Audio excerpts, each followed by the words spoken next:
Chapter 1902.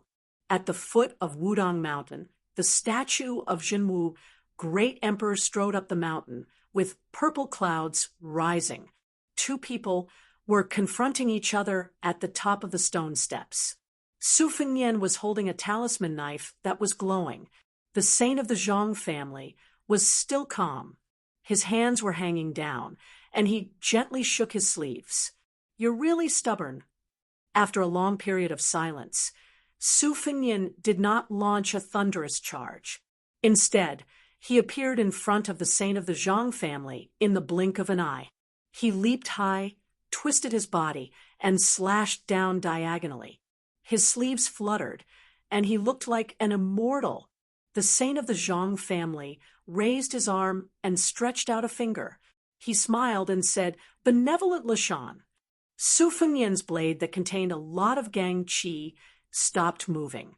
It didn't even touch the old monk's finger. Between the two, there seemed to be hundreds of thousands of undulating mountains. They were separated by a thin line. Su Fengnian, who was in the air, almost said at the same time, "Open the mountain." His spirit was Li Chuangong's. "If the mountain doesn't come to me, I'll open the mountain with my sword." His move was Jian Jiahuang's 6,000 miles. The tip of the blade continued to press down.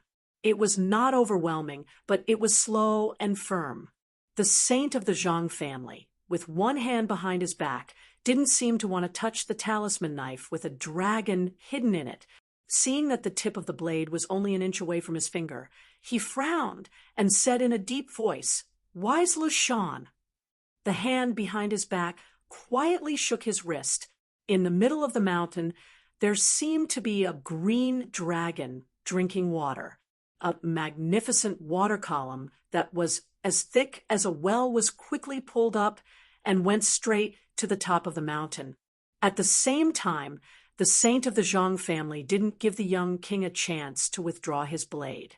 He changed from holding the blade with one finger to holding it with two fingers. "I'd like to see if you're qualified to be the leader of the Beiliang cavalry." Su Fengnian, who was holding the blade in his left hand, looked calm. He raised his right hand and slapped down. The wind and thunder of the palm shook.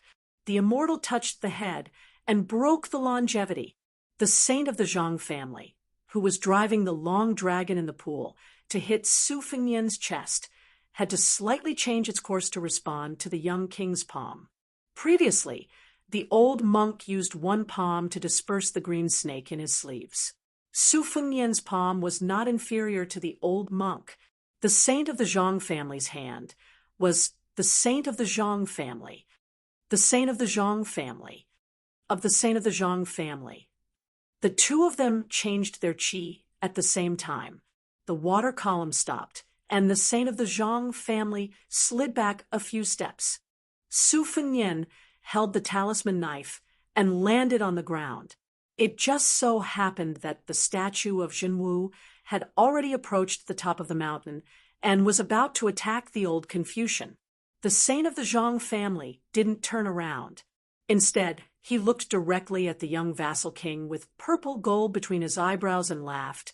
"I'll teach you what it means to cultivate one's body and mind, and what it means to resonate with heaven and earth with the Great Spirit." The old monk gently stomped his foot. Ordinary martial artists, especially grandmasters of external martial arts, paid attention to penetrating the earth and killing snakes and rats. They meant that if they stomped on the ground, the snakes and rats hidden deep underground would be shocked to death on the spot. But the saint of the Zhang family did not have any momentum. Instead, it was like an old farmer casually stepping on his own crops. When the saint of the Zhang family was about to reach the top, a clay statue suddenly appeared behind the saint of the Zhang family. It was dozens of feet tall. It sat upright and was level with the top of the big lotus peak. The clay statue holding a scroll was far more familiar to the world than the Xuanwu, great emperor of the north, who only enjoyed the incense in Beiliang. It was everywhere in the ancestral hall of the Zhang family, the imperial palace of the capital, the headmaster's temple, the school, And the academy. The saint of the Zhang family flipped his palm casually and laughed loudly. The vicissitudes of life are like watching the palm lines. The clay statue behind him slapped the saint of the Zhang family statue with the scroll. The scroll was shattered, and so was the Zhen Wu statue. Su Fengnian softly shouted, "Rise!" A huge statue with golden armor and hair stood up majestically from the mud and wood chips. One was standing and the other was sitting. One was the Taoist demon-rinsing primogenitor in the north, and the other was the saint ancestor who was worshipped by scholars like a god. A battle between civil and military. The saint of the Zhang family laughed.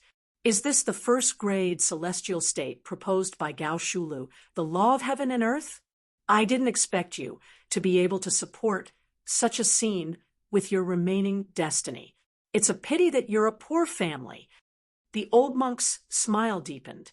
A scholar can't reason with a soldier? That doesn't make sense.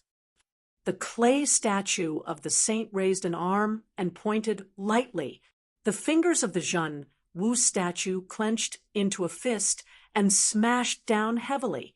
The old monk said indifferently, I also have some insights in my heart, and I want to share them with the world. Scholars study and help the world when they're successful. They point out the country when they're in the imperial court, and they take care of themselves when they're poor. They don't forget their original intention when they pick up the brush and flip through the book. Wherever the clay statue of the saint pointed, snow-white and thick gangqi as big as the pillars of the palace would constantly appear. The arms of the Zhen Wu statue were shot through, and pitch-black holes appeared everywhere. When the two fists finally succeeded in hammering the head of the clay statue, they were already powerless. The two arms of the Zhen Wu statue were broken and dissipated in the air. The clay statue of the saint only shook slightly, and it was far from hurting the foundation of its will. Therefore, the purple-gold qi between the young feudal lord's eyebrows gradually faded, and the saint of the Zhang family's aura did not diminish. The clay statue of the saint was also safe and sound. But what happened next caught the old monk off guard. The Zhen Wu statue that had lost its arms raised its head, stepped on the stone steps, leaned forward, and hammered the head of the saint statue. The entire Mount Wudong trembled. Chapter 1903. Dust flew everywhere. The head of the Jinwu Dharma form exploded, but the headless body still maintained its forward posture. The clay statue of the saint was still intact, but there were some cracks. The saint of the Zhang family deliberately touched the Confucian headscarf on his head and looked at the young vassal king, who had probably taken out his trump card. He said sarcastically, "It doesn't hurt. Is that all you can do?" This person's tone was always strange, but it was exactly as he said. Anyone in the human world who was his enemy, even if it was Su Fengnian, could only be an ant trying to shake a tree. The old Confucian narrowed his eyes and said, "I've already said that with your own fate, it's not enough to fight me tonight. Even if you're unwilling to use the fate of the entire Bailiang, why are you unwilling to gather the fate of the Su family? Whether it's Su Weisheng or Su Longxiang, they're not ordinary people. They're all people with fate. It's okay for you to gather some fate with them. Why do you have to support the situation alone? You're about to die. Why do you care about the details? Don't you, Su Fengnian, always joke that you never do a losing deal?" Su Fengnian ignored him and kept silent. Since he was young, as the eldest son of the Su family, he was the only one who gave all kinds of rare things to his eldest sister, second sister, and Huang Manor. He had never asked for anything from them. He had never even thought about it. Just like when he obtained the pair of young tiger kuei, he did not hesitate to give them to his second sister and Huang Manor respectively. When he got the new sword Spring and Autumn from the swordsmith surnamed Qi in Beimang, he also thought of his brother immediately.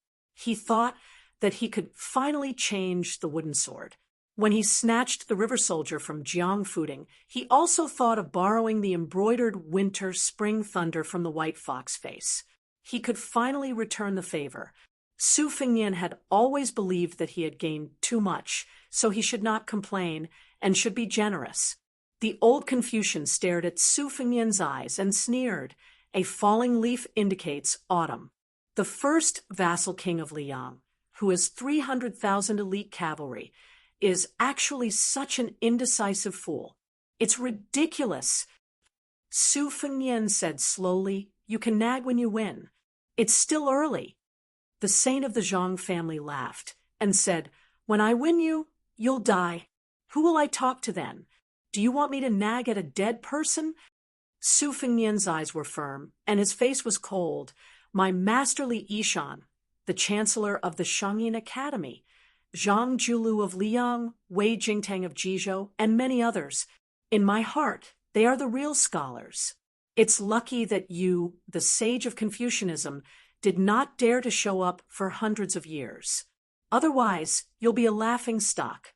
The saint of the Zhang family did not take it seriously and said with a smile, "It's still too early to say that." Su Fengnian held his breath and concentrated. Since the disappearance of the Zhenwu Dharma form, it was harder to catch the old Confucian's qi. The old man raised his arm and waved it in the air. Suddenly, a 3-foot green gang qi appeared.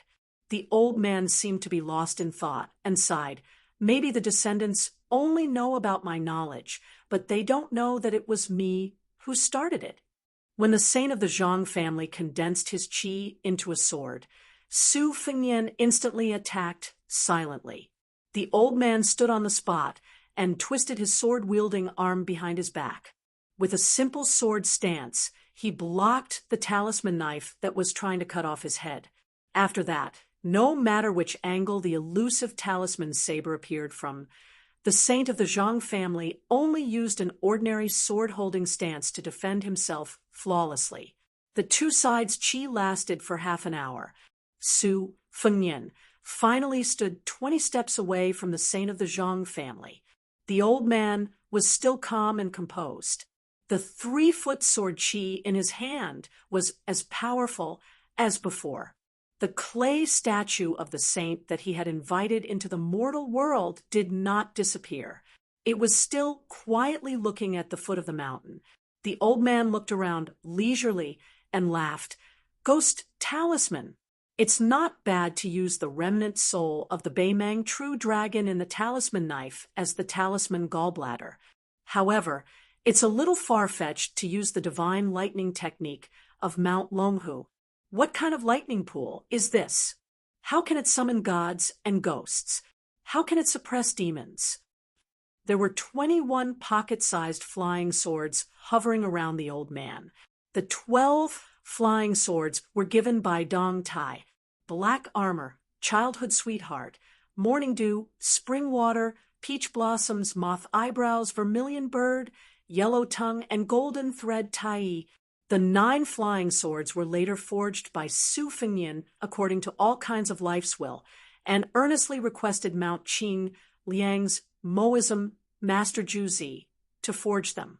They were Fengdu's old Jiaodu, Yushui's fine beard, childish wild fox sheep fat ancient. Above each of the motionless flying swords, there was a yellow talisman glittering with golden light floating above them. The saint of the Zhang family exclaimed softly and asked curiously, "Why is the word talisman gallbladder missing?"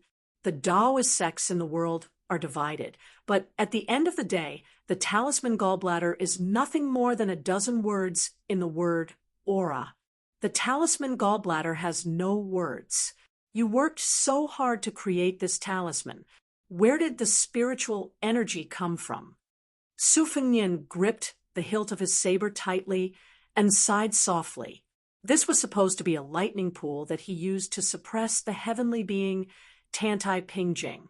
As for what kind of talisman, it was obvious. Since Su Fengnian was in Beiliang, this talisman was naturally the cold talisman. The 21 swords were connected to each other. The 21 talismans were connected to each other by lightning. The old man shook his head and said, "When you read to your heart's content, you can read through the rise and fall of 1,000 years. What's a small lightning pool?" The saint of the Zhang family stood on the spot. He held the sword in one hand and dipped the other in his saliva. He made a gesture of flipping a book. The pages flipped. Every time a page was flipped, a flying sword would fall to the ground. When the last flying sword swayed and fell, Su Fengnian held the saber with both hands for the first time and began to run forward. The saint of the Zhang family waved his sleeve and dispersed the 3-foot aura. He stepped forward and sneered, "Do you really think I'm afraid of your mountain sealing technique?" In an instant, the old man's left hand gripped the tip of the saber. Just as the Confucian saint was about to slap him with his right hand, he stopped and frowned. A ray of rainbow light suddenly cut through the sky from the elephant cleansing pool, and then fell behind the old man at a faster speed. Or in other words, in front of the saint's clay statue. The sword was called snow armor. When the sword fell, there was no snow, but it brought 2 brilliant beams of light from the sky. It was like opening the gate of heaven. The saint of the Zhang family said helplessly, "You're really annoying." The old man probably wanted to save his strength to deal with the brilliant gate of heaven. He just let go of the tip of the saber, then pushed the young lord away and turned around. The saint's clay statue seemed to be pulled by someone and slowly slid into the gate of heaven. Its towering figure gradually disappeared. The old man lifted one foot and stepped on the ground one after another. It landed and took root. There seemed to be a strong wind blowing behind the old man. His sleeves fluttered as he fell toward the gate of heaven. Su Fengnian turned his head to the east and said in a deep voice, "Sword, come." Still thousands of miles away, the peach blossom sword god who was flying on the sword laughed and replied, "One sword tomb of the Wu family, 200,000 swords. Is that enough?" If you like to watch the heroes and heroines in the snow on your mobile phone, you can follow my WeChat public account, Fenghua 1985. The snow is coming to an end. If you follow me, I believe there will be a lot of surprises. Not only some fragmentary writing experience in the snow, but also some future chapters, some of the bad stories I have never published publicly, some of the songs I like to listen to when I write my own words, and some activities of giving autograph books, update notices, etc. will be posted on my WeChat public account. Chapter 1904. The gate of heaven opened wide. Vaguely, one could see the heavenly maidens scattering flowers. In a trance, one could hear the chanting of Sanskrit and the ringing of celestial bells. Of course, it was to forcibly recruit the first ancestor of the Confucian school. This kind of formation was like the grand Kai sect of the world welcoming a distinguished guest. At this critical moment, the old man still had the mood to turn around and smile at the young lord. "My old body has been buried in the ground for hundreds of years. I can't stand your torment." Then the old man looked to the east and laughed. "You, the peach blossom sword god, are too narrow-minded. As a junior in Jianghu, you don't know how to respect your elders. Do you really want to take revenge on the same night?" Su Fengnian's face was solemn. Dong Tai drove more than 200,000 flying swords of the Wu family to Beiliang. He even needed the swords to go before him. Compared to the time when Qi Jiaj escaped to the foot of the mountain, Dong Tai needed to consume a lot of energy. Even if Dong Tai was regarded as the most powerful person in Jianghu, the most powerful person in the Finger Mysterious realm, and the best swordsman in the past 1,000 years, Su Fengnian knew how difficult it was for Dong Tai to drive the entire ancient swords of the sword tomb at the same time. The more difficult it was, the greater the burden on Su Fengnian. Especially the old man in front of him was so calm. How did it look like he was struggling before death? The saint of the Zhang family slowly retracted his gaze and looked at Su Fengnian again. He said calmly, Young man, let me give you a sentence. Deep love will not live long, and extreme wisdom will hurt. You have both. It will be difficult for you to have a good ending. As a person, muddle through. It is rare to be confused, so you can relax. The flying swords that originated from the sword tomb were densely packed. There were almost no gaps. Wherever they passed, mountains appeared in the sky, blocking the moonlight. Su Fengnian no longer concealed himself. His qi circulated rapidly, and his divine will reached its peak in an instant. Using this as a guide, he was like a lone candle in an eternal night, attracting moths to the flame. In the face of Su Fengnian's determination, the old man's eyes flashed with a touch of complex emotions. He no longer had the mood to ridicule the young king, nor did he look at the gate of heaven that was no different from a dragon's pool or a tiger's den for him. Instead, he turned around and looked down. The ground where his feet stood was cracked like a spider web. After the old man raised his head, he turned his back to Su Fengnian and said indifferently, "It's said that a scholar knows everything in the world without going out. I've long heard about your battle with Wang Xianji. That woman surnamed Jiang tried to force Wang Xianji's hand away by opening the heaven gate with her sword, so how could she make me go to the celestial court? Besides," the old man, whose hair was fluttering in the wind, suddenly turned his head. His eyes were cold as he said in a serious tone, "Besides, Lu Dongxian can pass through the divine gate and return. Can I do the same? It's not that I can't, but I really don't want to." The old man turned his body and finally turned his back to the gate of heaven, facing the young man. "A tree will wither one day, and a man will run out of strength.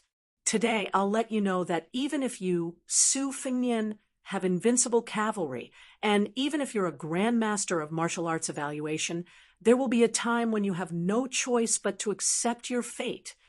Su Fengnian laughed in the face of the strong wind. "Do you know that people in later generations have ridiculed you as a person who knows what's impossible, but still does it?" Su Fengnian continued, "Do you know that a quasi-sage in the Confucian school whose status is only second to yours said, 'Even if there are thousands of people, I will go forward'?" The old man said indifferently, "Those are good words, better than your words of a stray dog." Su Fengnian and the saint of the Zhang family looked at each other. Although the heart may not be able to reach it, it can still make people yearn for it. When Su Shao was old, he told me in private that he didn't like all the scholars in the world. But when he remembered how many times in the early years he saw scholars together in the palace, each in high spirits, the jade pendants on their waists jingling, he really envied them. It was so pleasant to the ears. Finally, the old man said, "Generally speaking, if things are not at peace, they will make a sound. Since that's the case, Su Fengnian, do you have any last words for this world?" The talisman on the cold blade had disappeared. Su Fengnian hung the new cold blade of the Su family's 6th generation. Countless heroes have died in Bailiang. Every family has a white scarf. Most of them don't leave behind any last words, and they don't need mine. The old man shook his head and said, "That's because you haven't really lost all hope." Su Fengnian, who was indifferent, raised his palm as if he was grabbing something. The saint of the Zhang family snorted. "Dong Tai's flying sword is not bad, but it must be able to reach Wudong Mountain." The old man also raised his arm and then pressed down. "Drop the sword for me." The first wave of flying swords that had already approached Bailiang and Yuzhou were nailed into the ground like arrows at the end of their flight. The extremely spectacular scene at the junction of Yuzhou and Hezhou. The wind blew and the rain fell, and the flying swords drew an arc in the air and stabbed into the ground. They fell on the mountains, the rivers, the fields, and the yellow sand. It was like a heavy snow falling on all the places where there was no one. The young man who had been leading the flying swords to the cold had a trace of scarlet blood between his eyebrows. However, The place where the sword fell was getting closer and closer to Wudong Mountain. A wave of slanted flying swords was less than 100 miles away from the big Lotus Peak.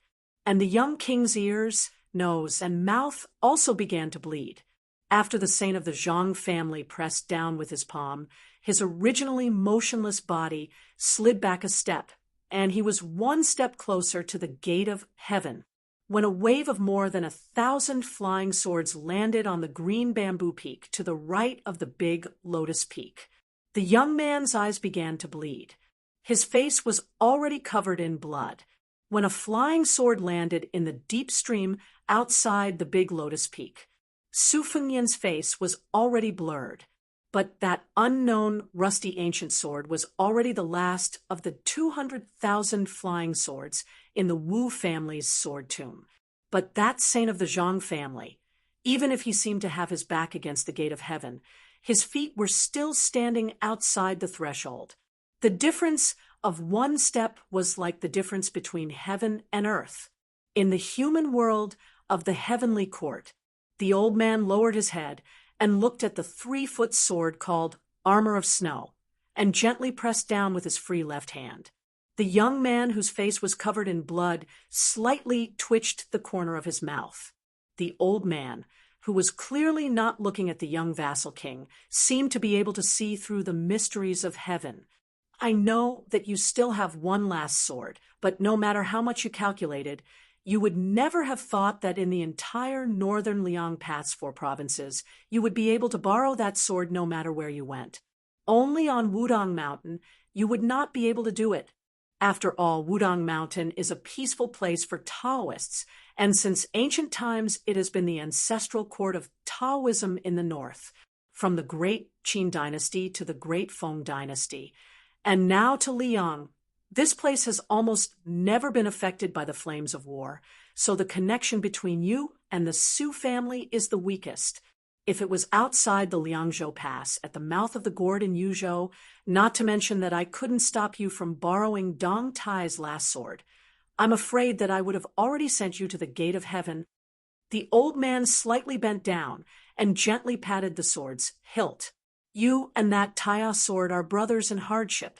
A rainbow light like a comet in the sky, from the west to the east, crashed into the big Lotus Peak.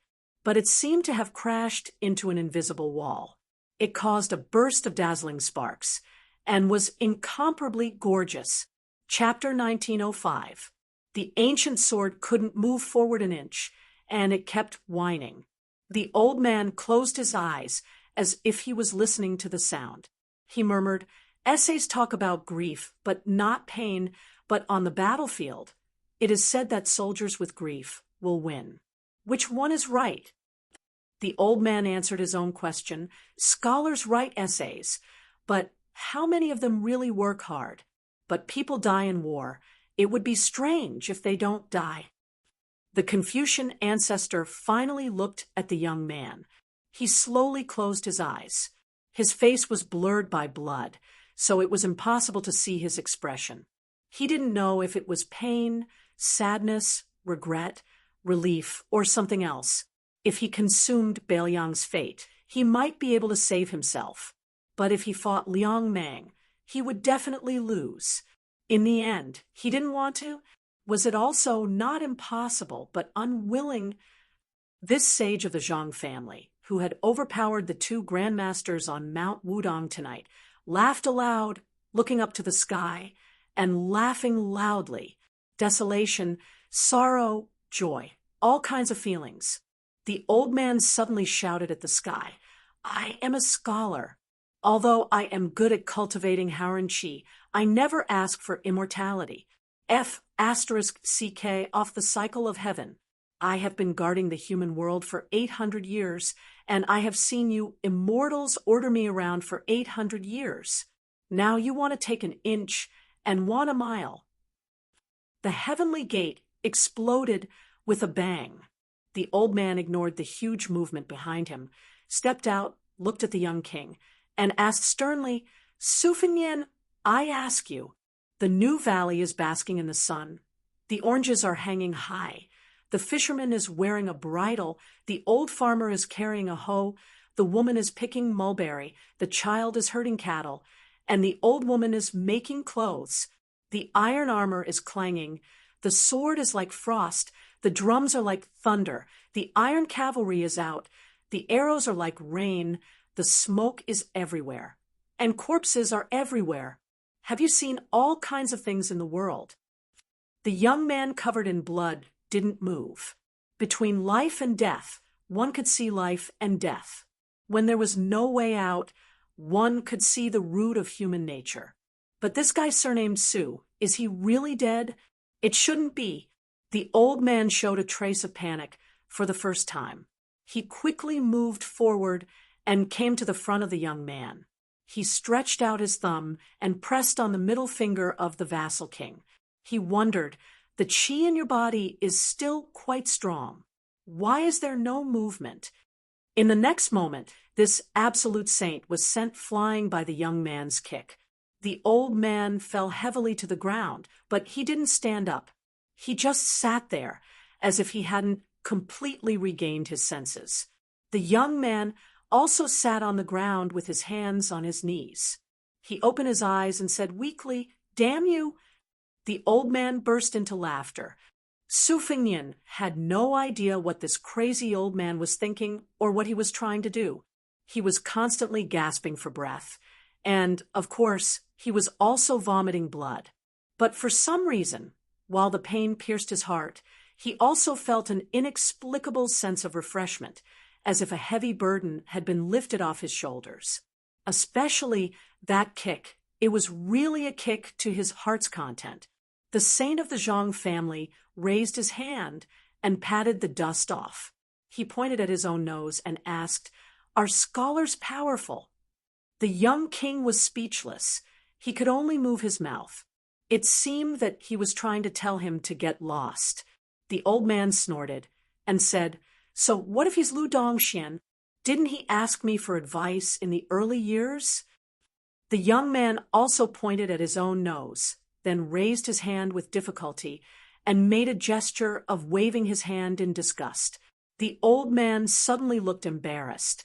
Before the great Qin dynasty unified the world, the saint of the Zhang family had led his disciples to travel around the countries, but he was rejected by the great Qin dynasty.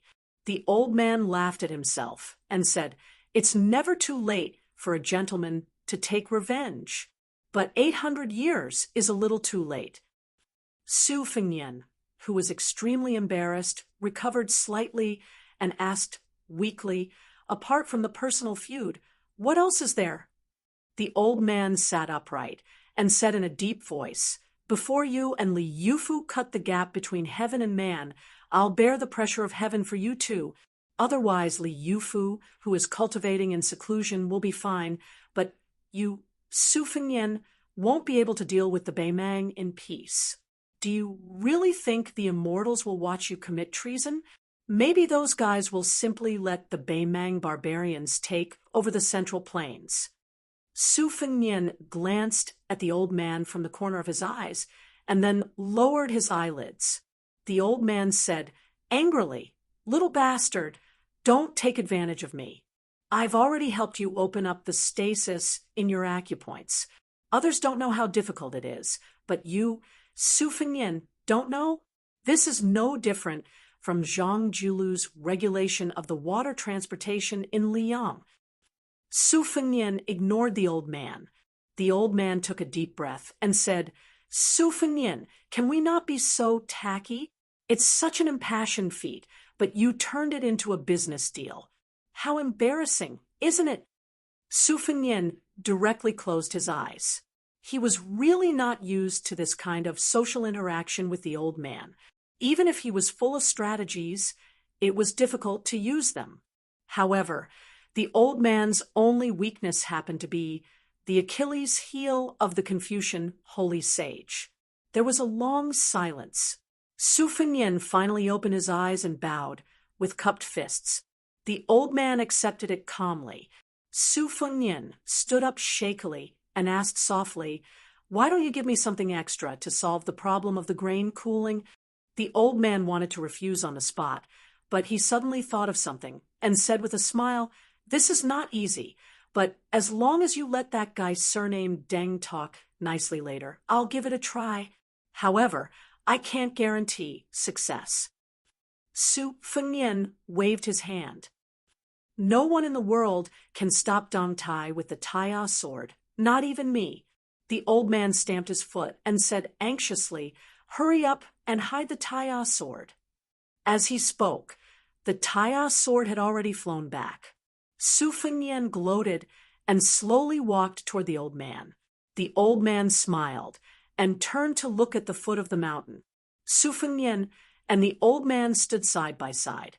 The old man pointed into the distance. "In the past, I heard Huang Longsher talk nonsense about the strange situation in the next 1,000 years. I was relieved and worried at the same time. It always made me hesitate."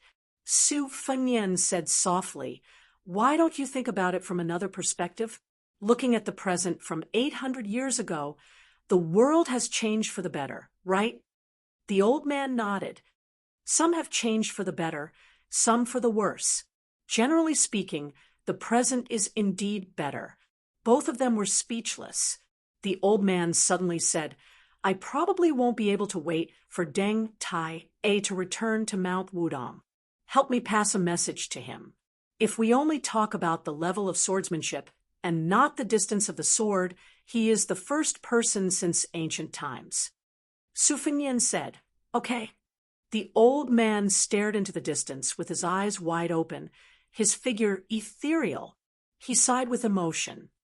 "Then let me see this world one last time." Su Fengnian asked softly, "Do you have any last words?" The old man thought for a moment. "Yes," Su Fengnian said in a deep voice. "Sir, please speak." The old man said calmly, "Shut up. If you like watching heroes and heroines in the snow on your phone, you can also follow my WeChat account, Fenghua 1985. Snow is coming to an end. If you follow my account, I believe there will be a lot of surprises.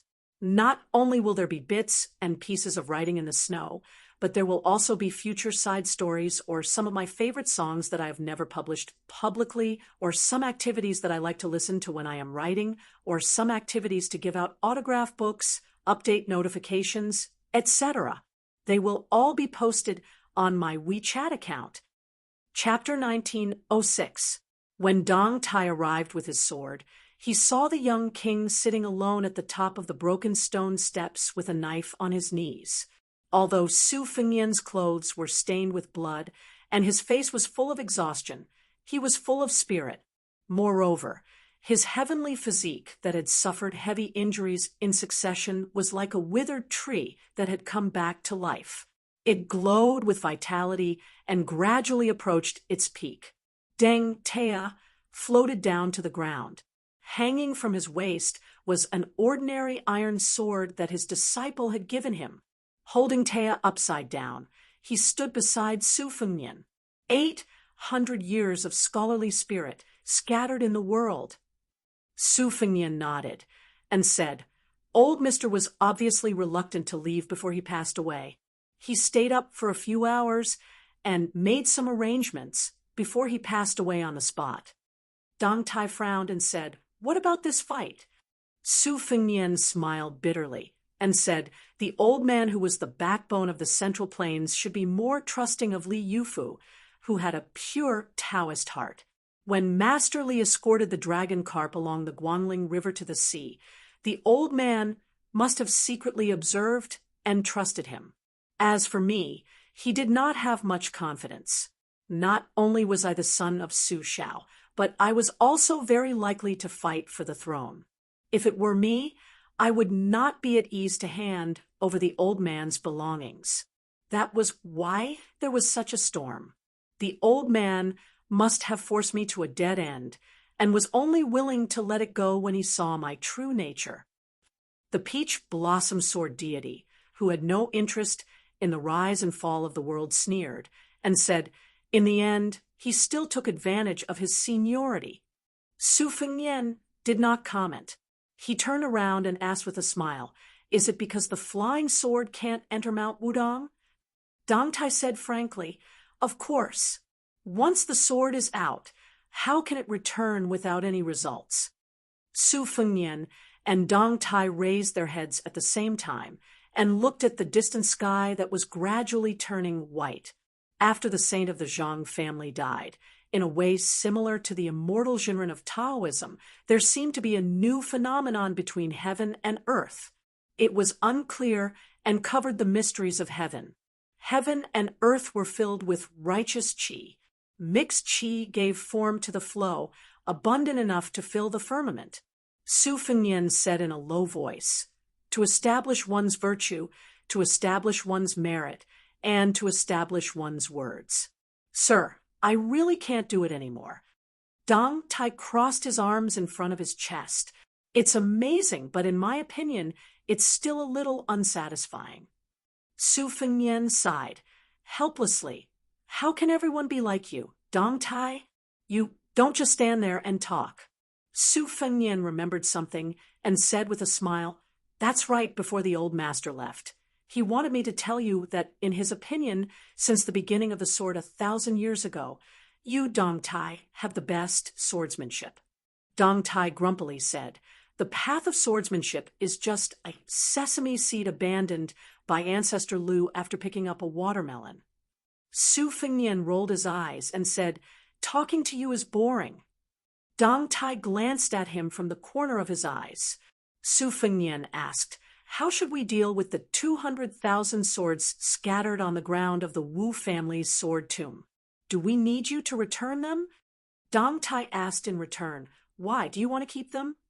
Su Fengnian hurriedly waved his hand and said, "How would I dare? That Wu family's ancestor would fight to the death with Bailiang. I can't go overboard when I use my hope to steal their swords." Dong Tai said, "Then I'll return them all. The Wu family's swords are an eyesore to me anyway." Su Fengnian lowered his voice. "Don't do that. You should at least choose a few hundred good swords and secretly leave them behind. Just say that the Zhang family's saint destroyed them. If the Wu family's sword tomb doesn't let them off, go find the Zhang family's saint mansion and smash them." Dong Tai's face was full of disdain. "I can't be bothered to do that."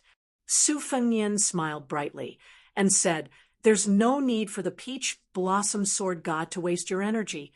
I'll do it. I'm quite familiar with intercepting swords."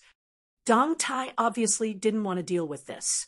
He began to hold his breath and meditate. Controlling 200,000 swords to go to Bailiang was definitely not an easy task. Su Fengnian suddenly said, "Before the old man left, he told me that Beimang's Tuoba's martial arts cultivation had advanced by leaps and bounds overnight." Dong Tai immediately understood the crux of the matter. His face darkened. "He wants to use both Tuoba and Tantai Pingjing to deal with you at the same time?" Su Fengnian said, "That's about right."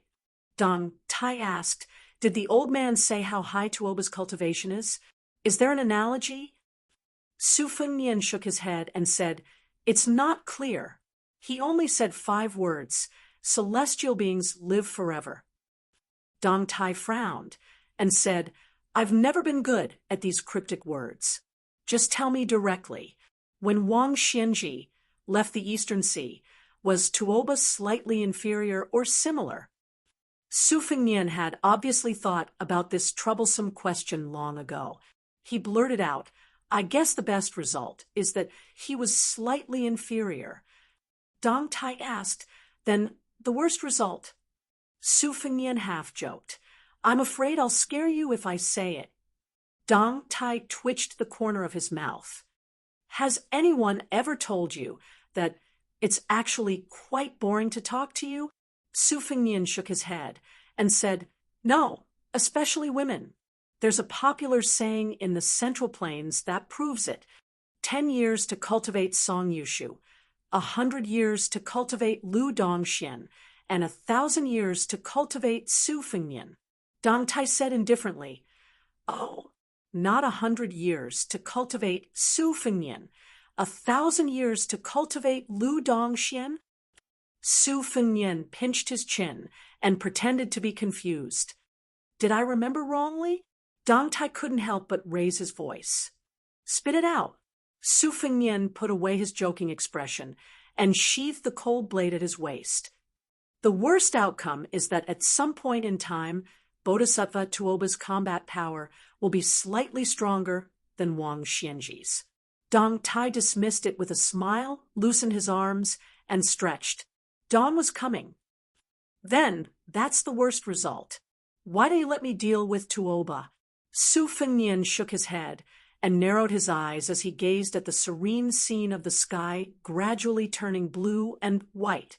He lazily said, You've already fought him once in the northern Mang. Let me do it this time. Dong Tai was silent for a moment, and then said sarcastically, Don't forget, you fought with him twice in the western regions and outside Liangzhou Pass. If I remember correctly, it was a draw and a loss, right? Su Fengnian allowed the breeze to blow away the last bit of blood on his body. When have I ever lost? Moreover, that time in the western regions, if Li Mibi hadn't interfered at the last moment, Tuoba would have been a dead man. Dong Tai dismissed it with a smile. Fine. If you want to be a hero, Dong Tai, will satisfy you. Su Fengnian said softly.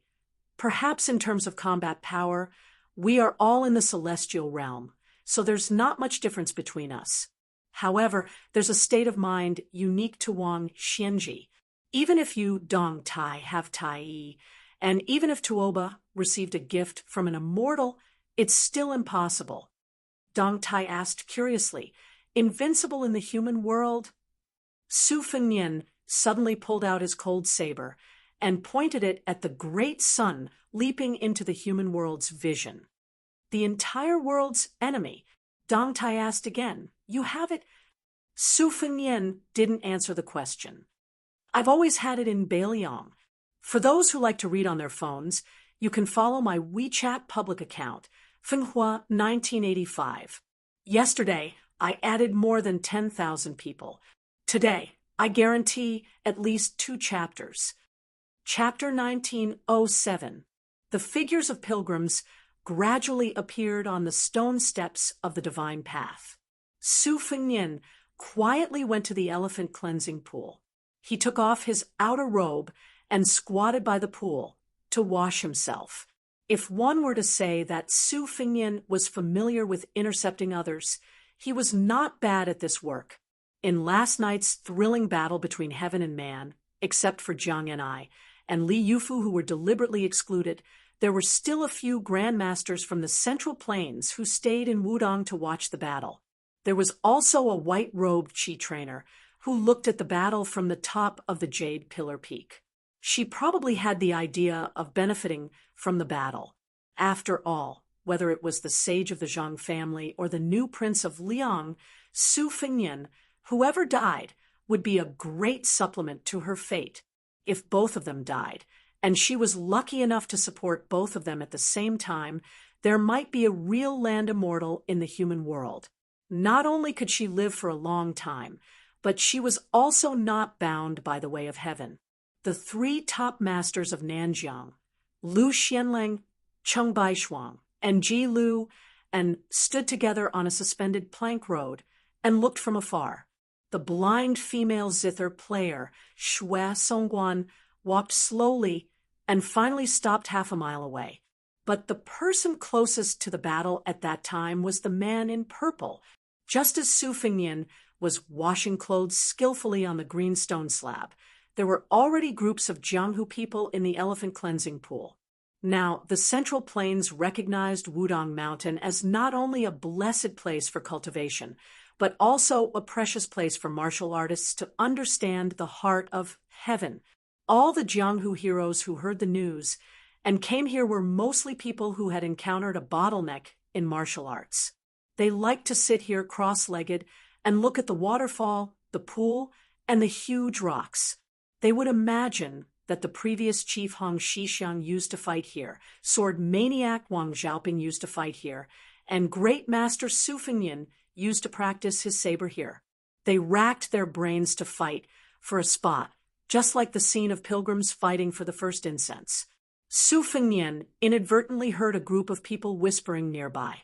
It seemed to be a nursery rhyme. Would dragon against stone tiger, thousands of gold and silver, who can see through it, and by Yangzhou Prefecture. It was said that the old Prince Liang, Su Shao, had long predicted that Beimang's million-strong army would come knocking on the border, so he prepared for a rainy day. He had already sent the Fu Shui Chamber's men of sacrifice to a hidden secret place, in case the Su family could not stop Beimang's iron hooves from the south, so that the Su family could make a comeback and continue to fight for the world. At first, Su Fengnian thought it was funny, but soon he realized that there was something unusual about it. His heart sank. Guangling Taoist Yangzhou Prefecture had always been the richest prefecture in the Central Plains. Buying Yangzhou Prefecture, with just 5 words, directly described the wealth of the Su family's heavy silver to the common people. Not only that, listening to these people's idle chatter, it seemed that they directly ignored Tide Listening Lake, which should have been the biggest suspect, and directly guessed that Mount Qingcheng and the military town of Linyao were the 2 places.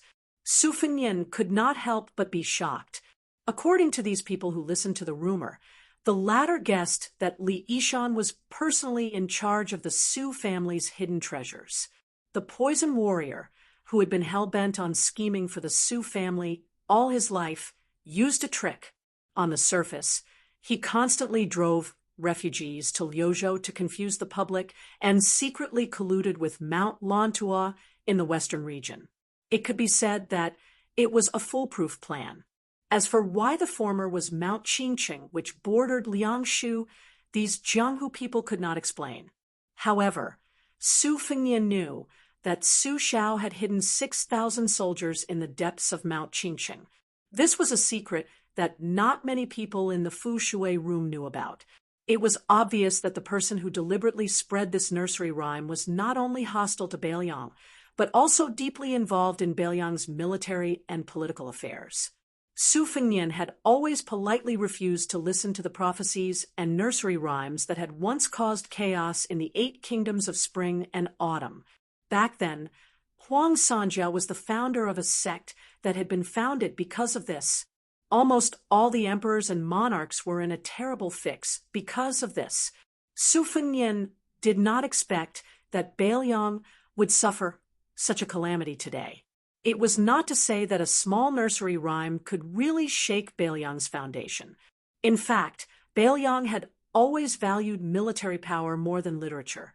In addition, Su Fengnian's series of actions after the hereditary succession, especially the great victory in the First Great War of Liangmeng, had already fulfilled his master Li Yishan's request at the beginning of his will: we must continue to maintain the structure of Beiliang as the Su family.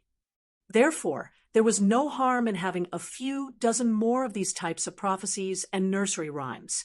However, Li Yishan had always repeatedly mentioned that the wind rises at the end of the green duckweed, and the waves rise in the midst of the small waves.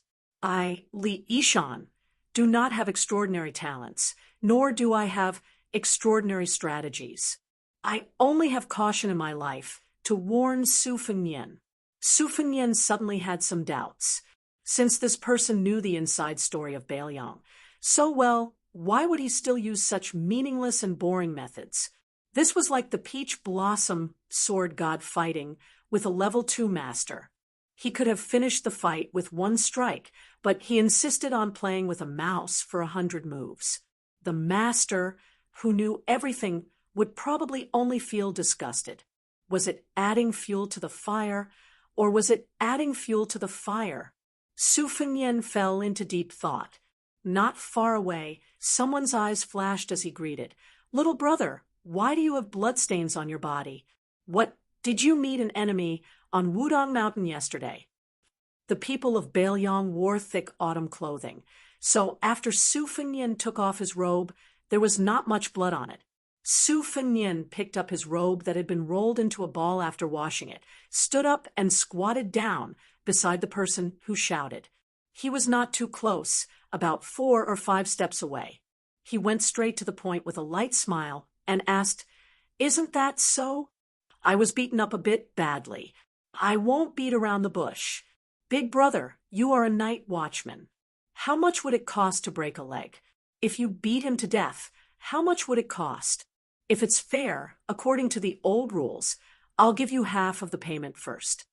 When night watchmen patrolled the streets, they would often clean up the trash on the streets. The night watchmen of the underworld were the kind of people who took people's money to get rid of disasters. That person's eyes lit up. He was not in a hurry to accept this deal that fell from the sky. He carefully sized up this young man with an authentic Baelyang accent and said with an official accent unique to the Wuyue region of the Central Plains, "Little brother, let me make it clear first. Is your enemy a local gangster or a gangster?" A local gangster was a local, meaning a local snake.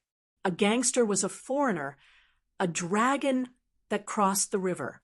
Su Fengnian smiled and said, "A local gangster." That person immediately frowned. Dealing with a Baelyang local was far more difficult than dealing with a stranger. He couldn't help but lower his voice. What could it be that Lien K, or even the seahorse here? Lien K. Was the picture drawn by a 9th-level official's uniform patch of the Liang Imperial Court, while the seahorse was a military official's patch. To the common people, they were the county magistrate who destroyed families or the governor who destroyed families. As the county magistrate of a county, their ranks were often 8th level or 9th level. Lien K, and seahorse became the Jianghu slang for officials and soldiers. They were both people that could not be easily provoked. It should be known that ever since that butcher Su Shao, the imperial court had a bloody rule of passing the heads of Jianghu, people who didn't obey to the rules, to the 9 sides. After Liang unified the spring and autumn period, especially when Su Shao stepped into the Jianghu, the entire Jianghu had to lower themselves. Otherwise, why would the great and city's minister of justice, who was in charge of issuing copper fish bags, be privately called the emperor of the river, king of the lake, and be seen by Jianghu people as the leader of the martial arts world in the imperial court? Su Fengnian slowly said, "That guy had a grandfather who was Lien K, but he passed away a long time ago.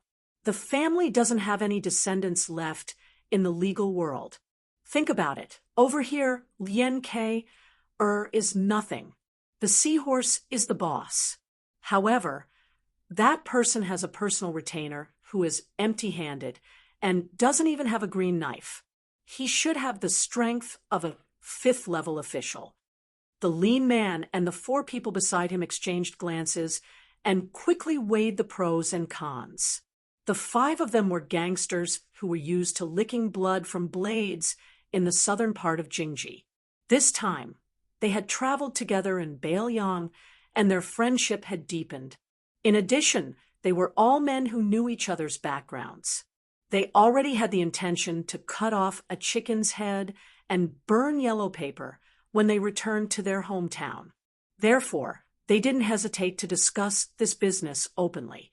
According to the young man's words, the retainer was old and his 5th-level strength could be considered presentable.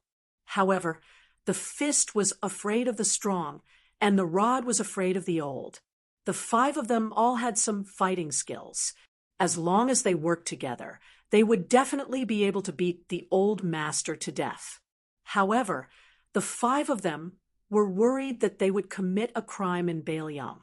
Once the news was leaked, they would definitely end up being shot by the Baelyang cavalry's crossbows and become hedgehogs. However, a penny was a problem for heroes. Most of them were extravagant people. After drinking 2 or 3 times, they were completely out of money. These 2 days, it was a coincidence that their ancestral graves were smoking. They were actually lucky enough to meet a famous gangster in the southern part of Jingji. The gangster was also willing to humble himself and make friends with him. Then, To burn incense and worship Buddha in the temple, they needed incense, so they needed incense money even more. What was the use of just saying things like, "I've heard so much about you for a long time, and your reputation resounds like thunder"? The lean man cautiously asked, "Which Taoist temple on Mount Wudong does he live in?" This question was asked with great care. Mount Wudong had 81 peaks. The number of peaks was actually not many, less than 30. Taoist temples of various sizes were located on these peaks. Perhaps the Taoist priests of Mount Wudong didn't care about the size of the cultivation area, but the people of Jianghu did. For this Wudong Taoist discussion, naturally, they would choose to live on a famous peak or Taoist temple. If they weren't famous, then they would sharpen their heads and live on a higher peak. It was said that many famous schools and sects had developed a gap because of this. They were only restraining themselves because they were afraid of the Bailiang government. Chapter 1908, Seniority in Jianghu, Ranking in Jianghu, and Ranking in Jianghu were all recorded in the minds of well-informed Jianghu people. For example, there were more than 50 people who were familiar with Jianghu faces in Jianghu in the great snow plateau of Mount Hui. They were all famous big shots who were either immortals or grandmasters. Don't even think about them.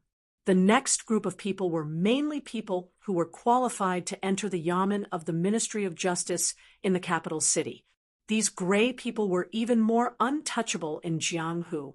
In addition to the dozen or so behemoths that were evaluated by the old and the new, those sects and factions that could dominate the martial arts world in a province also needed to be paid attention to, from the sect masters to the guest elders, and then to the personal disciples. All of them had to be paid attention to. The last group of people, such as Feng Zongxi, who was famous for his righteousness and generosity, and Liao Dong's red sandalwood monk, who was also a wandering immortal, usually wandered Jianghu alone. They had to remember their names and appearances clearly to avoid offending them. Otherwise, they would feel that two fists were no match for four hands. They deserved to drown in the big river instead of capsizing in the gutter. Su Fengnian's face was full of disdain as he said, "It's a small Taoist temple near Xiaoyu Peak." He was only able to stay there because his grandfather was a big pilgrim there. Otherwise, with his little ability, he would have been forced to pack up and leave long ago. The lean man said with a smile, "Little brother, may I ask which Jianghu you are from? What grudges do you have with that person?" Su Fengnian smiled. "Brother, you're breaking the rules. Money in the world doesn't have a surname." The lean man, who knew he was in the wrong, laughed and said, "Money is all surnamed Zhao." Su Fengnian smiled and pointed at the bluestone. "Here, it has to be surnamed Su." Just when Su Fengnian was about to follow the vine and casually talk about the nursery rhyme, an uninvited guest interrupted their conversation. Tong Shanquan, who had a martial virtue and a heavenly treasure, two heavy weapons at his waist, walked straight towards Su Fengnian without any disguise. Su Fengnian was not annoyed by this. He believed that the spies of the Whispering Water Chamber on Mount Wudong had already known about this matter. Even if they did not attach as much importance to this matter as he did, he would go back and greet them personally. After all, Mount Wudong was still Bailiang's territory. Even if there were crooks and honest people mixed together, if they were willing to put in some effort, they would still be able to find some clues. As long as the other party was not a one-time deal and dared to continue fanning the flames, the spies of the Whispering Water Chamber would let him know the taste of living a life worse than death. Su Fengnian was not confident in this, but conceded. The world only knew the name of the Bailiang cavalry, but few knew that the Whispering Water Chamber was able to survive in the cracks of Liang's, Zhaogo, and Beimang's cobwebs and continue to grow. Only the high-ranking generals of Bailiang knew that in the heart of this new Prince Liang, he respected the spies of Bailiang more than the crossbowmen on white horses outside the Liangzhou Pass. Su Fengnian did not stand up. He raised his head and asked with a smile, "Master Tong is here to comprehend the saber again?" The master of Jin Qiu Dao, who had a quiet temperament but a strong and vigorous saber, smiled and nodded slightly. She tapped the ground with the tip of her foot and nimbly flew towards the giant rock in the middle of the pool. She sat down cross-legged, facing the waterfall, and placed the two sabers across her knees. Naturally, the lightness skill that she displayed did not carry any worldly aura and did not appear to be superior.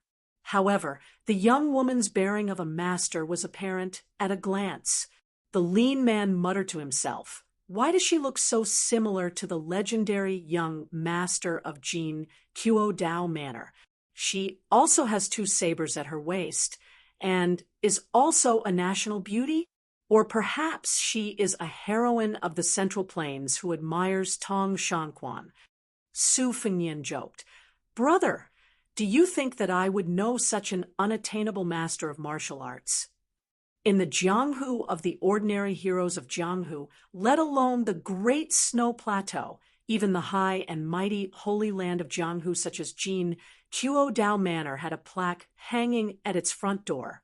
The beautiful peony green waist in the manor, the young master of the manor, Tong Shanquan's two sabers were heavenly treasures of martial virtue, and the quality of the two sabers embroidered with winter and spring thunder on someone's waist, whether or not Tong Shanquan and Chen Tianyuan of the Taibai sword sect, who was also from the southwest of Liang, were an immortal couple, whether or not they had a short-lived marriage, and even whether or not she was secretly pregnant with that young banished immortal.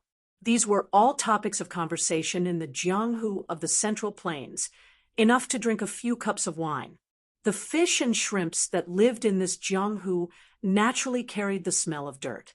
If they did not speak the words of the heavens that were related to the heaven, earth, mountains, and rivers, they would not be able to achieve the magnificent feat of freezing the 30 provinces of the Central Plains with one sword. They went to the martial emperor city to pay homage to the high wall that was once filled with divine weapons, went to the great snow plateau of Mount Hui to see the goose feather snow, went to the Dongwei sword pool to see the words high mountains, deep waters, long sword carved in cursive script, went to Yuyan Mountain Villa to see the Dragon Rock Sword Furnace forging swords, went to Beiliang's Lingzhou restaurant to drink green ant wine, went to the Quick Snow Mountain Villa to admire the scenery of the Spring God Lake. These were the blessings that they had been dreaming of. A young swordsman carrying a box on his back, who was passing by the elephant washing pool, unintentionally saw Su Fengnian, and his face was full of surprise. He was the young master of the Yuyan Mountain Villa, Zhang Chunlin. Yesterday, when Xianyuan Qingfeng of Mount Hui was drawing lots, he had already recognized Su Fengnian, who was squatting at the stall next door and eating pancakes. After Zhang Chunlin returned to his residence yesterday, he used up a large jar of saliva before he finally found out the exact location of the new Prince Liang from an old Taoist of the Qing generation on Mount Wudong. That year, His Royal Highness, who had a bad reputation, came to Mount Wudong to practice his knife skills. In fact, the Taoist on the mountain did not think much of it, and no one was willing to take it seriously. They were not immortal Zenrins who could predict the future. How could they have foreseen today's situation? After Su Fengnian's hereditary inheritance was passed down, Wudong Mountain sealed off the path from the washing elephant pond to the thatched cottage. In fact, it was just a small path with a fence. In those years, probably only the young martial grandmasters who had not yet ridden down to Jiangnan on cranes would often run over to help with the vegetable garden, allowing the greenery to last year. Later on, Su Fengnian personally wrote a letter to Wudong Mountain's Jinren Chenyao, imploring the mountain to help maintain the tranquility near the thatched cottage. So Wudong Mountain built another green bamboo fence, but that was all. Su Fengnian waved his hand and greeted, "Little Zhang, you're here." Zhang Chunlin had mixed feelings. When they first met, Su Fengnian, who was still His Royal Highness, had a head full of white hair. He mistook him for a land sword immortal who had returned to his natural state. The The second time they met, it was in the western region.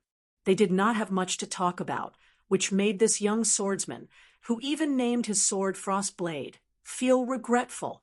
Zhang Chunlin squatted beside Su Fengnian, slightly uneasy. Su Fengnian joked, carrying so many swords around. Are you a sword seller? Zhang Chunlin blushed. It was very strange. Perhaps it was because he was born into a family of swordsmiths, but Zhang Chunlin did not have much obsession with the way of the sword. He also did not have the lofty ambition of wanting to be the only one in the world of swords. In the 100 years of Jianghu, sword masters emerged one after another. Zhang Chunlin did not particularly worship Li Chungang and Dong Tai, nor did he particularly yearn for the Wu family sword tomb or the Dongyue sword pool. Instead, he admired Jian Zhihuang the most. His greatest wish was to be like that old swordsman of Western Shu, collecting all the famous swords in the world into his sword case. Just carrying them around in Jianghu was enough. Su Fengnian smiled and asked, "Little Zhang, have you given yourself a nickname?" Zhang Chunlin blushed and shook his head vigorously.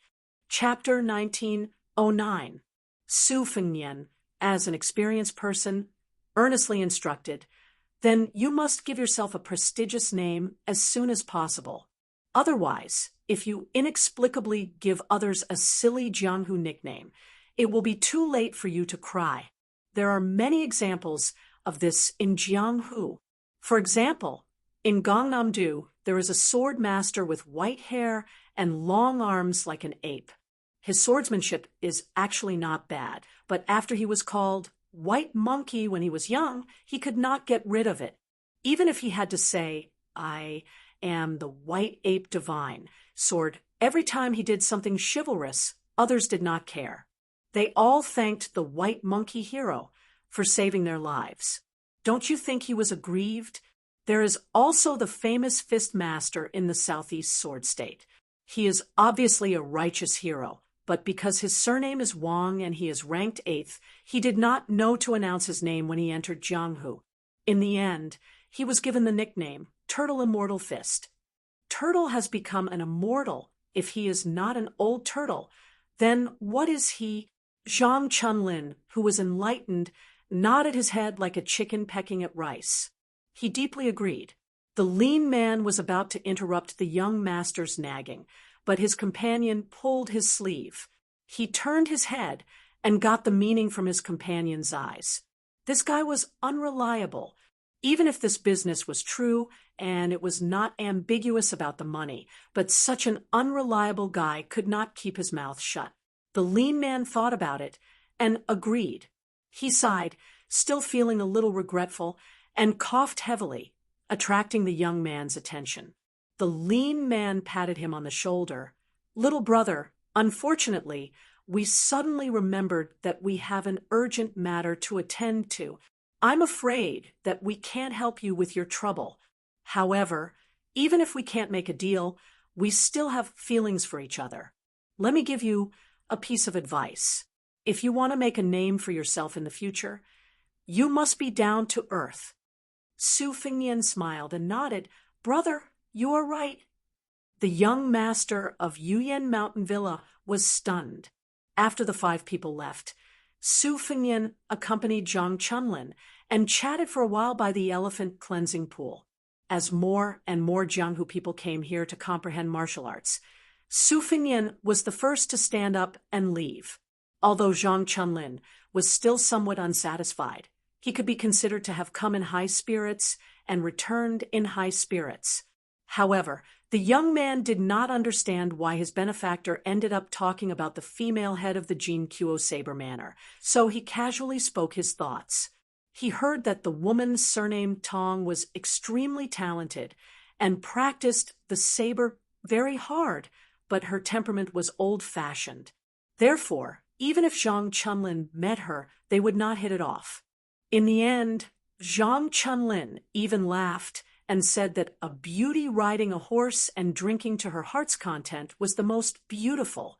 Therefore, Even if the female manor head's appearance was enough to topple cities, she could not be considered a true beauty.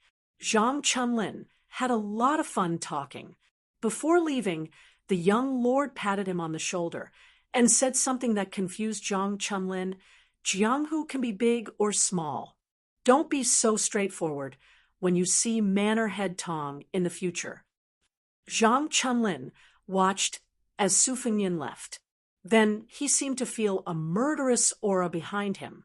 He suddenly turned around and saw a young, unfamiliar woman sitting alone on a boulder. She turned her head and looked at him. Then she smiled and said, "Jin Kuo Saber Manor, Tong Shangquan. Greetings, young Master Zhang." Everyone said that after Mount Huishan Zi, who monopolized the three chiefs of auspicious talisman. The female sword immortal was the Empress of West Chu, Jiangxi. The fist master was Martial Emperor City's Linya. The female saber saint was Southern Zhao's Tong Shangquan. Zhang Chunlin's mouth twitched as if he was struck by lightning. He could not say a word. Tong Shangquan, who probably would not ride a horse and drink in her life, slowly turned her head and no longer paid attention to the young manor head of Yuyan Mountain Manor. Su Fengnian leisurely returned to the front of the thatched cottage. Jiang and I was sitting on a small bench under the eaves. Su Fengnian said softly, "It's nothing. I just fought with someone in a daze, and in the end, I took advantage of him." She blinked her eyes. Su Fengnian stretched out his hands. His hands were empty. He smiled and said, "You can't earn half a copper coin for this kind of thing." She asked softly, "When are you leaving Mount Wudong?" Su Fengnian moved a stool and sat next to her. "I have to leave immediately." She whispered, "Are you going to Mount Qingliang or directly to North Rejecting City?" Su Fengnian smiled. "North Rejecting City is about to be built. Many people are waiting for me. Of course, I'm going directly to Liangzhou Pass." She said as if relieved of a burden, "Then I'll go to—" Su Fengnian nodded. "Okay." Su Fengnian then asked curiously, "Today, Wudong Mountain's Great Lotus Peak and Purple Sun Palace will be discussing the Tao and martial arts. There will be a lot of elusive grandmasters appearing. Aren't you going to take a look?" Jiang and I said unhappily, "What does their quarreling have to do with me?" Su Fengnian could not help but laugh. Jiang and I asked carefully, "There are so many copper coins here. Won't they be stolen?" Su Fengnian shook his head. "I'll talk to Mount Wudong. If there's even a copper coin missing, we'll go to Purple Sun Palace next time and make a scene." Jiang and I smiled. "You can go by yourself." Su Fengnian was also amused by his own words and did not say anything else. He enjoyed this rare moment of leisure. Jiang and I tilted her head. "Then I'll only bring my sword case." Su Fengnian nodded and suddenly said, "This time, we'll leave in style. Let's not be sneaky. When the time comes, you'll take me to sword kinesis flight. Remember to be slow." Jiang Ni's cheeks blushed slightly. Su Fengnian took her hand and stood up. He laughed aloud and said, Let's go to the outside of Liangzhou Pass. I'll take you to see the magnificent picture of iron cavalry guarding the border pass, like halberds crossing the river." The great Liang dragon sparrow sword slowly ascended, and a young man and woman left Big Lotus Peak under the gaze of everyone. After Hong Shixiang and Su Jihu, there was another immortal couple in the world. It was also on this day that a middle-aged man with two swords at his waist left the old donkey that had accompanied him for thousands of miles on Little Lotus Peak to accompany the old green ox. A blind female zither player slowly descended the mountain alone under the reluctant gaze of a young man who claimed to be useless. She descended the mountain only for his peace of mind. There was an average-looking short man who said to a Miaojiang woman before he went down the mountain, "If I die, find a handsome man and marry him." An elderly Confucian scholar with two people beside him bowed deeply to the sea of clouds at the edge of the cliff. He straightened his back and said loudly, "This junior bids farewell to Sage Zhang. The scholar Cheng Baishuang has lived up to his teachings." A woman in purple stood on the roof of Purple Sun Palace. She raised her head high and looked at the young man and woman, who were flying further and further away. She sneered lightly. An elderly Taoist rubbed the head of his disciple's disciple. Then he smiled at an even older senior brother. "Wudong is worthy of cultivating in this life." An elegant Taoist from Mount Longhu bid farewell to a Taoist from Mount Wudong. "If there's a chance, I'll come for tea again." An old man gently picked up his sword in the room. After hanging it properly, he said to himself, "How can my Dongyue sword pool not have one person dying outside the pass?" On this day, Dong Tai, Xianyuan Qingfeng, Wei Miao, Mao Shulang, Cheng Baishuang, Ji Lu, and Qi Xianxia, Chai Qingshan, Xue Songguan, and Yu Xingrui, the 10 grandmasters of the Central Plains, left Mount Wudong at the same time and headed outside Liangzhou Pass. After the snow ends, there will be a short story related to the snow. It will be about 200,000 words in total. It will be updated continuously on the public WeChat account Fenghua 1985. So, you must pay attention to it. The story of the snow that has been nagging for more than 4 million words is really coming to an end this time. So, those who haven't subscribed yet and those who are in the mood to do so, please subscribe. You don't have to subscribe all the time. It's also good to help increase the number of high subscriptions. Chapter 1910. In Beiliang's Dowling Prefecture, there was a crowded and bustling shipping dock. This dock had been greatly expanded in the hands of the previous provincial governor, Su Beiji. It was not as if the Lingzhou officialdom did not complain about the waste of money and manpower. Other than the dock, there were also huge granaries that were no less than Liang A.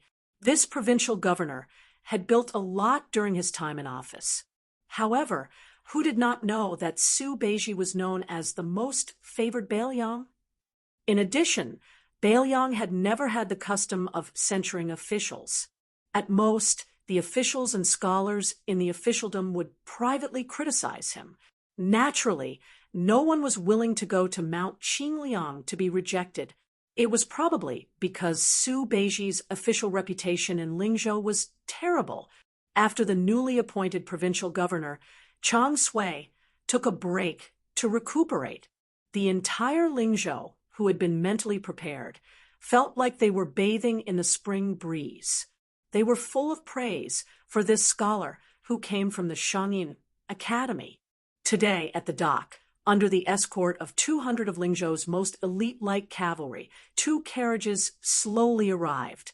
2 elegant men in official robes walked out. They were the proud disciple of the literary grandmaster, Han Guzi, the provincial governor of Lingzhou, Chang Sui, and the father-in-law of the new prince of Liang, the Central Plains Lu Jianke, Lu Dongjiang, who had just been promoted from the provincial governor of Liangzhou to the deputy administrator of Beiliang. In just a short year, Lu Dongjiang had sat in the 3rd position of Beiliang's civil official. Although it was a typical case of a father relying on his daughter, the Beiliang officialdom was pragmatic. It was not good for reputation. It did not have the complicated formalities of the Liang imperial court, such as whether one had a Jinshe background or served in the Hanlin Academy. Lu Dongjiang's official rank was the same as Song Dongming's. However, Lu Dongjiang was in charge of the government affairs of Yuling and Song Dongming, while Song Dongming was in charge of Lianglu and Lianglu. It was a bit like they were equals. Therefore, not long ago, a member of the Qingzhou Lu family said at a family banquet, "Taiyan City once had a conflict between Zhang and Gu. Now, Beiliang also has a conflict between Lu and Song. It is a conflict between gentlemen. As for Wang Linquan, he is just a merchant who stinks of money. The two meanings of this flattery made Lu Dongjiang, who had entered Beiliang, and Lianglu deeply agree. Although Lu Dongjiang still had some grudges against his ruthless daughter, Lu Qingyan, after such a meteoric rise, he gradually let go of this troublesome matter under his nose. Lu Dongjiang knew that if the Lu family wanted to continue to prosper, even if Lu Chengyan really did break off relations with the Lu family, with or without Lu Qingyan at Mount Qingliang, the Lu family's fate in Beiliang's officialdom would be completely different, whether or not Lu Qingyan could sit firmly in the position of consort to the king of Beiliang. The Lu family's status would also be turned upside down. Recently, Lu Dongjiang had been thinking about whether or not he should invite his daughter and son-in-law back to the Lu family for the spring festival this year. They were a family that had gone through thick and thin together. Even if Su Fengnian was a noble vassal king, it wouldn't be too much to ask for him to accompany them to have a harmonious New Year's Eve dinner, right? Unlike the deputy administrator's brand new official robe, the Governor Chang Sui's official robe was old and wrinkled. His originally fair face had also become dark. When the two of them stood together, Lu Dongjiang, who was older but well-maintained, looked younger. Although there was not much difference between the second-rank Golden Rooster official patch and the third-rank Peacock official patch, both of them were well-deserving of the title of Governor of Liang. However, the former was a genuine central official of the imperial court, while the latter was a powerful official who governed a region. There was still a fine line between the former and the former. However, Lu Dongjiang was a famous scholar who had enjoyed a good reputation in the scholarly circles of the Central Plains for many years. If it were any other governor accompanying him, he would still put on an air of authority. However, in front of Chang Sui, who was a brilliant disciple of the literary grandmaster Han Guzi, a well-known teacher Ji Shang of the Shangyan Academy, and also Su Weisheng's senior martial brother, Lu Dongjiang naturally regarded him as a kindred spirit. He spoke warmly as the deputy administrator, who was in charge of Lingzhou and Yuzhou. Lu Dongjiang had naturally heard about the Liang transport. He knew that the imperial court had originally promised to guarantee that 1 million dan of grain would enter Beiliang before autumn. However, until now, not even half of the grain had reached 500,000 dan. There were 3 batches in succession, scattered and hidden, and only 400,000 dan of grain. The Liang transport had 2 lines, horizontal and vertical. The horizontal line had the Guangling River as the main stem. Xiangfan City in Qingzhou, which was regarded as the waste of the Central Plains, was an important transit point for grain. However, no one had expected that the young vassal Zhao Sun would rebel with the Yan King Zhao Bing and the Shu King Chen Jibao. It was said that he was going to be elected as the new emperor. As a result, the Zhao imperial court lost half of the Jinggan Road's jurisdiction, and the grain transport was delayed again and again. Lu Dongjiang could only lament that this was an unlucky year. Chang Sui accompanied Lu Dongjiang to the shore of the ferry. The boats on the river were piled up like they were walking on flat land. The 2 sides of the pier were bustling with activity, which surprised Lu Dongjiang. Chang Sui's words broke the mystery.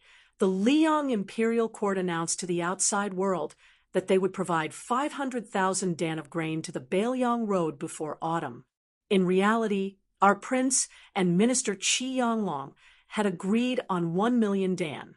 In reality, this autumn, under the supervision of Qi Yanglong and Huan Wen, close to 800,000 dan of grain had been shipped into our Lingzhou granary. However, out of consideration for Liang's reputation, we only said to the outside world that we had received 400,000 dan. Since the weather was good and the political matters were clear, Lu Dongjiang was pleasantly surprised. However, he immediately realized that the Lingzhou provincial governor beside him, who had suddenly taken a high position, did not seem to be in a good mood.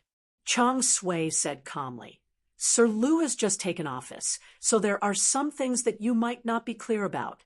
Apart from promising 1 million dan of grain before autumn, the Liang Imperial Court also promised to ship in 2 million dan. However, looking at the current situation, that seems to be far away." Lu Dongjiang was confused. The Central Plains is in chaos, and the Jinggan Road is also under the jurisdiction of the rebel vassal king Zhao Sun.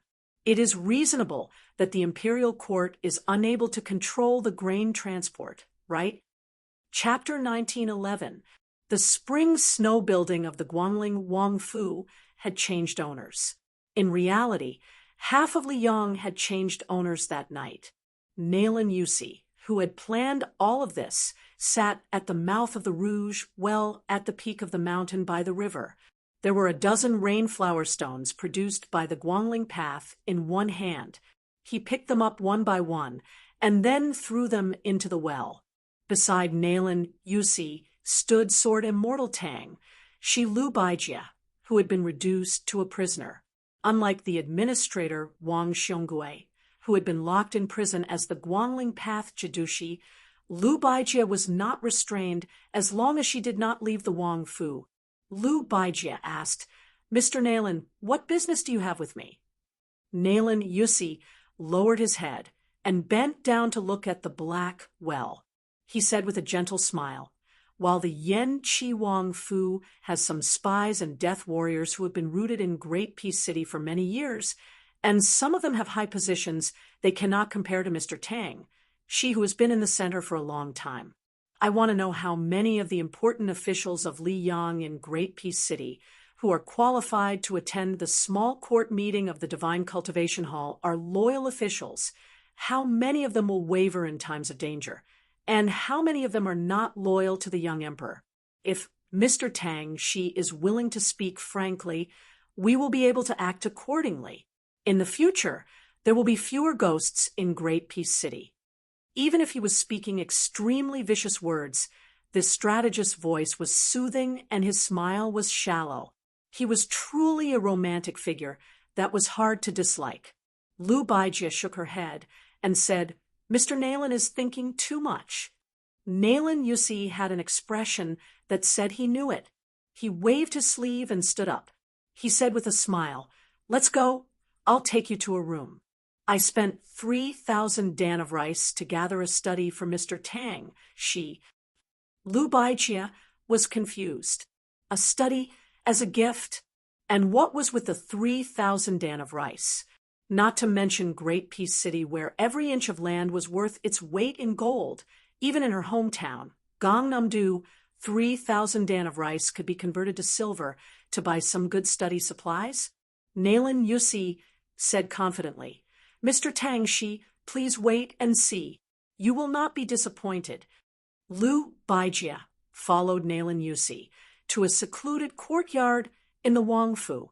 After passing through the corridors and buildings, Nayland Yusi pushed open the door and extended his hand, indicating Lu Baijie to enter the room first.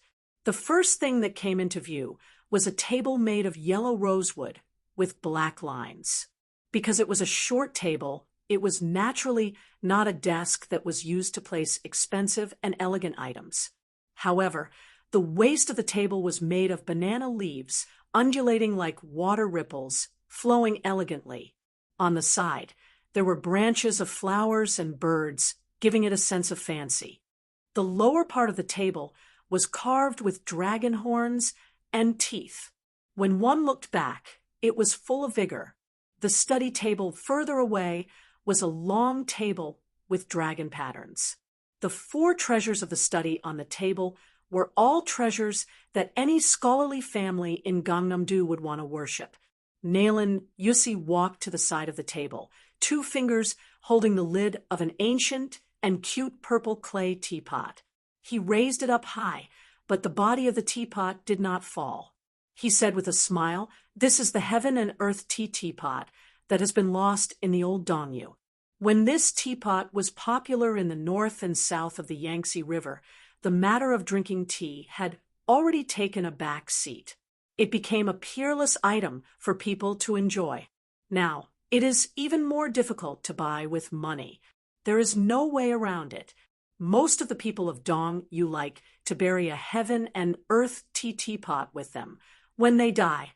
Mr. Tang, she is a divine hand in the way of tea, and should know better than me. This teapot is not ordinary. Lu Baijie just glanced at the teapot and looked around. She asked with a heavy face, "All the items in this room only cost 3,000 dawn of rice." Nayland Yusi laughed and said, "Don't worry, it is definitely not because of the war in Guangling Path that caused the noble families to sell their treasures cheaply. To put it bluntly, since the fall of Dechu 20 years ago, the officialdom of Guangling Path was full of villains who suddenly became rich and powerful. There were not many valuable family names. Otherwise, they are just fence-sitters. This time, the owner of the spring snow building changed.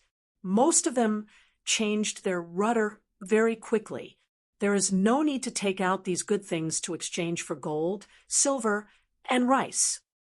Nayland Yusi suddenly squatted down and went under the dragon pattern table.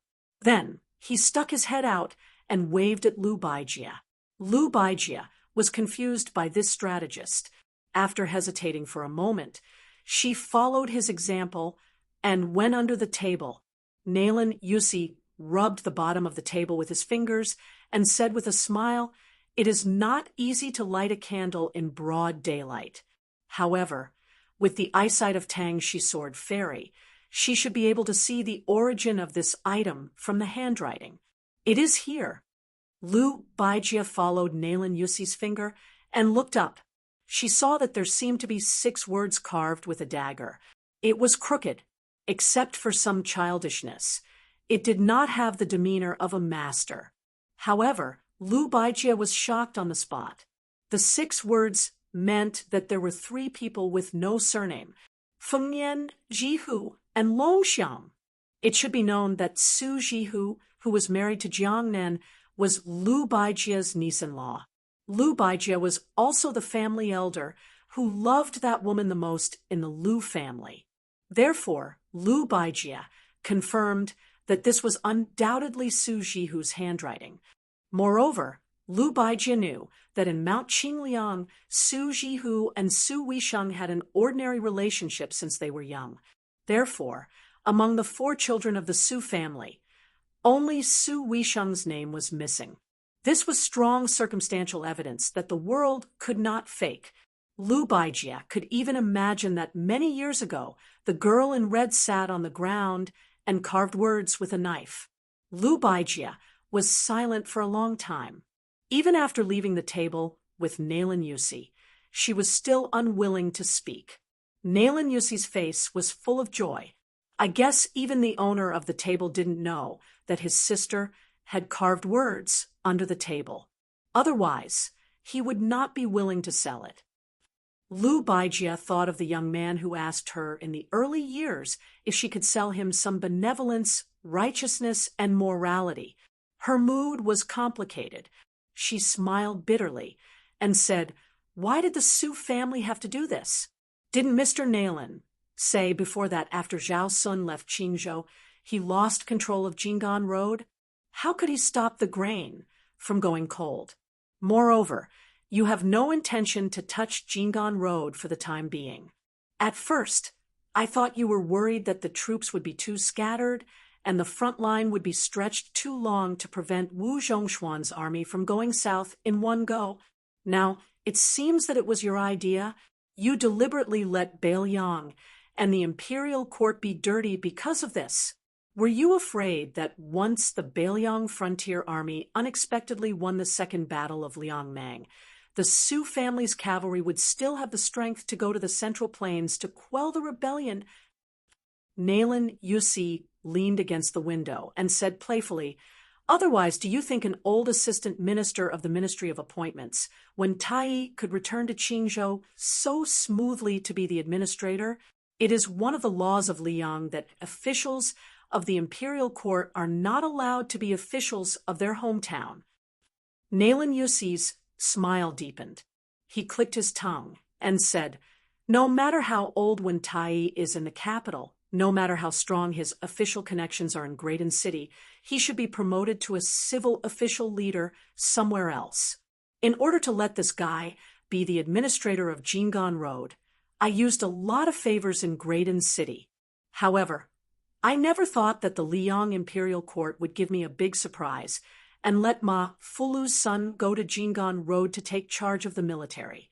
This way, on the issue of grain going cold, the civil and military officials of the border would work together to secretly support those pests of the country. Only then could they resist the pressure of Qi Yanglong and Huan Wen. Otherwise, if it was someone else, it would be hard to say. After all, when the two provincial officials are angry, they are not to be trifled with. The remaining 2 million dan of grain might really have to be sent to Beiliang's Lingzhou. Lu Baijia pressed one of her palms on the table. The table creaked. It could be seen that she was enduring the majestic pressure of Tangshi's sword immortal. Naylan Yusi, who was in a very good mood, said with a smile, "In this world, as long as there is a war, there will be a need for grain. The Beiliang Frontier Army is not a divine army. Of course, it is no exception. Even if the young provincial governor, Su Beiji, had the foresight to become the provincial governor of Baimi, but with the power of Lingzhou, which is known as the south of the Great Wall, it is obviously not enough to let the Beiliang Frontier Army that is about to welcome the Second Great War of Liangmang have no worries. Then what about Su Beiji, the transport commissioner of Beiliang?" Naylan Yusi asked, and answered his own question. Even the cleverest housewife cannot cook without rice. Even the common people who have never read books understand this principle, let alone the number one civil official of Beiliang, that the Zhao clan of Liang wanted to rope in the most. Therefore, Su Beiji ran to Mount Qingliang and told the vassal kings surnamed Su that although your family has a lot of money, it is still not enough. You should sell your family's belongings. I will help you deal with this matter. You, Su Fengnian, don't worry about it. Out of sight, out of mind, you can be a hands-off shopkeeper. It just so happens that outside the Liangzhou Pass, there is a need to build that laborious and costly Beijua city. Excluding the families who serve in the military, the wages of the common people with household registration will be paid from there. As for the grain for the border army, it will be earned from the people who come to our Lingzhou to buy your Su family's belongings. As long as they have the ability to dig out the grain from the hands of the big and small transport officials along the Guangling River through their personal relations or various channels, no matter what method they use to deliver the grain to Beiliang, the transaction will be valid. Chapter 1912. Naylan Yusi pointed at a folding fan beside Lu Baijia's hand. The fan made by the old Western Shu dynasty is the painstaking work of Ma Xiaoguan in his later years. There are only 2 left in the world. One is in the imperial study of Emperor Liang. Probably because of the hot summer, he just wants to look at it and is reluctant to waste it to invite the cool breeze. The other one is in the hands of you, Mr. Tang Shi. Do you know how much rice was used to buy this fan? 600. It sounds like a small amount, right? Even if you have to pay for the cost of the relationship with the buyer, you still earn a lot, don't you think? But let's not wrong the king of Beiliang. He doesn't know how expensive the rice is. The calculation in his mind is not the same as ours. It's a pity that you, Mr. Tang Shi, know the calculation. Even Qi Yanglong and Huan Wen, the 2 pillars of the country, know it, but it's still useless. Naylan Yusi came to the half table with yellow rosewood and black patterns. He suddenly tiptoed and sat on the table in an ungraceful manner. He looked at Lu Baijia, who was standing and stretched out his hands. Mr. Tang, she is not the kind of old-fashioned scholar who only knows how to bury himself in books. He used to be the minister of the Ministry of War in the capital. Although he is not the head of the Ministry of Revenue, he naturally knows the annual rations of the people in the Central Plains and the Border Army.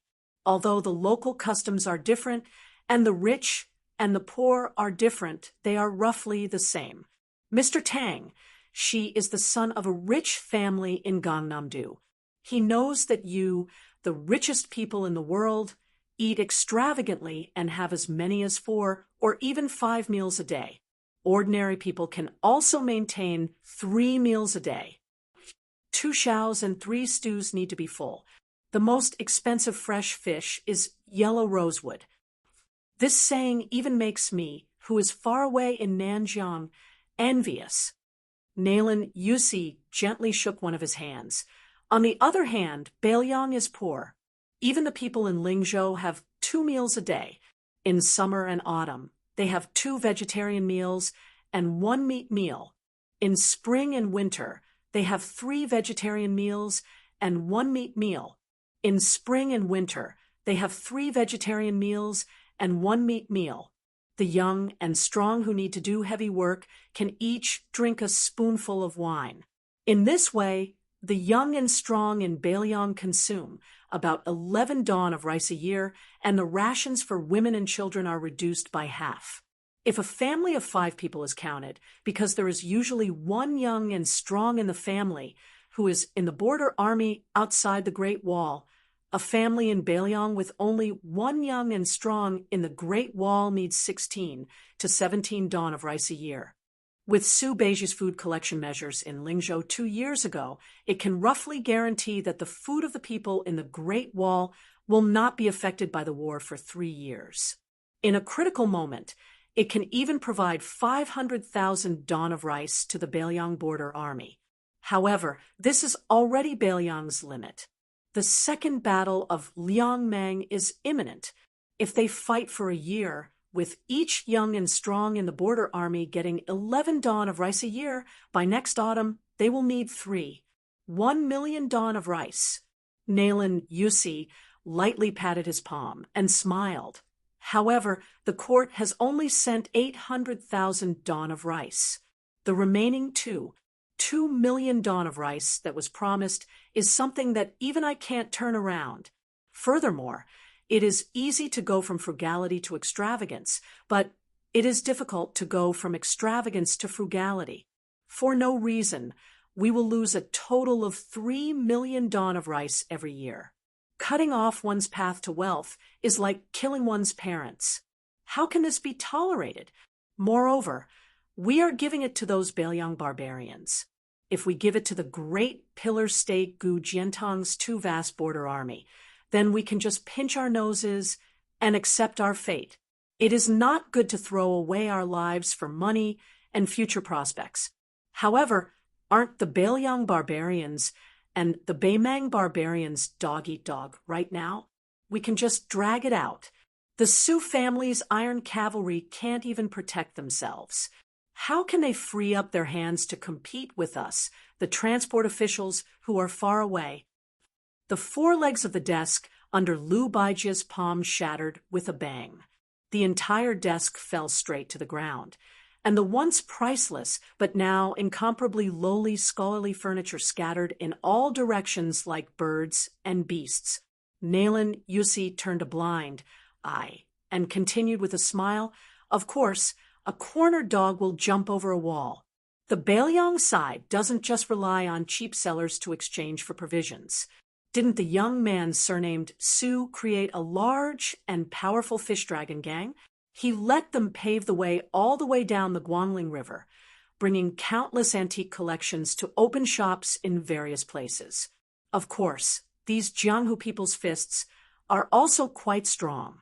It is said that Transport Commissioner Su Beiji has already spread the word that if anyone dares to delay the Fish Dragon Gang's legitimate business, he will let the Bailiang cavalry personally knock on their door and reason with them.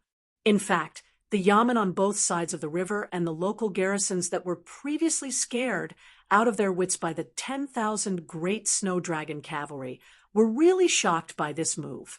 Therefore, at this time, they need me, Nalen Yusi, to muddy the waters again." Nalen Yusi stretched out a finger and pointed at his own nose, smiling brightly. Lu Baijia clenched his fists and stared at the only remaining figure of those strategists. Zhao Chongling, Huang Longshi, Yuan Bunshi, and Li Yishan had all died one after the other. It seemed that only this Nailan Yusi had lived to the end, and seemed to have had the last laugh. Lu Baijie asked, "You, Nailan Yusi, just want to help Zhao Bing usurp the throne. Why do you have to do this?" Nailan Yusi's smile faded, his hand supporting the delicate yellow rosewood table. "My efforts in Bailiang have never been less than in Great Peace City." Lu Baijie, who had always been gentle and elegant, asked angrily for the first time, "Are you really not afraid that the Bailiang of Liyang will fight, and only Beimang will benefit?" "Nailan Yusi, what do you want to do?" Nailan Yusi did not care about Lu Baijie's murderous intent at all. He said lazily, "Those who know me know my worries. Those who do not know me ask what I want." Then Nailan Yusi turned and smiled at the door. "Move back, Mr. Tang. She is just joking." Lu Baijie laughed in anger.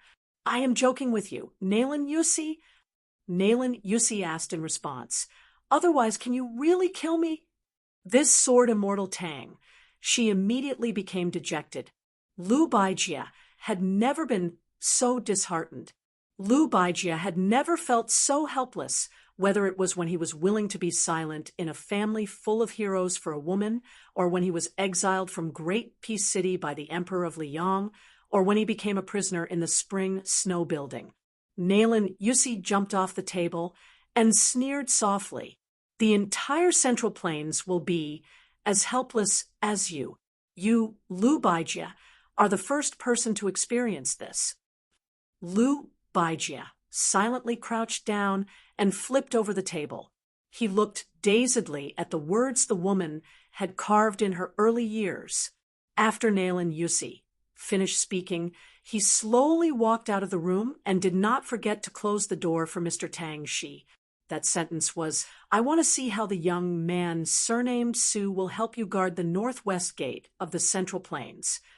Nailan Yusi walked out of the house, left the courtyard, and climbed to the top floor of the Spring Snow Building. He came to the corridor and stood against the railing, looking at the Guangling River in the distance. He muttered to himself, "Drunk holding a wine cup can swallow the cool breeze of Jiangnan Wuyu. Brushing the armor and blowing can absorb the strength of the northwest Qinlong. But now I am living in Jiangnan.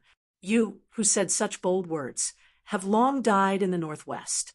Nailan Yusi raised his head and asked softly, "Li Yishan, if you are still alive, will you persuade your student not to guard the northwest gate?" At this moment, a voice sounded behind Nailan Yusi. "Li Yishan will never say this." Nailan Yusi did not turn his head. He quickly returned to normal and asked with a smile, "Why does King of Shu also have the leisure to climb high and look into the distance?" It was Chun Jibao's uninvited guest. He said indifferently, "Wu Zhongshuan is nothing. If I throw him into the Bailiang frontier army, he can't even be the deputy commander of the infantry. Is he worthy of my attention?"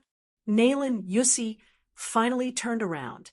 He leaned against the fence and said with a smile, "Don't say this in front of Zhao Bing. It's too much of a slap in the face. Back then, Wu Zhongshuan and I, Nailan Yusi, were the right-hand men of King Yin." Chen Jibao sneered. "So your Nanjiang army is only fit to have internal strife in the Central Plains." Nailan Yusi sighed. Chen Jibao, you really have to change your temper of only being willing to speak the truth." In other words, Nailan Yusi obviously did not deny Chen Jibao. He acquiesced in the contempt of the Bailiang Protector General for the elite army of Nanjiang. Nailan Yusi asked with a smile, "Don't you regret leaving Bailiang?" Chen Jibao twitched the corner of his mouth, and he didn't even have the desire to speak. Nailan Yusi turned around again and looked at the Guangling River that rolled into the sea. He said, "Who said that the cavalry can resist the north like a halberd across the river?" Chen Jibao still didn't speak. Nalen Yusi leaned on the railing and gently rested his chin on the back of his folded hands. Baelyang, homophonic, sad, inauspicious. I don't know why that guy didn't persuade Su Xiao to change at the beginning. Chen Jibao finally sneered and said, sad. He walked to Nalen Yusi's side and laughed. My Baelyang cavalry has 300,000 soldiers. Life can be sad, but death is magnificent. How can the gentle people of the Central Plains understand? Nalen Yusi whispered, Did you say I Baelyang? Nalen Yusi, who suddenly realized, said to himself, One day you are the Baelyang Frontier Army, and you will be a soldier of Baelyang for the rest of your life. I understand. What you have done has nothing to do with the new Prince Liang Su Fengyan, or even with the old Prince Liang Su Xiao. Nalen Yusi turned to support his chin with one hand and patted the railing with the other. He continued to look into the distance. Chen Jibao, don't worry. I will help you to make the Central Plains understand. Of course, this is the premise that we can stand here and talk. Chen Jibao asked, Aren't you afraid that Zhao Bing and Zhao Zhu will kill you? Especially Zhao Zhu? Nalen Yusi said a joke that was not very funny. I'm scared to death. Chen Jibao turned and left. He said in a deep voice, Chen Jibao, don't ask about the process, only the result. If you can't do it by then, don't mention Zhao Bing, and Zhao Zhu, I will kill you first. Nalen Yusi, who had his back to the white-clothed war sage, said calmly, Let's wait and see together with the whole world. Watch the big joke with me, Nalen Yusi, a joke that is not very funny. Chapter 1913. The people of Longqing County in Lingzhou were once the most arrogant group of people in Baelyang. Regardless of whether it was the border soldiers or the scholars or merchants, they all stood with their backs straight. This was because this was the hometown of the former Huaihua great General Zhong Hanguo. Zhong Hanguo had been the commander of the Baelyang cavalry for over a dozen years. He had accumulated a lot of prestige, and his disciples were all over Baelyang. Adding on the fact that Zhong Hanguo was known for being protective of his own people, promoting generals was a public show of kindness to his hometown, so the people of Longqing County all felt superior to others. Before the auspicious talisman, Longqing County was, without a doubt, a very popular place. The marriage partners of the large and small families in Lingzhou all chose Longqing County as their first choice.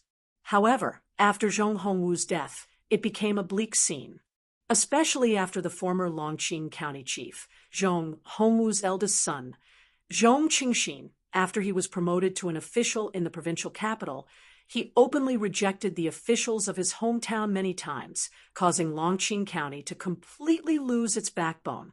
Just like that, of the three most prosperous counties in Baelyang in the past, Longqing County, Yanji County, and Huangnam County, there were only two other counties left. For example, during the construction of North Jebei City, as long as the people of Baelyang were willing to participate in the construction outside Liangzhou Pass, they would be able to obtain quite a bit of money. There were poor people from all over Lingzhou who surged into the pass. Only Longqing County did not have many people responding. Of course, this had to do with the fact that the people of Longqing County were mostly well off. However, the knot in their hearts that everyone in Baelyang knew about was the key reason. The people of Baelyang had always been valiant and warlike since ancient times. Although Lingzhou was rich, there were as many martial arts schools as there were hairs on a cow. Naturally, they did not lose to Liangzhou and Yuzhou. In the past, His Royal Highness, who had stirred up storms in the officialdom of Lingzhou, no matter what his original intentions were, in the end, he uprooted the Zhong family, this towering tree that shadowed the entire county, from its roots. The people of Longqing County were both afraid and resentful. It could be said that their thoughts were complicated. It was impossible to explain clearly in a few words. Therefore, when an ordinary middle-aged man in Longqing County's capital planned to go to northern Beiliang City to beg for a living, his neighbors began to despise him. This was especially so when they heard that this man planned to move his wife and son out of Beiliang. This was no longer just idle gossip. Some people even wanted to point at his spine and curse him in front of his face. They scolded him without any regard for the feelings they had accumulated over the years. Then, very quickly, there were people who dug up old scores. They said that this fellow called Lu Daiyuan was not originally from Beiliang. It was only after he married a woman from Longqing County that he went to the Yamen to change his registration. It could be said that he had taken root in Longqing County. All these years, he had been a butcher in Longqing County who slaughtered pigs and sold meat. In fact, he had always been fair in his business and didn't earn any money that went against his conscience. It was just that this trip to northern Beiliang City this time had incurred the wrath of the public, causing his family of 4 to become like rats on the street. Who knew which gossipy idle man remembered that this bastard surnamed Lu had let slip that the second round against the Beimang barbarians when they were drinking and chatting. This immediately caused an uproar. In Lu Daiyuan's pork shop, that whole pig that weighed less than 100 catties was sold for 3 days straight. He couldn't even sell half a catty of it, so he could only stew it at home every day to celebrate the new year. During this period, Lu Daiyuan gave a large piece of the best tenderloin to a lonely old man who lived at the end of the street. He threw the tenderloin to the old man directly out the door.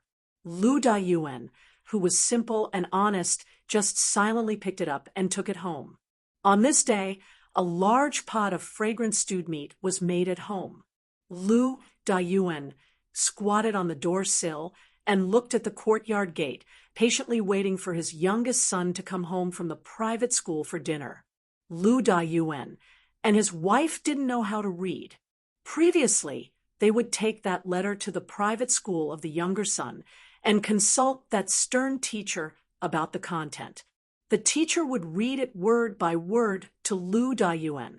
After that, Lu Daiyuan would return home and tell his wife the general idea. This trip was the most satisfying time for Lu Daiyuan. Lu Daiyuan still remembered that when his eldest son was young, he always complained that his father wasn't in the Northern Liang Border Army, which made him unable to raise his head in front of his peers. Later on, when his son grew up, he became more and more promising in his studies and became a well-known talent. Therefore, his son's smile and laughter at home became more and more frequent. Although his younger son had similar complaints, with such an honest elder brother who could support him, he was not as depressed as his elder brother was when he was young. He was always a cheerful kid who liked to grin and laugh. Occasionally, when he heard his schoolmates talking about their relatives who had made military exploits outside the Northern Liang Pass and was promoted, he would squat in the courtyard and sigh or pick up the wooden short saber that his father made for him and run all over the courtyard crazily. When he ran out of strength, he would eat and read. Generally speaking, the life of the family of 4 was getting better and better. As for the Jingguan Taoist temple in the gourd mouth of Yuzhou province, the fierce battle in Huda City in Liangzhou province, the hundreds of thousands of nameless steals in Qingliang Mountain, and the young lord regaining the title of pillar of the state, it had nothing to do with their family. Generally speaking, the family of 4 lived better and better. As for the Jingguan Taoist temple in the gourd mouth of Yuzhou province, the fierce battle in Huda City in Liangzhou province, the hundreds of thousands of nameless steals in Qingliang Mountain, and the young lord regaining the title of pillar of the state, it had nothing to do with their family. His wife had walked to his side at some point. She hesitated for a moment before asking softly, "Is Mr. Lu unwilling to read the letter for us?" Lu Daiyuan scratched his head and hummed in acknowledgement. His face was full of guilt. The woman, who was not beautiful but had a gentle temperament, smiled and did not say anything. Suddenly, a child ran into the courtyard while crying. When he saw his parents, who were squatting and standing, he stopped in his tracks and raised his arm to wipe his tears. He sobbed sadly. "I don't have a father like you. You're a good-for-nothing, and you don't have a backbone. I don't want to leave Bailiang with my mother." Lu Daiyuan was stunned. The woman said angrily, "Xiangzhu, mother doesn't allow you to talk to father like that." The child had never seen his mother get angry before. He was so stunned that he even forgot to cry. Lu Daiyuan secretly pulled his wife's sleeve and said softly, don't be angry at the child." The woman was still angry and glared at him. "You have no manners. Mr. Lu taught you how to read and write. Did he teach you how to scold people?" The child became more and more aggrieved. He simply hugged his head and squatted on the ground, sobbing pitifully and helplessly. The man stood up and gently carried the child back to the house. After sitting on the bench, he rubbed the child's head and smiled. "Xiangzhu, I'm not angry that you scolded father like that. Instead, I'm very happy." The child wiped his face carelessly and secretly glanced at his mother sitting across the table. Seeing that her face was still gloomy, the child continued to be silent. Anyway, the neighbors all laughed at his father for being a silent Lu Daiyuan. He could only blame his father, and not Lu Xiangzhu for being a silent Lu Daiyuan. The man was about to say something to his wife when she said softly, "Daiyuan, you're the man in charge of the house. Whatever you say goes. However, when you reach the border, remember to wear warm clothes. The weather is cold, and the snow is heavy in winter. You have to work often. After all, this is not your home. You can always have a place to shelter from the wind and rain. Oh, right, I'll prepare 3 more pairs of cotton shoes for you. Don't complain that the soles are too thick." Listening to the woman's endless chatter, the man was not impatient at all. He responded with a smile and occasionally lowered his head to pick up a piece of meat for the child who was sitting in his arms and eating. In the end, the child had a temperament that could not bear grudges. He was like this to his peers, let alone his own parents. Soon, the child raised his head and said angrily, "Father, I'm telling you, Mr. Lu told us that according to Bailiang's military law, if a person is to be killed, he or she will not be killed. According to the military law, those who cower before battle will be beheaded. You're lucky that you're not a soldier of the border army. Otherwise, humph." The man did not know whether to laugh or cry. The woman leaned forward and picked up another piece of meat for the child's bowl. She laughed angrily. "I can't shut your mouth. Every night when you're doing your homework, you often nap. I've never seen you so energetic." The child made a face and ate the fragrant stewed meat with oil dripping from his mouth. He turned his head to look at his father and asked seriously, "Father, do you know how many beheadings there are in Bailiang's military law?" The man asked, "Do you know?" The intelligent child rolled his eyes. "In any case, there are a lot." The Su family of Bailiang's military had always been known for its ruthlessness. It was said that the butcher had once jokingly said that Su Shao was an uncouth man who did not know how to read the word dough in the hall of wooing. He only knew the stupidest way, which was to kill people. He was not careless when killing the enemy and never showed mercy when killing the soldiers under his command. That was why he had the military force he had today.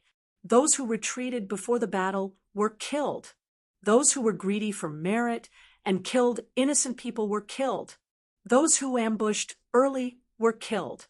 Those who abandoned their weapons and horses without reason were killed. If the sergeant died in battle and the entire troop survived, the entire troop was beheaded. If the commandant died in battle and the first commandant survived, the entire commandant was beheaded. Of course, in addition to these bloody and ironclad rules in the Bailiang border army, There were also subordinates who did not reward them for meritorious service. Regardless of whether it was the commanding officer or sergeant, the entire camp was beheaded. Those who were greedy for military pay and pensions, no matter how many there were beheaded. When the man heard the child's words, he laughed loudly.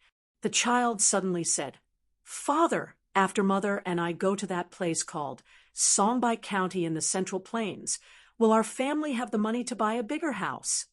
The middle-aged man laughed. "That's very difficult. I haven't saved much silver over the years. The Central Plains are richer than our Lingzhou." The child made an "oh" sound and was a little disappointed. Chapter 1914. The man continued with a smile. "But don't worry, I won't forget to send you money in the future when I reach North Rejecting City." The child shook his head like an old man. As the saying goes, riches and honor cannot be corrupted, poverty cannot be shaken, might cannot be subdued. That's what a real man is. The man asked curiously, "What do you mean by that? Can you explain it to me?" The child chuckled. "It means Mr. Liu said that the sage of the Zhang family said it." "You don't even know this, Dad. You're really ignorant." The man was gratified. "It's okay if I'm ignorant, as long as you and your brother are." At the mention of his brother, the child immediately said proudly, "I'm far from my brother. Even Mr. Liu said that my brother is amazing." The man laughed heartily. "Aren't you both my son?" The woman looked at the father and son with a gentle smile. She didn't know anything about war, nor did she know anything about knowledge. She only relied on her many years of daily necessities and saw a lot of people and things. She understood a simple truth. Some men would only say the harshest words to the people closest to them. However, some men would save their best temper for their family members. Her man was the latter. Therefore, whether it was the calmness of the past 10 years or the gossip of the neighbors, she didn't feel that marrying this man back then was a mistake. The child asked, "Dad, where was your hometown in the past? Is it that Songby County?" The man nodded. "Yes, but when I was your age, life wasn't good. There was no one left in the family, and I couldn't survive, so I left my hometown." The child laughed rudely. "No wonder the neighbors said that my mother fell for you. They're really blind." This time, the woman didn't get angry. She only covered her mouth and laughed secretly. The man was even less angry. He looked at his wife. "That's right." The child asked worriedly, "Dad, is my brother really going to study in that Gangnam-do? When will he be able to meet us in Songby County?" The man said softly, "I don't know either. When I was young, I swore that my son would have to study in the future. I always felt that studying was the best. No matter what he did, no matter how much money he earned, it was nothing. I lost my parents a long time ago. I only know that more than 10 generations before me were farmers. Therefore, when I came to Beiliang, I met your mother, Xiangzhu. I was really lucky. Otherwise, if you and your brother were like me, you wouldn't be able to study." The child muttered, "Then why don't you treat Mother better?" The man said helplessly, "That's all I can do. There's nothing I can do." The woman's eyes curved into crescents. The man said that he was very lucky, but she felt that she was very happy. On the day the mother and daughter left Longqing County City with their luggage, this man slowly returned to the city along the post road. When he returned to this small and shabby alley, he thought for a moment. Carrying the only 2 pig legs left in his house, he went to 2 places, one after the other. One was secretly placed in front of the old man's house at the end of the street, and the other was delivered to Mr. Liu's house. During this process, the man didn't know how many people rolled their eyes at him and spat at him. In the end, the man returned home and took out the wooden box covered in dust from under his bed. He never opened this box, and his wife was also considerate and never asked about it. This man, who had lived in this small street for more than 10 years and had always been silent, carried the heavy wooden box to the courtyard. He squatted down and used his strength to wipe away the dust. The man muttered to himself, "My two old friends, not long after you accompanied me to Bailiang, the great general led us to fight that battle in Baimang. It was really sullen. We won and retreated, many people, and I left the border army in anger. Later, we found out that it was the old emperor of Liang's scheme. It turned out that he was afraid that we would destroy Baimang in one breath, and then he wouldn't be able to sit on the dragon throne anymore. All these years, I really didn't have the face to see you guys. Hey, as for fighting, Lu Daiyuan, joined the army at the age of 14. In the second year, I became a corporal. At the age of 16, I became a commandant. At the age of 18, I followed the great general to the grave as the deputy general of a battalion. What was there to be afraid of? I also left the border army early. Otherwise, when little bastards like Wang Lingbao and Li Mofan see me, wouldn't they have to tuck their tails between their legs and behave themselves?" The commoners on this street were somewhat puzzled. After the sound of horse hooves, they saw 7 to 8 elite cavalry wearing armor and carrying swords stop in front of Lu Daiyuan's house. This made the commoners somewhat worried. They scolded Lu Daiyuan, that foreign coward, but after all, they had been neighbors for more than 10 years. Lu Daiyuan wasn't a bad person. Everyone had deep feelings for each other. Otherwise, why would they scold him to his face? This big, enigmatic Lu to better not offend the government's garrison. The leader of the elite cavalry was a tall and sturdy man in his 40s. He was now the main general of the local army stationed in Longqing County. He had been a commandant of the cavalry for more than 10 years. The commoners of Longqing County might not know him personally, but they all knew that this person was highly regarded by Lingzhou's General Han Laoshan. It was said that he was brothers with Hong Shuwen, who was born in the Red Phoenix Battalion. In the future, how could a commandant with real power or a deputy general of a province run away? One of the commandant's trusted subordinates asked softly, "Commandant, who are you sending off? Why do you need to personally come out? Normally, you wouldn't even be in the mood to look at those people who are close to the Zhong family. How could there be such an arrogant fellow in our Longqing County?" The commandant sneered. "Those embroidered pillows aren't even fit to feed the horse of the person in the house." Then the commandant proudly said, "Back then, I was the one who fed his horse." This kind of thing could be used to brag. The cavalry looked at each other. Did our commandant's head get clipped by a door recently? He wasn't like this in the past. His eyes were very high. When the cavalry finally saw the man with the luggage step out of the courtyard, they were all stunned. His figure could be considered sturdy and tall. They couldn't tell that he was a person with 3 heads and 6 arms. The commandant quickly dismounted from his horse. Then he led a horse that no one was riding and walked forward. He cupped his fists and said in a deep voice, "Longqing County Cavalry Commandant Ma Yunjing, greetings to old Deputy General." The man with the luggage was holding a long item wrapped tightly in cotton cloth.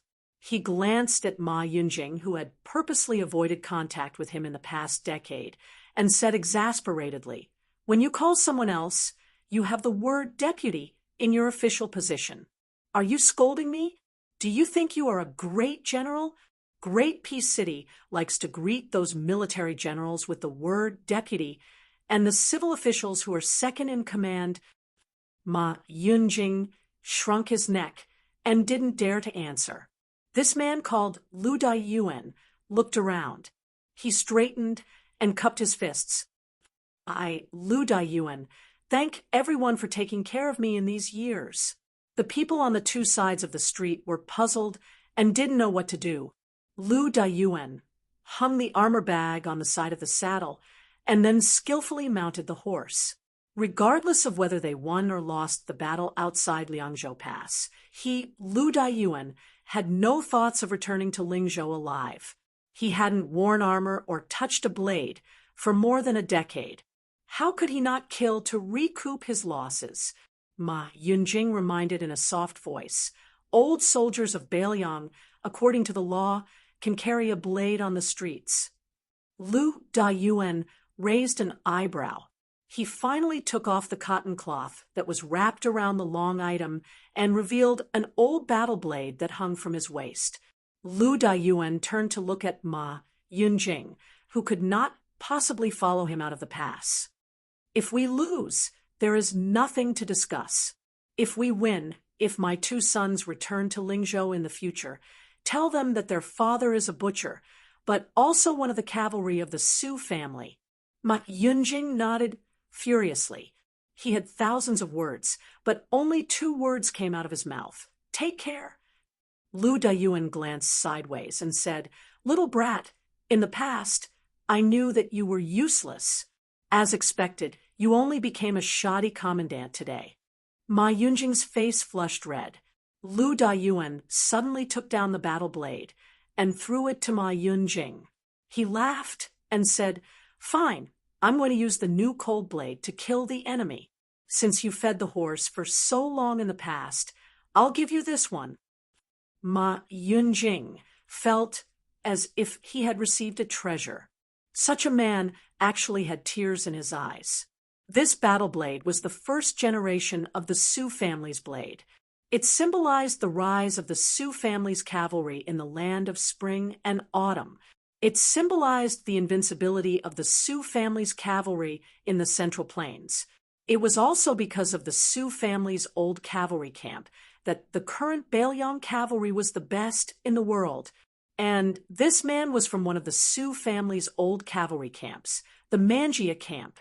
First-class cavalry, Lu Daiyuan. The people on this street naturally did not know that after General Su Shao grew old, he had many times lamented to the civil and military officials in the meeting hall of Mount Qingliang. In the past, that kid called Lu Daiyuan was the fiercest in battle. He was comparable to Lu Qiu. He was really not a coward. Chu Lushan would always complain that he was wronged, but that guy surnamed Lu always charged forward with all his might. He never paid attention to the art of war, so he was definitely not as good as me. Yuan Zuozong would tear him down, but he never lost even once. Butcher would nod and say, Yes, he's like me. And then a certain young man would mock him with his Royal Highness.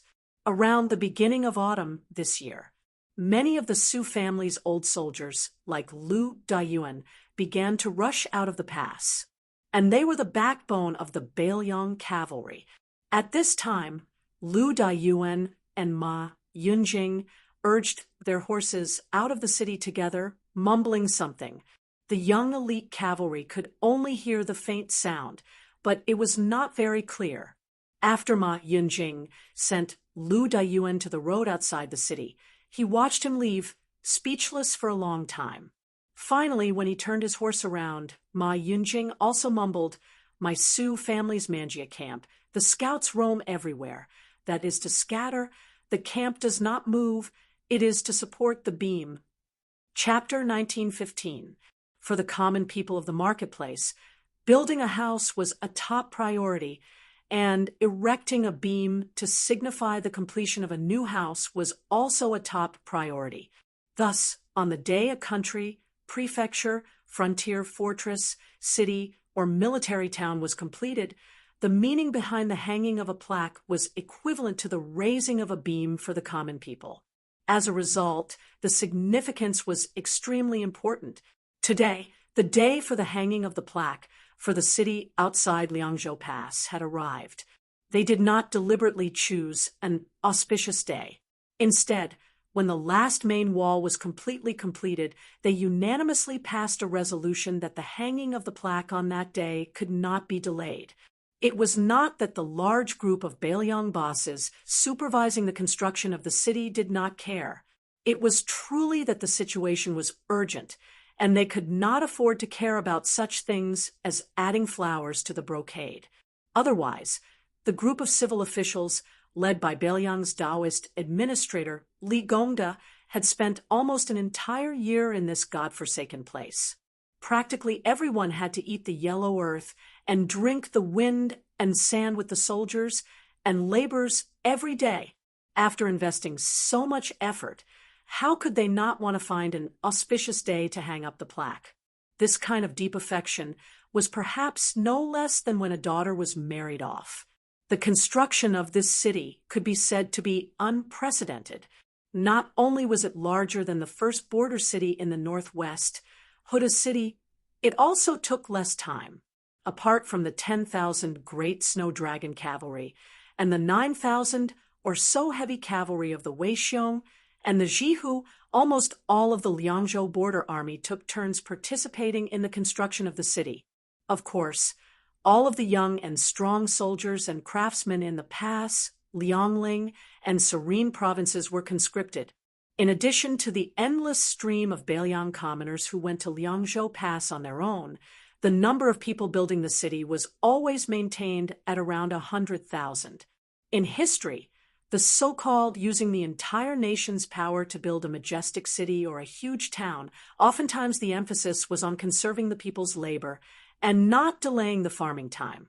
Most of the time, in 30 days, quickly build a wall, and then intermittently take several years to complete the construction. But this time in Beiliang, the Su family on Mount Qingliang had nearly exhausted all of their wealth to build the city's main wall. It was simply a magnificent feat of cutting off the cauldrons and sinking the boats. Just the loess used to build the main wall had already hollowed out 2 small hills south of the city, Longzhou and Huwei. At dawn, Li Gongda and his neighbor, Song Chongsui, the Mahis School's deputy supervisor, got up early together. After ascending the city wall and strolling on the wide horse path, the administrator, who had lost 20 pounds at some point, subconsciously stamped his feet out of habit.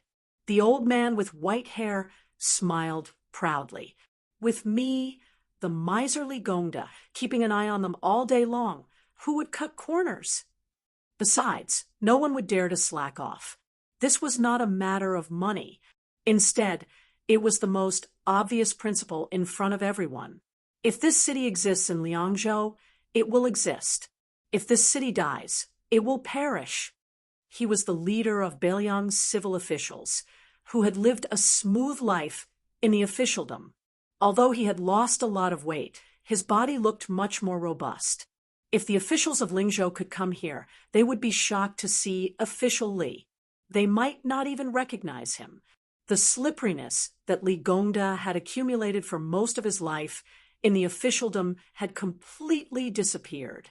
Instead, it was an invisible heroic spirit that could only be possessed by someone who came from a family of generals. The old man was a scholar after all.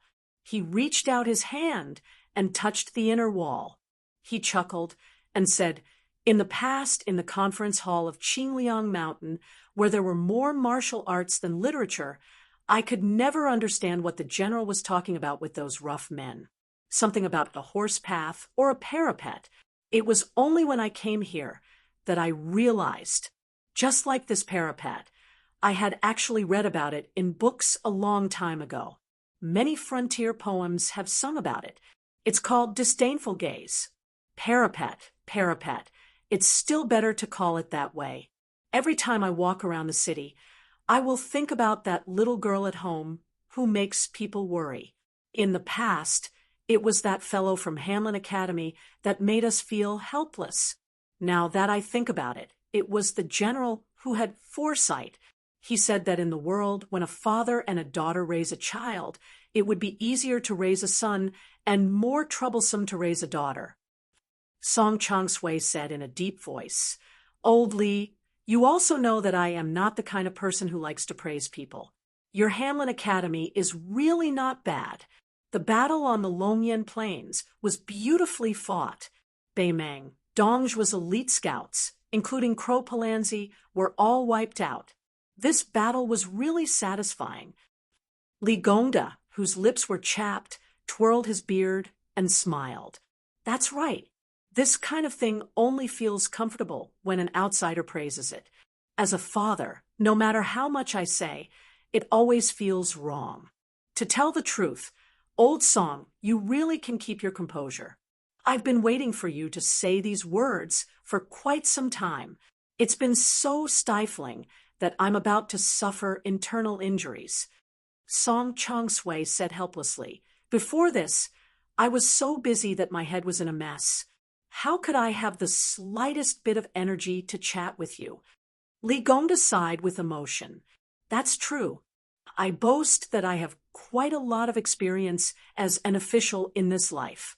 In short, I ponder and ponder all day long about other people, although it can't be said that I don't do anything at all. To personally attend to everything like this is unimaginable. It feels like in just one short year, I have repaid all the practical experience that I Li Gongda owe in officialdom for a lifetime. Song Chongsui smiled knowingly. Li Gongda suddenly slapped heavily on the arrow pile and said loudly, if such a good city wall can't be defended, not only will they be killed by the Beimang barbarians, but they will also be scolded half to death by me. Song Chongsui was stunned, and then looked around. The inside and outside of the city was the most familiar scene of the construction of the city. The chanting rose and fell one after another. Although the huge city under his feet could already be hung with a plaque, there was still a considerable amount of work to be done. The Mahist scholar asked softly with a smile, can you really bear to scold them? Li Gongda, who was originally aggressive, suddenly lost his arrogance and only whispered softly, there are so many Bailiang frontier army men. Li Gongda, can bear to scold my son, but I can't bear to scold them. The newly appointed provincial governor of Liangzhou, Baiyu, could go to Mount Wudong to meet friends and slack off. However, as the transport officer and deputy provincial governor of Bailiang Road, a certain someone could not rest for a moment. He traveled nonstop from Qingtsang City in Liuzhou to Qingyuan Army Town at the western gate of Liangzhou until he lifted the curtain of the carriage and could see the outline of the magnificent city outside the pass. It seemed that ever since Su Beiji left Mount Qingliang for Lingzhou, he had been constantly on the move. As the provincial governor of purchasing rice, he had built granaries all over his territory and served as the transport officer of a road. He was in charge of strategizing about the transport of grain. In between, he had gone to Lianghuai Road to meet with Han Lin in private. Not long ago, he went to Mount Lantua in the western region to bring 20,000 monk soldiers to the defense line of Qingtsang City in Liuzhou. This time, after attending the plaque hanging ceremony, he immediately went to Lingzhou and personally watched the grain cooling before he could be at ease. In these years, he did not have a fixed residence. It seemed that if he was not on horseback, he was in the carriage. In any case, it was always bumpy. Outside this carriage, there was not a single elite cavalry of the Bailiang Frontier Army escorting it. Logically speaking, with Su Beiji's high rank and his great importance to the upcoming Battle of Liangmang, even if they sent him 1,000 Bailiang cavalry as a retainer, it would not be an exaggeration. However, it was precisely because of this that the position of this young strategist in the Su family's Mount Qingliang and in the hearts of the young kings was even more unparalleled. This was because there were only 80 people escorting the carriage, 80 riders, all carrying swords, 80 people of the Wu family's sword tomb. The current generation's sword crown Wu Luding, the swordsman Suehua, who carried the ancient sword Su of Gojoseon on his back, the demon Zhu Huang, who was notorious even in the sword tomb, Helion, who had a deep understanding of the way of the sword maniac Zhang Luantai, Gongsun Xiushui, Nailin Huayu. If this could not be considered as extravagant, then there was probably no retainer in the world that could be considered as elite. Although Su Beiji, whose face was full of exhaustion, was extremely sleepy, he still could not fall asleep. Several times he closed his eyes but did not open them for a long time. He simply sat cross-legged, took out Li Yishan's old handbook from his bosom, and gently flipped through it. He had heard from Su Fengnian that the tide-listening pavilion's large golden signboard was personally written by the old Emperor Li Yang. The 4 large characters of Beiliang Palace on the gate of Mount Qingliang were written by Princess Consort Wu Su. After that, when the first city outside Beiliang's pass needed to be built, Su Zhao's original intention was for a boor like him to not make a fool of himself, so he wanted Li Yishan to do it for him. However, Li Yishan did not agree. So Ren Tu could only go to Wutong'an to seek advice on writing from His Royal Highness. In the end, who knew how many baskets of waste rice paper were filled with it? Only then did the 3 words, Huda City, appear. Su Xiao had once joked that he, Ren Tu, had even finished writing the words for his next life. Later on, for example, the signboard in the Liuzhou provincial governor's mansion within Qingcang City was the words chosen by the young vassal king from his master Li Yishan's writings. This was because Li Yishan's contributions to Beiliang went without saying, and Li Yishan's contributions to Liuzhou were even more profound. Before the tide-listening pavilion and Wutong'an's treasured antiques were scattered all over the Central Plains. Su Beiji and Su Fengnian once had a very relaxed and leisurely conversation. You don't feel sorry for them? Who do you think I, Su Fengnian, am? I am Su Zhao's eldest son. What kind of good things have I not seen in this world? When have I ever been such a stingy person? Back in the day, when it came to those wandering heroes from other places, those poor scholars who could write beautiful poems and those fortune-tellers who set up stalls, I would always throw away 1,000 gold without even blinking an eye. Oh, then why was it that when I casually picked up the toddler climbing urn painting and threw the mountain journey inkstone into the box, your eyes were blinking so hard that they could fan up a great wind? I was just reminding you to be a bit more gentle. If you bump into something and damage its appearance, it won't be easy to sell it. Appearance? It's nothing more than the cheap price of a few dozen or a few hundred dan of grain. Isn't it a bit pretentious to talk about appearance? Chapter 1916. The difference between each item is a few stones of grain. Many a little makes a mickle. It's already a lot. You really don't feel bad? I don't feel bad. Juzi, you've asked me this question at least 7 or 8 times. Oh, I don't know why, but every time I ask you this question, I feel quite happy. It's much better than drinking the green ant wine. Juzi, you go ahead with your work. I'm going to drink the green ant wine. I'll ask you one last time. I really don't feel bad. That's not it.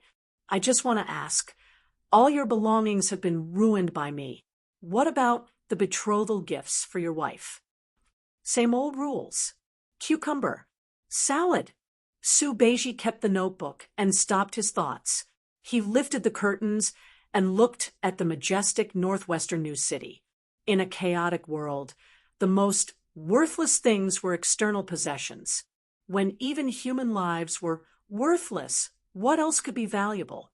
Hong Jia's journey to the north, which caused countless scholars to become homeless, had long proven this point. In the old days, the Duke and Marquis Hall flew into the homes of ordinary people. Countless priceless antiques, calligraphy, and paintings were first picked up from the mud, the toilets in the countryside, under the peddlers' tables, and under the tiles in the corners of small courtyards. It was only in the peaceful times when there was no smoke of war that they became valuable again. Su Beiji originally wouldn't have sold them at such a low price. However, after the spring snow building incident, the Central Plains had become chaotic. It had only been 20 years since Hong Jia's journey to the north. Most of the older generation of scholars still remembered it clearly. This group of people wouldn't buy things at such a time. No matter how cheap they were, could they be compared to things that were given for free after the war? Therefore, unless it was a rich and scholarly family that was truly obsessed with the scholarly and had a hobby of collecting, they would only come after hearing the news. It was one thing for them to come to Bailiang. Whether they could use their face and connections to buy the things they wanted was another matter. Whether the first-class officials of Great and City who had enjoyed 20 years of prosperity on the water transport were willing to give face and open a back door was the third matter. These officials with deep backgrounds were all willing to take out grain from the rivers under their jurisdiction for the sake of money or friendship.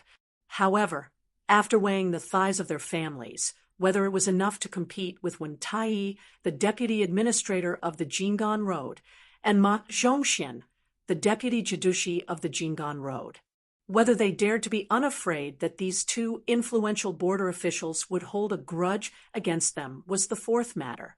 However, the most important matter was not that the cultural relics were sold cheaply or that the grain was cooled.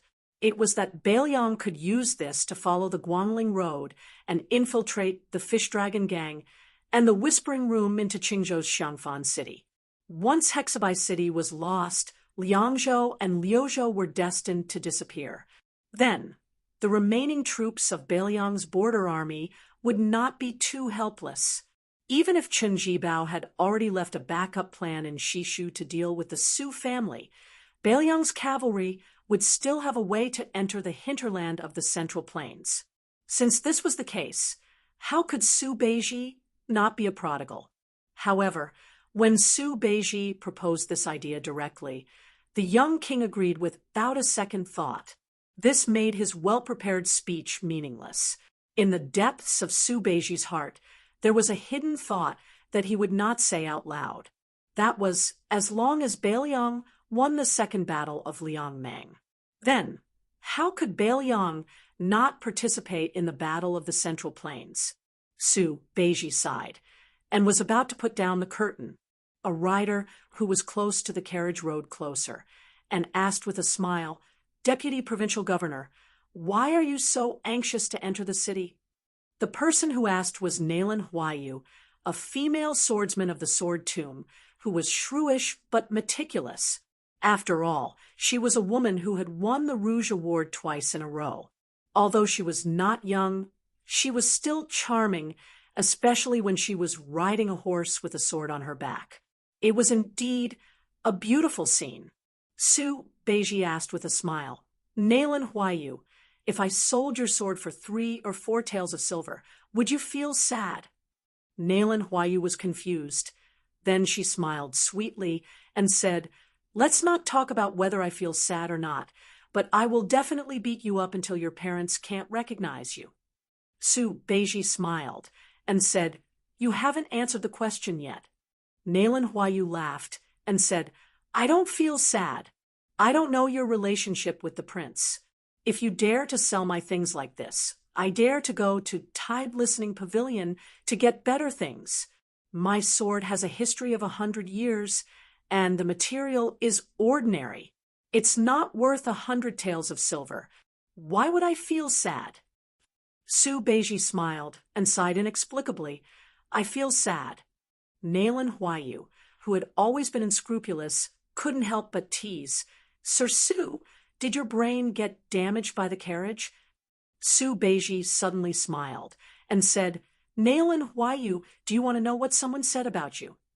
Nailan Huayu narrowed her eyes, like a cat whose tail had been stepped on. Of course, as one of the top swordsmen of the Wu family, she was more powerful than a tigress. Su Beiji lowered his voice and said, "It looks like you want to know. That person said that Nailan Huayu must be very tired." Nailan Huayu frowned and didn't say a word. Su Beiji glanced at her and quickly put down the curtain. Nailan Huayu followed his line of sight and lowered her head slightly. It seemed to be her own chest. Nailan Huayu suddenly realized and didn't get angry.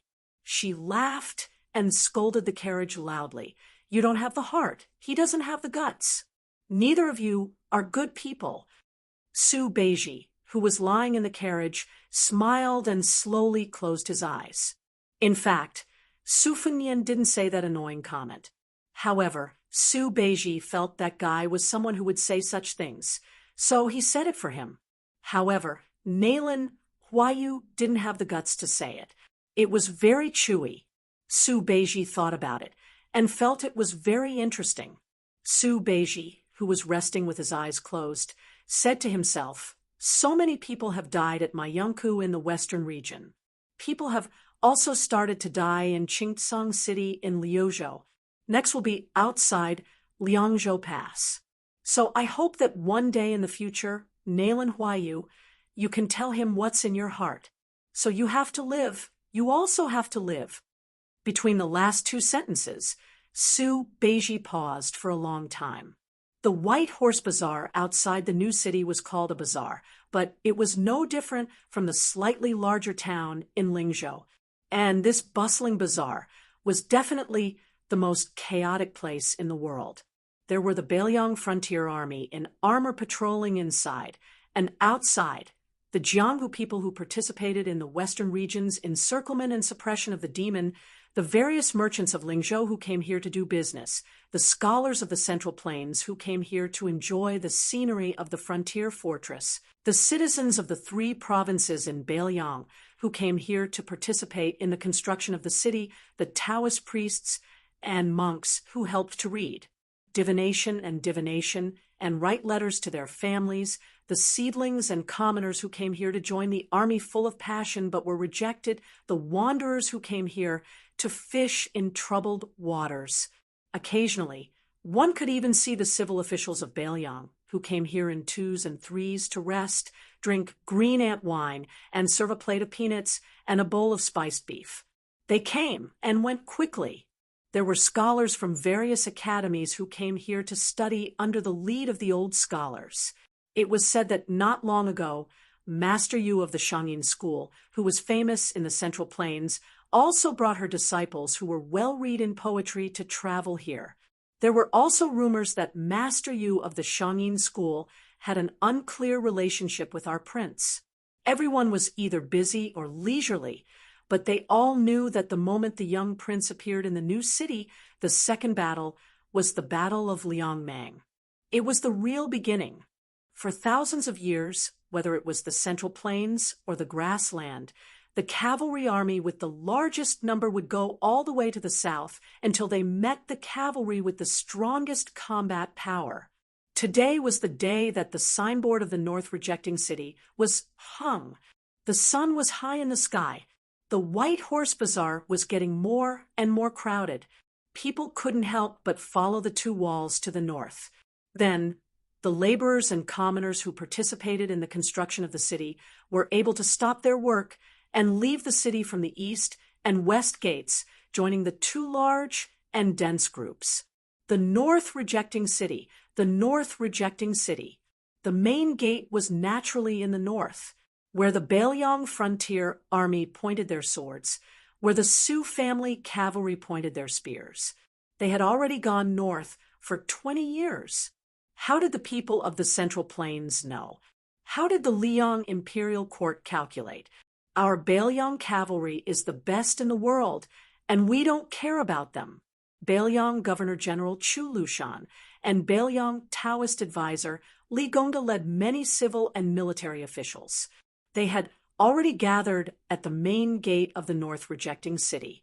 They set up ladders and waited for the signboard with the Beiliang Su word flag to be raised up high and hung on the city wall. The 10,000 great snow dragon cavalry were like white snow surging on the ground. Under the lead of Yuan Zuozong, they were the first to stop on the vast empty land north of the city.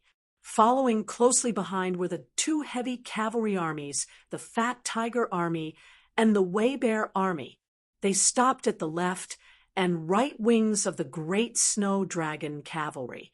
Finally, it was He Zhonghu and Zhou Kang's troops outside of Beiliang Pass. After the thunder of horse hooves, there was a short moment of silence. Who knows who was the first to raise their head and look over? Everyone saw a dazzling white rainbow streaking across the distant sky. That white rainbow landed on the city wall. When he appeared, Li Gongda and Chu Lushan exchanged glances and smiled. They started to raise the signboard. That young man waited until the giant signboard hung above the city gate, before he slowly pulled out the sword by his waist. At the same time, the cavalry below the city gate all pulled out their Baelyang swords. The water was deep and silent. The sound of the horse hooves of the Baelyang cavalry was the most majestic war drum sound in the world. Sudao, north rejecting city. That scene, halberd crossing the river. In another 100 or 1,000 years, it would still be a legend. Chapter 1917. After reading and hanging the plaque on the city wall, Administrator Li Gongda led Su Fengyin to the general's mansion near the south gate. The main imperial road ran through the north and south, and the civil and military offices in the city were located on both sides of the mansion. Along the way, Li Gongda, one of the two city governors, talked endlessly. He talked about the height of the main city wall, the length of the double roads, the number of crossbows on the city wall, the inventory of arrows and armor, and so on. He was so familiar with it that it was like he was reporting how much silver was in a box or how many copper coins were in a cabinet. The administrator was even able to blurt out details such as how many Northern Mang catapults a single wall could withstand, how many Northern Mang soldiers would surround the city, and how many other details such as how many Northern Mang soldiers would attack the city. He also knew the mobilization of troops on this central axis, how to build a second line of defense once the main city gate was breached, and how the small-scale cavalry would assist in the defense at the crucial moment. Not to mention Su Fengyin, Chu Lushan, and Yuan Zuozong looked at each other. Jean Partridge Zhou Kong, Infantry Deputy Commander Gu Dazu, and other generals all widened their eyes. In the past, in Lingzhou in the south of the Great Wall, it was recognized that the power was in the Zhong family and the money was in the Li family. Everyone in the officialdom of Baelyang knew that this stingy official was good at making money. They had never heard that Li Gongda could do things so flawlessly. Approaching the general's mansion that had not yet been completed, Li Gongda suddenly smiled and said, "The Beijua city used up all the giant trees collected from the deep mountains and forests of Nanzhao and Shishu, and then stored in Baelyang for many years. The giant stones needed to build the city almost turned the cave of Lanyu upside down. Let's not talk about these distant places. I believe that when you look to the south, you can't see the two hills at the head of the dragon and the tail of the tiger. From the first garrison in the pass to the north to build the city outside the pass, and then most of the border army took turns to work here. And the people in the pass were countless." Speaking of this, the old man stopped talking and smiled. Li Gongda, a civil official who had an extremely bad reputation among the generals in Baelyang, was in high spirits at this moment. He was not the slightest shadow of the sycophantic official of the Su family in the conference hall of Mount Qingliang in the early years. At that time, except for Chu Lushan, who came from the same sect and did not have a high rank at that time, no one was willing to pay attention to Li Gongda, the chief official of a province. Yan Jieshi, a famous scholar, naturally disdained to be associated with him. Even Tian Peifong, the former provincial governor of Liangzhou, who had now resigned, could not bring himself to call this person his brother. At that time, when Baelyang was determined to build Baelyang City, everyone mistakenly thought that the young vassal king did not really intend to let Li Gongda preside over the overall situation.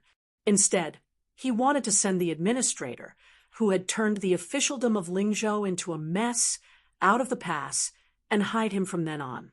First, it was a legitimate reason to demote him. And second, it was to pave the way for Su Beiji, Qin Shiliang or Chang Sui, and other trusted subordinates. Little did they know that Li Gongda really had a firm foothold in Baelyang City. Song Zhangsui, Tian Peifong, and Wang Linquan, the deputy governors in charge of the three specific directions, followed the administrator's lead. They did not have any intention of overthrowing Li Gongda, and Li Gongda lived up to everyone's expectations and quickly got into his role.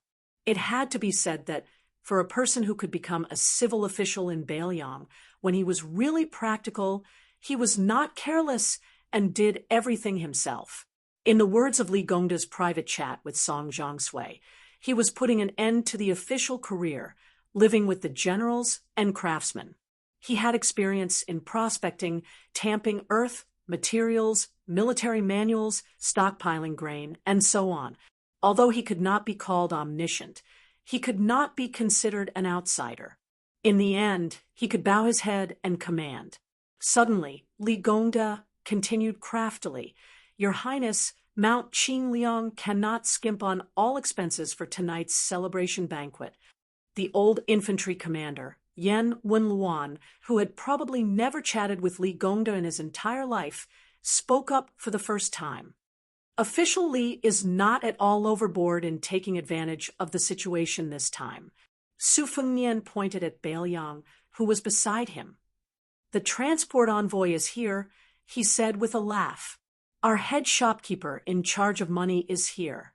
His words carry more weight than mine." Su Beiji hesitated for a moment, then nodded and said with a smile, "That's good. Originally, I had intercepted a chest that contained roughly 2 paintings by Sui Ying, the painting saint of the Great Feng dynasty. One was a green Buddha's hand inkstone made by the emperor of the Southern Tang dynasty, and the other was a jade seal of the emperor of the Great Qin dynasty. There were 15 or 16 pieces scattered about. It wouldn't be difficult to sell them for 5 or 6,000 taels of silver. After the celebration banquet, you can go to Mount Qingliang and Mount Qingliang to move some out. After I sell this chest of items, I should be able to quickly fill this hole. Moreover, I will have some spare money. When the time comes, I will hand it over to official Li." As soon as Su Beiji's words came out, everyone tacitly turned to look at the young king. Su Fengnian rolled his eyes. The audience burst into laughter. Perhaps Su Beiji was the only one who dared to openly stab the new King Liang. After the celebration banquet, there were 3 parties. The generals were divided into 2 groups. Yan Wenluan, Chen Yinshui, He Zhonghu, Lu Yuanji, and Lin Dofang were the veterans who had experienced the spring and autumn war. The youngest one, Yuan Zuozong, also participated. For the Su family of Mount Qingliang and the Bailiang Frontier Army, this Yuan Baixiong was indispensable. After all, in terms of military affairs, Yuan Zuozong was the only one who could be compared with the white-clothed war saint Chen Jibao. Although there were many famous generals in Bailiang, the one who could really make Chen Jibao sincerely admire was probably only Yuan Zuozong. Chen Jibao had said many times that Yuan Zuozong was the most underrated general in the spring and autumn war.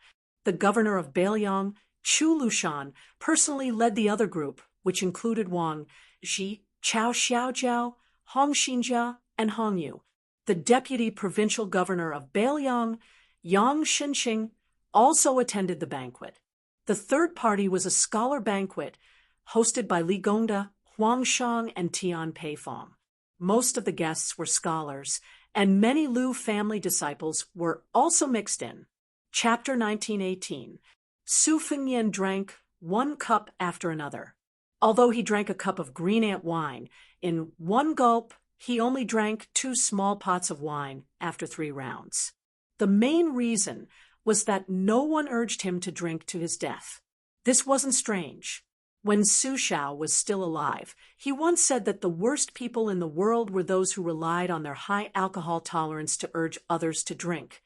When it came to alcohol, one had to drink until they were drunk to their heart's content. Otherwise, they would only suffer. Of course, although Su Shao said this, he didn't hesitate at all when he caught someone with a lower alcohol tolerance than him. The person being urged to drink would say, "How many battles did you win in the past? You have to drink 1 cup at a time. How many battles did you lose? I, Su Shao, will help you remember them.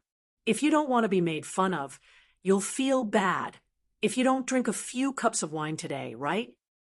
Also, who heard that your grandson just started studying and needs to drink wine, or that your son got beaten black and blue because he fought over a woman. As a father, how sullen are you? You need to drink to relieve your worries. However, although Su Zhao's ability to urge others to drink was unparalleled, as long as he drank with others on Mount Qingliang, no matter how many people he drank with, he would always get drunk. It could even be said that he would vomit whenever he drank. In this way, his alcohol tolerance could be considered mediocre. Don't think that martial artists who were accustomed to life and death drinking were more unbridled. In fact, when scholars drank, that was what was called heroic and uninhibited.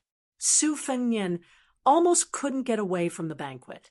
For example, the mountain chieftain of Green Deer Cave Academy, Huang Chang, insisted that they both drink 3 cups of wine.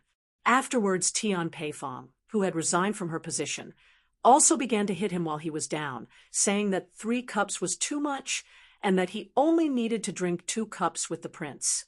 If it weren't for Su Beiji helping to hold him back, Su Fengnian would probably have to obediently lie down even if he could drink 7 or 8 caddies of green ant wine.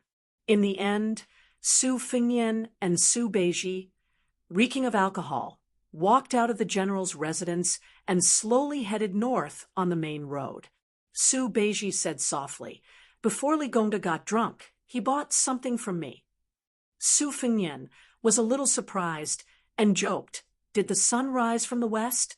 Our administrator has always been interested in collecting gold and silver, and he has always scoffed at antiques." Su Beiji brushed it off with a laugh.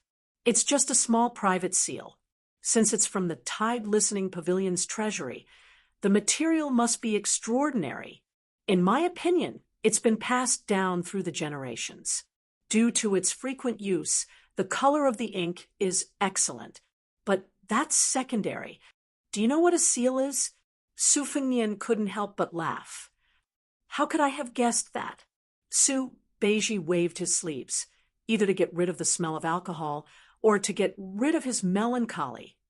"It's the phrase, 'the heart of an official is like water,' which means to be incorruptible and self-disciplined, and to be as pure as water.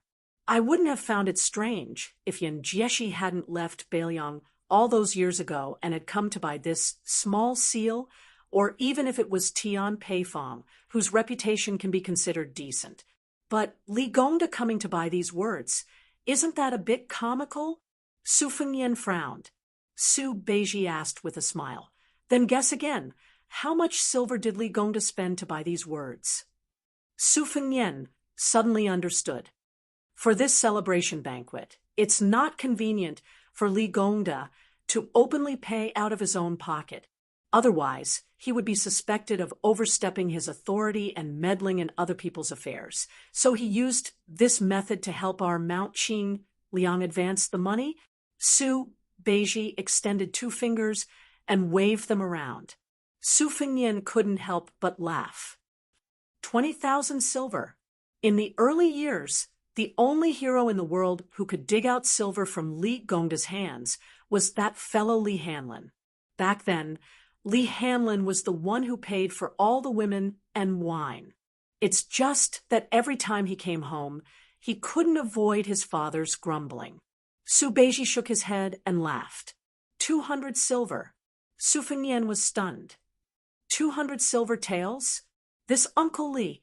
Su Fengnian laughed heartily. This was also the first time he had called Li Gongda Uncle Li. In the end, Su Xiao and Su Fengnian of Beiliang's Su family shared a deep relationship with Li Gongda and Li Hanlin of the Li family. To put it bluntly, back then, when Yan Jieshi betrayed Beiliang, Su Xiao's original intention was to make things difficult for him a bit. He wouldn't go too far, but he definitely wouldn't let Yan Jieshi leave so easily. On the other hand, there had been news from Liang imperial court a long time ago that the old Grand Secretary Zhang Julu had once intended for this person to be the assistant minister of the Ministry of Revenue, in charge of Guangling Dao and Gangnam-do's tax collection. It had to be known that at the time, Li Gongda was only the provincial governor of a province, although his rank and salary were the same as that of an assistant minister. Liang's officials had always been one rank higher, let alone an assistant minister with real power who was right in front of the emperor. Therefore, the departure of the scholarly Yan Jieshi was only a pleasant surprise for Liang. On the contrary, it was Li Gongda who stayed that was inconceivable. As for the friendship between Su Fengnian and Li Hanlin, who had played together since childhood, there was even less to say. Su Beiji laughed, squeezing out a word from between his teeth. One. Su Fengnian thought he had misheard. What? Su Beiji exhaled softly, sighing with emotion. It's 2,000,000 taels of silver, Su Beiji continued. At the time, Li Gongda told me that he had diligently accumulated this large family business his entire life. Originally, he wanted to let his son, Li Hanlin, live a carefree life. It's just that he doesn't need it anymore. Su Beiji turned to look at Su Fengnian. He raised his arm, clenched his fist, and patted his chest. Previously, the old man patted his chest and told me just like that. He said that Li Gongda's son, Li Hanlin, the dignified officer of Bailiang's White Horse Crossbowmen. What does he need his father's money for? Su Beiji stopped in his tracks and turned to look at the mansion. He repeated the old man's last words. Li Gongda, can be looked down upon by anyone in this lifetime, but I will never be looked down upon by my son. Su Fengnian rubbed his cheeks with both hands and asked softly, Ju Zi, do you think I should withdraw Li Hanlin from Liuzhou? Su Beiji suddenly said angrily, Bullshit! Su Fengnian laughed, raising his head to look in the direction of Liuzhou to the west. Li Hanlin will definitely say the same thing. To the north of Qingsang City in Liuzhou, Ko Jianghuai and Su Longxiang had already begun their second frontal assault against Huang Songpu's army. Of the 1,200 Liangzhou's White Horse crossbowmen who had rushed to Liuzhou, only half remained. Officer Li Hanlin only had 600 soldiers remaining. Chapter 1919. Autumn was high, the horses were fat, and the water plants were lush. However, the further south one went from Beimang to Gusai Prefecture. The scenery became desolate and boring. It was full of yellow sand. No wonder it was Bailiang. It was so cold and barren that even the wild horses, which were considered the closest to camels, were not used to it. However, it was rumored that the ranches in the Liangzhou Pass's Tulong region were a treasured land that produced the world's #1 horses. Because it just happened to have the word long in it, all of the civil and military officials of the northern Nang and the southern dynasties coveted it, viewing it as an exclusive property that was already in their pockets.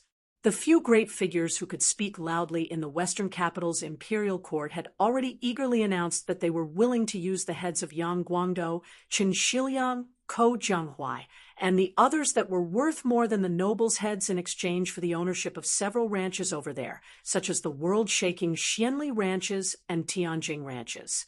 However, this expedition to the south was not going well. Not long ago, Xi Jing heard a piece of good news. It was said that the eldest grandson of the Zhong family, who had been promoted to Xiajia because of his military exploits, had successfully convinced the bald donkeys in Mount Lantua to submit to Beimang. However, when the army had just stepped into the desolate Liuzhou border, bad news immediately came. First, a group of Bailiang light cavalry appeared out of nowhere and drove straight into Liuzhou from the border of Liuzhou. They bypassed a series of heavily guarded military towns, such as the Gentleman's Pavilion, and headed straight for Shijing, which shocked the imperial court.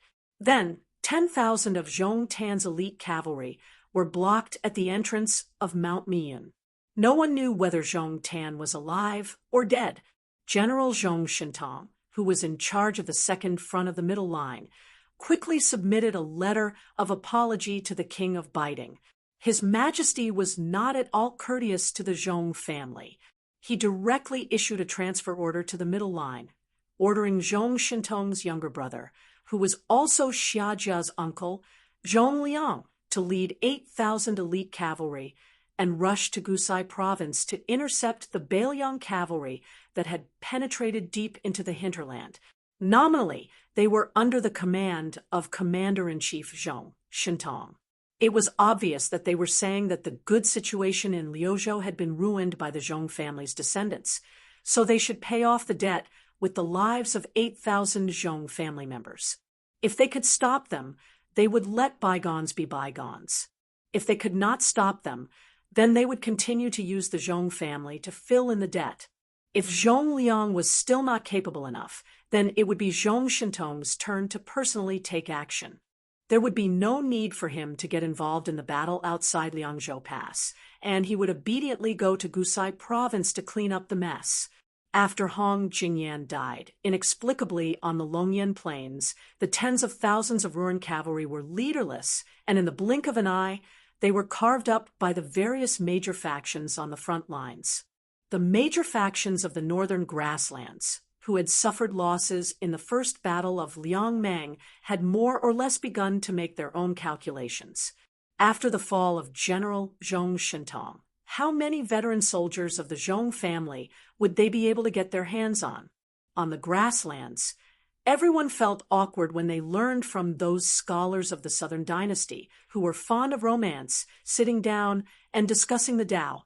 However, everyone was familiar with sharing the spoils. The army of Beimeng on the western front pushed southward step by step.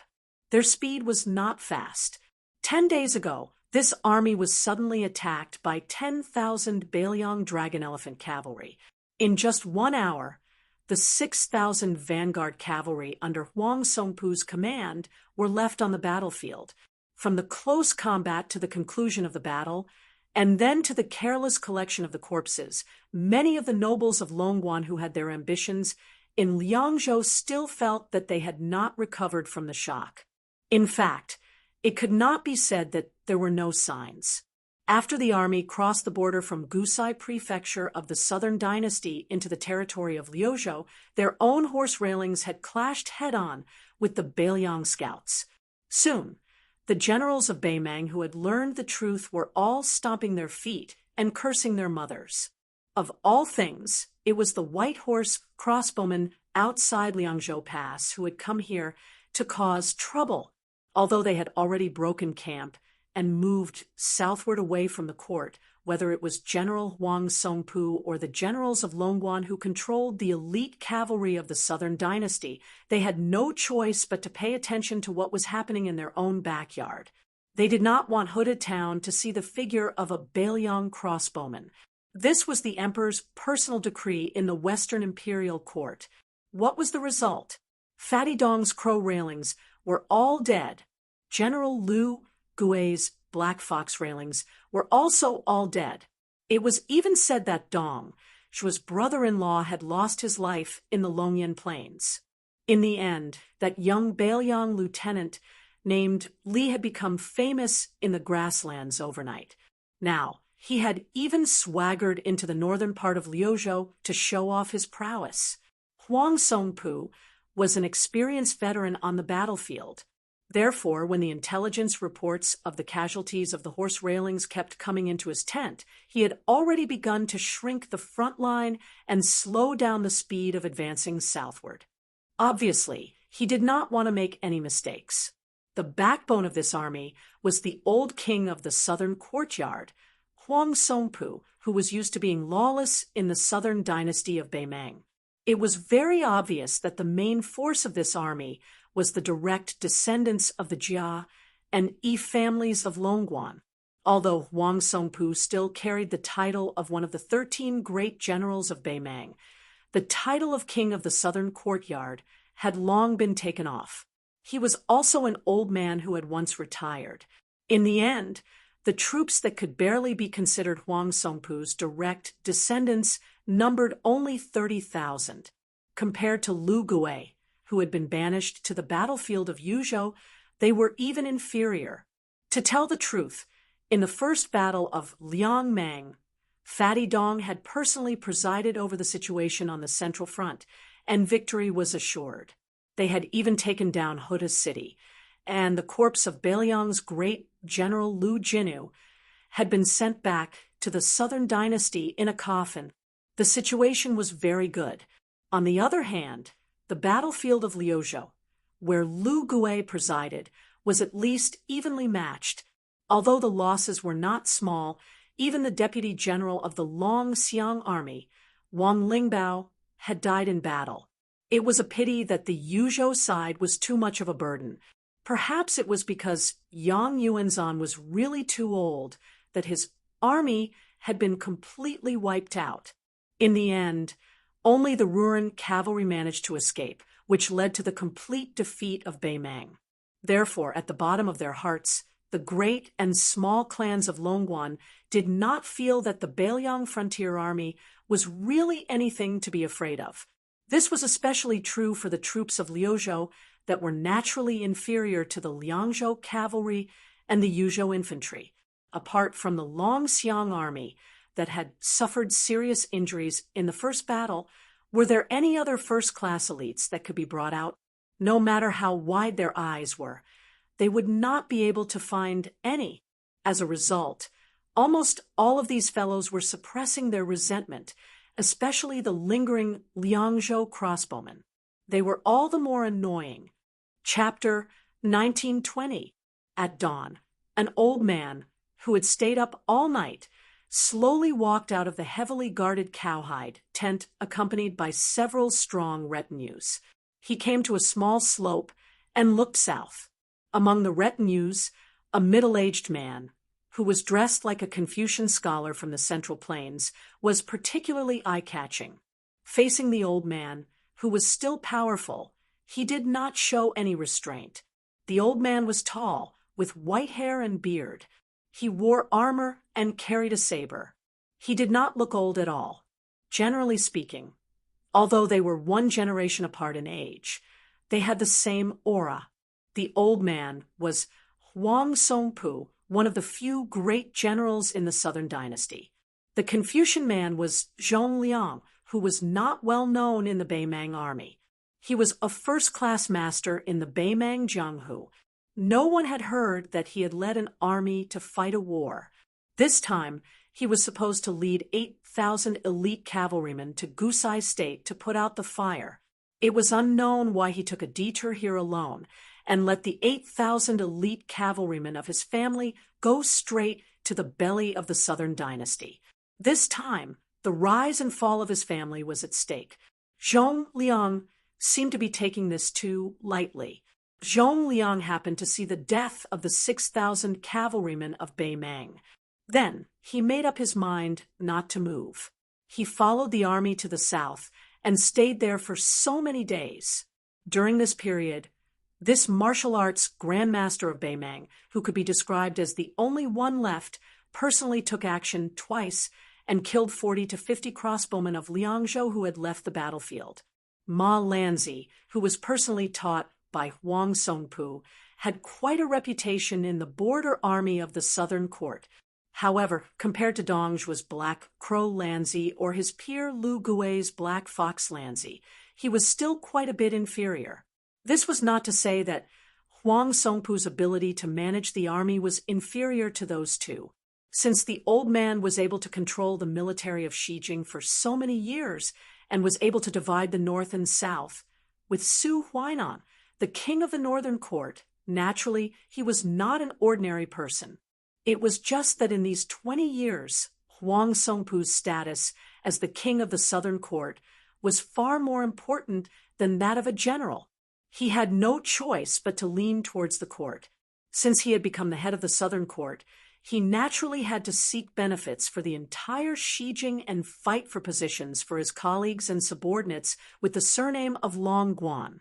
Over time, it was very difficult for him to personally go to the border army. As a result, when he led the army south this time, Huang Songpu could not help but have mixed feelings. He had not been in battle for a long time. Even if he did not fall behind in the art of war, there were many details that he could not operate as smoothly as before.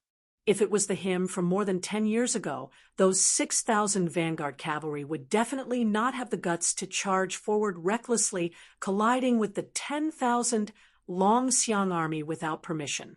However, this was not what truly made the elder feel tired, but rather some inside information that no one knew about. On the surface, it seemed like the disciples of Long Guan were unruly and difficult to tame, greedy for merit and rashly advancing, leading to a disadvantageous start. But in reality, Huang Songpu's original intention was to use the vanguard cavalry, whose battle strength was barely satisfactory, as bait, luring the Liuzhou cavalry into the mud. The elder had long prepared 10,000 personal elite cavalry, accumulating power, waiting for the battle to enter a stalemate. At the crucial moment, they would be able to reinforce the battlefield, ultimately making the final decision, swallowing the 10,000 Longxiang army in one gulp. Even if it was 20,000 soldiers and horses for 10,000 dragon elephant cavalry, Huang Songpu would still be a great victory. Regardless of whether it was an empty grandeur or a real situation, it was all like this. However, compared to those soul-stirring cavalry battles with the main forces in the field, in this small-scale battle that could only be called a fleeting moment, Huang Songpu discovered that his strength was somewhat lacking. The first was that he overestimated the strength of the Long Guan vanguard cavalry, underestimating the strength of the Longxiang army's charge. It was to the extent that when the 10,000 personal troops entered the battlefield, the original mantis stalking the cicada turned into a pure rescue mission. What was even more fatal was that in the following battle situation, Huang Songpu believed that the commander of the Liuzhou cavalry, who launched this surprise attack, also had the intention of luring the enemy deep into the enemy's territory. Therefore, the prudent Huang Songpu, after a bit of hesitation, even though he had the 10,000 personal elite troops launch a decisive pursuit, he strictly ordered the cavalry generals to not be 50 li away from the main force. This also meant that the amount of military merit was not great, only 50 li away. In the end, that cavalry general brought the elder a truth that made him not know whether to laugh or cry. After chasing for 50 li and hearing the order to stop, the remaining 3,000 or so enemy cavalry swaggered off. Apart from the dozens of white horse crossbowmen roaming far away from the battlefield, this Longxiang army that had eaten a bear's heart and a leopard's guts did not have any reinforcements. How could there be a war like this? The Beiliang border generals who had dealt with Huang Songpu before, be it Huda City's Lu Jinu, the former Huaihua great general Zhong Hangwu, or He Zhonghu, none of them had lost their minds like this. Huang Songpu was deeply worried. He raised his eyes and gazed into the distance, frowning without saying anything. The Beimang great demon General Zhongliang, dressed in a scholarly robe, glanced at the old general's expression and laughed. Old General Huang, as long as we put aside the vast western regions where the two military towns of Linyao and Fengxiang are located, Liuzhou is actually only so big. No matter how strange Beiliang's military strategy is, it's just a Taoist field in a snail's shell. Even if the Battle of Miyun Pass added another 20,000 Lantua mountain monk soldiers to Beiliang, it's still just a drop in the bucket. Huang Songpu shook his head. Qingyuan military town in Liuzhou's Qingsang city has several elite troops of the Su family's border army coordinating with each other from afar. They also have Yu Wandao's Yuzhou light cavalry helping to tear apart the battle lines. Whether it's strategic depth or military strength, we're not as disadvantaged as we imagined. Besides, Zhong Liang continued the conversation, his smile growing wider. What? Old General, are you also worried about West Chu's twin jade pillars, Xie Shibian and Ko Jianghuai? Are the two of them really planning and strategizing for Beiliang on the Liuzhou battlefield? The old man calmly said, I believe that no general in the present age can underestimate the combined might of these two, right? Zhong Liang, whose graceful bearing was like that of a mountain immortal in a painting, laughed. As long as Liuzhou's military strength doesn't converge in one place, I believe that they won't be old generals' match. Right now, the 30,000 Longxiang army, compared to the first battle, although their numbers haven't decreased, and they're all elite cavalry transferred from the left and right cavalry of Liuzhou, their combat strength is still a little lacking. As for Ko Jianghuai's Liuzhou youths, they're all pieced together and won't be able to fight a tough battle. The remaining soldiers of Xie Shibian aren't even worth mentioning. Otherwise, Mount Qingliang and the Governor-General Manor wouldn't have given him 20,000 Lantua mountain monk soldiers. Taking everything into account, Liuzhou only has 70,000 troops, while Old General has 150,000 under you. Moreover, you can receive reinforcements from the Southern Dynasty at any time, as long as you don't collapse in one battle. At this point, Zhong Liang gave a self-deprecating laugh and didn't continue. Firstly, these words were somewhat inauspicious, and secondly, this view was too absurd. Liuzhou wasn't the gourd mouth of Yuzhou, and Huang Songpu wasn't Yang Yuanzhan. Furthermore, the Liuzhou border army couldn't even take care of itself, so they couldn't send so many troops into the Liuzhou battlefield. The old man dismissed it with a smile, saying, just Xie Shibian and Ko Jianghuai, these two young people, were able to make Yan Xinchuan and Yang Xinxing, these old generals, suffer a great loss. Now that there are even more young people in Lu province, how can an old man like me endure this? Zhong Liang thought about that secret matter and sighed. The older the ginger, the spicier it is. Zhong Liang turned his gaze and looked toward the west of Qingtsang City. Northern Mang and Southern Dynasty's elite infantry troops were temporarily transferred from the various military towns. A total of over 30,000 people were sent directly to the western regions. At this moment, they had probably already attacked Fengxiang and Linyao. Beimang's Chao Wei and Yuandao cavalry had no way out, only, let alone the northern Mang southern court, and this army on the western front. In reality, even the protectorates of Mount Qingliang and Huayang Pass did not expect that the newly appointed Lu Province Deputy General Xie Shibian, who was supposed to lead 20,000 monk soldiers to Azure City, would instead split his forces and quietly enter Fengxiang Town and Linyao Town, biding his time. As for Lu Province General Ko Jianghuai, at this moment, he was leading 10,000 light cavalry of various brands, charging north with the speed of lightning. Then, he suddenly stopped at the maximum distance that the Huangsong-Pu horse fence could possibly appear. The cavalry that continued to charge forward after a slight rest was the 30,000 elite cavalry under Su Longxiang. The main force of the Liuzhou border army was out in full force.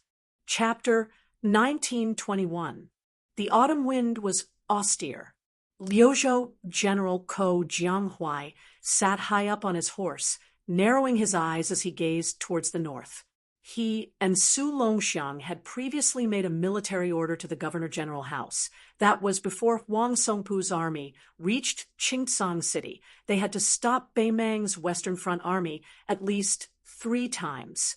In the 10,000 cavalry attack 10 days ago, in terms of both sides' losses, the Longxiang army that seemed to have achieved great results did not gain much. Beimang's 6,000 vanguard cavalry might be considered the elite of the Southern Court's border army, but Liuzhou was different from Beimang's Western Front army. Beiliang definitely could not transfer troops from elsewhere to reinforce them. In other words, on the gambling table of Liuzhou, Ko Jianghuai only had so much silver on the table, a single copper coin. Less was also a small amount. However, Beimang's Huang Songpu could continuously bring out silver from his home. With enough capital, he could completely gamble a little for fun. As long as he won once, everything would be complete. That was why Ko Jianghuai's previous probing definitely had a deeper meaning, which was to make Huang Songpu, this Beimang veteran, feel even more tense. Then he would straightforwardly and cleanly make a big gamble, gambling on Huang Songpu's slackness. Then, even though Liangzhou's crossbowmen were incomparably skilled, in the end they could not go around so many of Huang Songpu's grassland fences and spy on the specific details of Beimang's camp. Ko Jianghuai could only use the Long Xiang army's lives to obtain this military intelligence. He had already mentally prepared himself for Su Longxiang and Li Mofen's harsh rejection. However, he did not expect that neither Su Longxiang nor Li Mofen would raise any objections. Li Mofen, who was extremely skilled in military affairs, even personally led 10,000 dragon elephant cavalry to charge into the enemy formation. Afterwards, Ko Jianghuai spoke bluntly, saying that the 3,000 Long Xiang army officers and soldiers who had set up camp like Huang Songpu's and Longguan's soldiers were not worth it. At that time, Su Longxiang was squatting next to that massive black tiger, only drawing back his lips, not saying anything. Li Mofen, whose entire body was covered in blood, had a rather gloomy expression, but he didn't take his anger out on Ko Jianghuai, this Liuzhou general. Ko Jianghuai closed his eyes, his mind quickly spreading out the layout of Beimang's Western army. The army of 150,000 was divided into 5 large camps. Commander Huang Songpu's 30,000 personal troops were set up in the center, their cavalry and footsteps mixed together. A certain Jia family's direct descendant troops set up their own camp. Even though there were only 20,000 cavalry, their fighting strength was not ordinary, all of them Beimang's typical lousy troops. Almost every one of them was dressed in armor, to the extent where there were several hundred-strong cavalry, who were even fully armored, taking on the embryonic form of a heavy cavalry army. The key was that regardless of whether it was maintenance or supplies, they were all responsible for themselves, undoubtedly a sharp weapon that could pierce through enemy lines. Then there were the 40,000 cavalry gathered by the 3 families. These 3 camps were located at the front lines, while the 2 camps at the back were the 40,000 soldiers transferred from the 6 or 7 military towns at the southern dynasty's border. There was also a supply camp that Beimang had only risen to prominence in the past 20 years.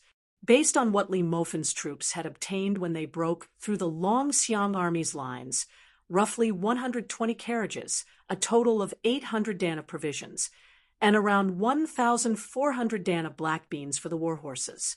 However, because the Beimang cavalry had always brought their own supplies when they went south to knock on the pass, in addition to the large number of maras accompanying them on every large-scale march, the supply camp's purpose was only to be used at the foot of Qingtsang City, far away from the southern dynasty's border, in case the army couldn't take the city for a long time. Historically, the grassland cavalry had roamed the border areas of the Central Plains, especially in the autumn, so they rarely encountered any fatal supply problems.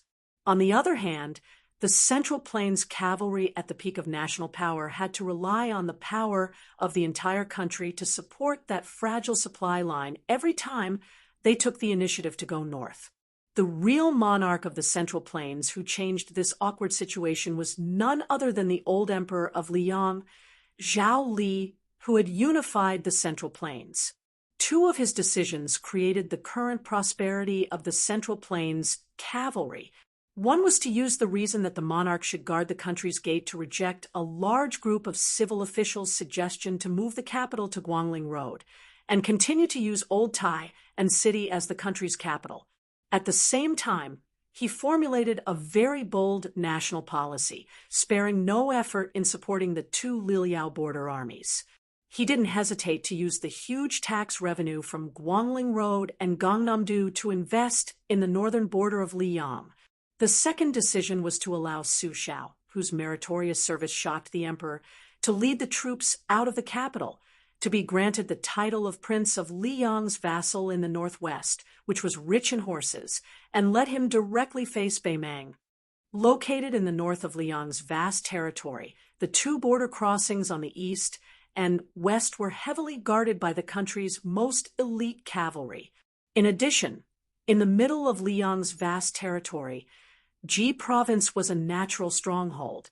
The old General Yang Xinxing had once cultivated the Ji province infantry, who was known as the unparalleled in the world. How could it be as simple as just competing with Beiliang's Yanwenluan? The reason was simple. The border of Ji province didn't need a large number of cavalry, so even if Yang Xinxing had a soft spot for cavalry, he could only go with the flow. Ko Jianghuai, who was resting with his eyes closed, subconsciously pressed his palm against the cold saber hilt at his waist and slowly twisted it. According to the spy report, Bei Mang's barracks were extremely shoddy.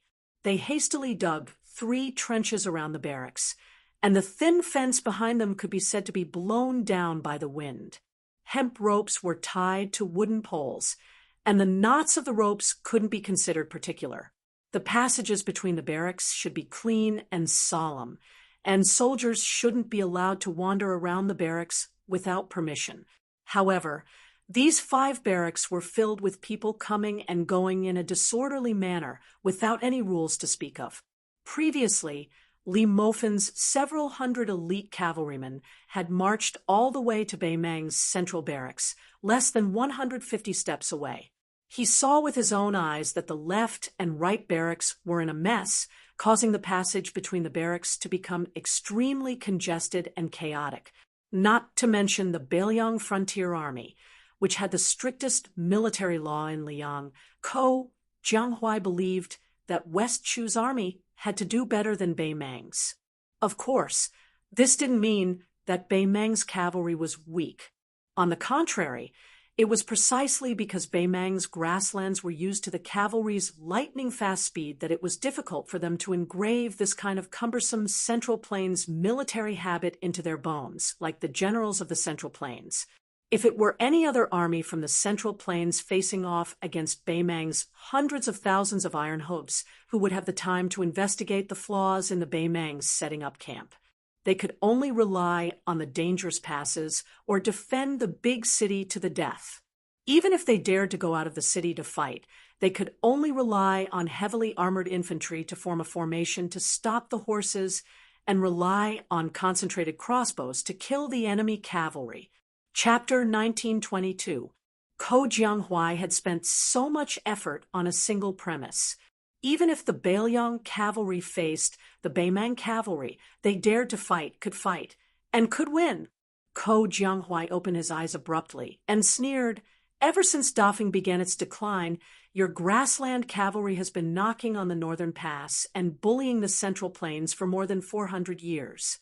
You see the big city passes as nothing and come and go as the wind. The 10,000 cavalry behind Ko Jianghuai started to push forwards, not too fast nor too slow. These 10,000 cavalry were really weird, and their aura was really majestic.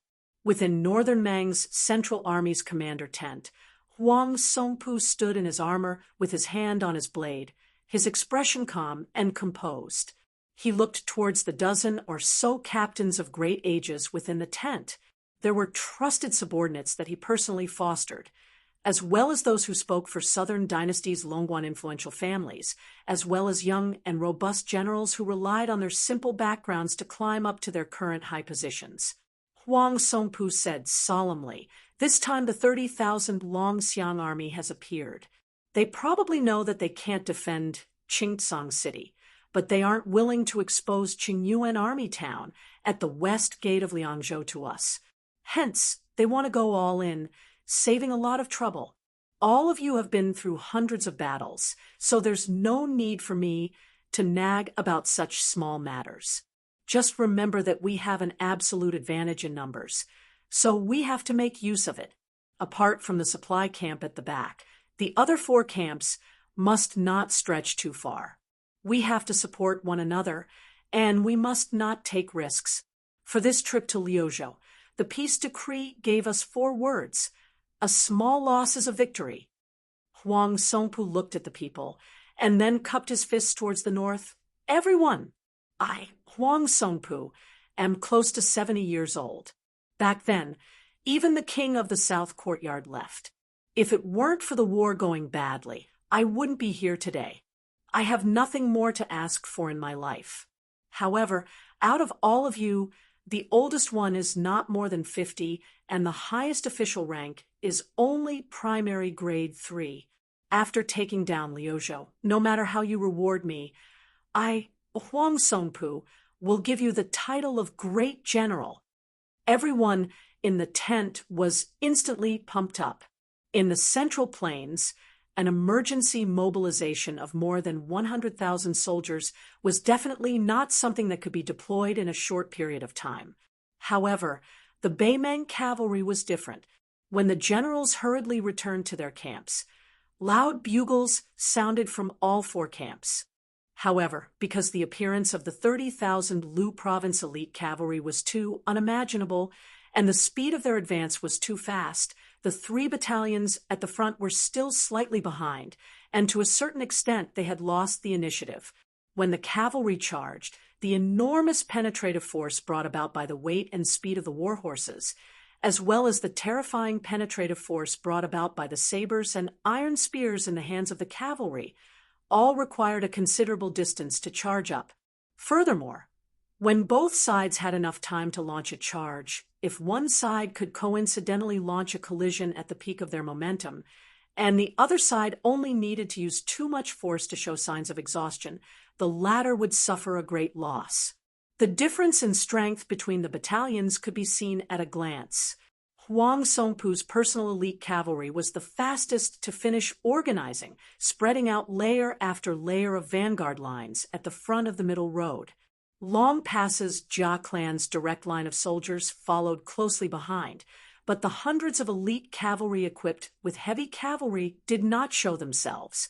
The cavalry gathered by the Yi clan of the Southern Dynasty were all in a mess. Although they were not afraid of battle, with the great battle imminent, this kind of chaotic mental state could easily affect the pace of the war horses. The reason why a cavalry was a cavalry, the war horses were extremely important. The previous Beiliang Protector General Chen, Zhibao, had always ridiculed the Beimeng cavalry with their lax military discipline as infantry on horseback. And in Beiliang, every war horse, every saber, every spear seemed to be infused with the old rules that the butcher Su Shao had accumulated his entire life on the battlefield. On the battlefield, no matter how many merits a general had, no matter how deep his seniority was, no one was allowed to use a halberd or horse lance, no one was allowed to wear gold or silver armor, and no one was allowed to stand alone in front of the vanguard. The vast land of yellow sand that stretched as far as the eye could see. The Beiliang cavalry was like a huge wave of the Guangling River, surging forward. Huang Songpu, who had already mounted his horse, looked into the distance. He gripped the iron spear in his hand tightly and let out a sigh of relief. Luckily, there were still 400 grass barricades scattered around the perimeter.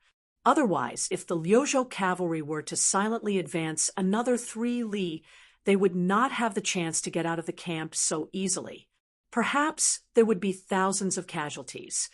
Huang Songpu turned his head and glanced. The current situation was still acceptable, although it was still a little rushed, especially since his right-wing cavalry could not keep up with the center and left wing. However, the Beiliang cavalry had always had a tradition. 30,000 cavalry formed an army. On the battlefield, the 3 generals led 30,000 cavalry to form a main force in the field. It was enough to deal with all kinds of emergencies. Whether to fight or to retreat, how to fight and how to retreat, who to lure the enemy, who to disturb the formation, who to cut through the formation, or who to cover the rear, as well as how the heavy and light cavalry should cover each other. They could all be said to know by heart. If the Northern Liang Cavaliers were like private tutors with strict rules, then the Central Plains Cavaliers were naturally clever and unruly people in the marketplace. In Huang Songpu's eyes, both sides had already reached the peak of their combat ability, and there was no difference between them on the battlefield. The only thing that mattered was the reaction speed of their commanders. Huang Songpu raised his iron spear high and squeezed his horse's belly. He roared, "Boys, follow me to break through Liuzhou and slaughter our way into Liangzhou." General Huang Songpu took the lead. All the generals, kiliarchs, and centurions of Beimang's Western army were the same. Not fearing death was definitely not unique to Beiliang.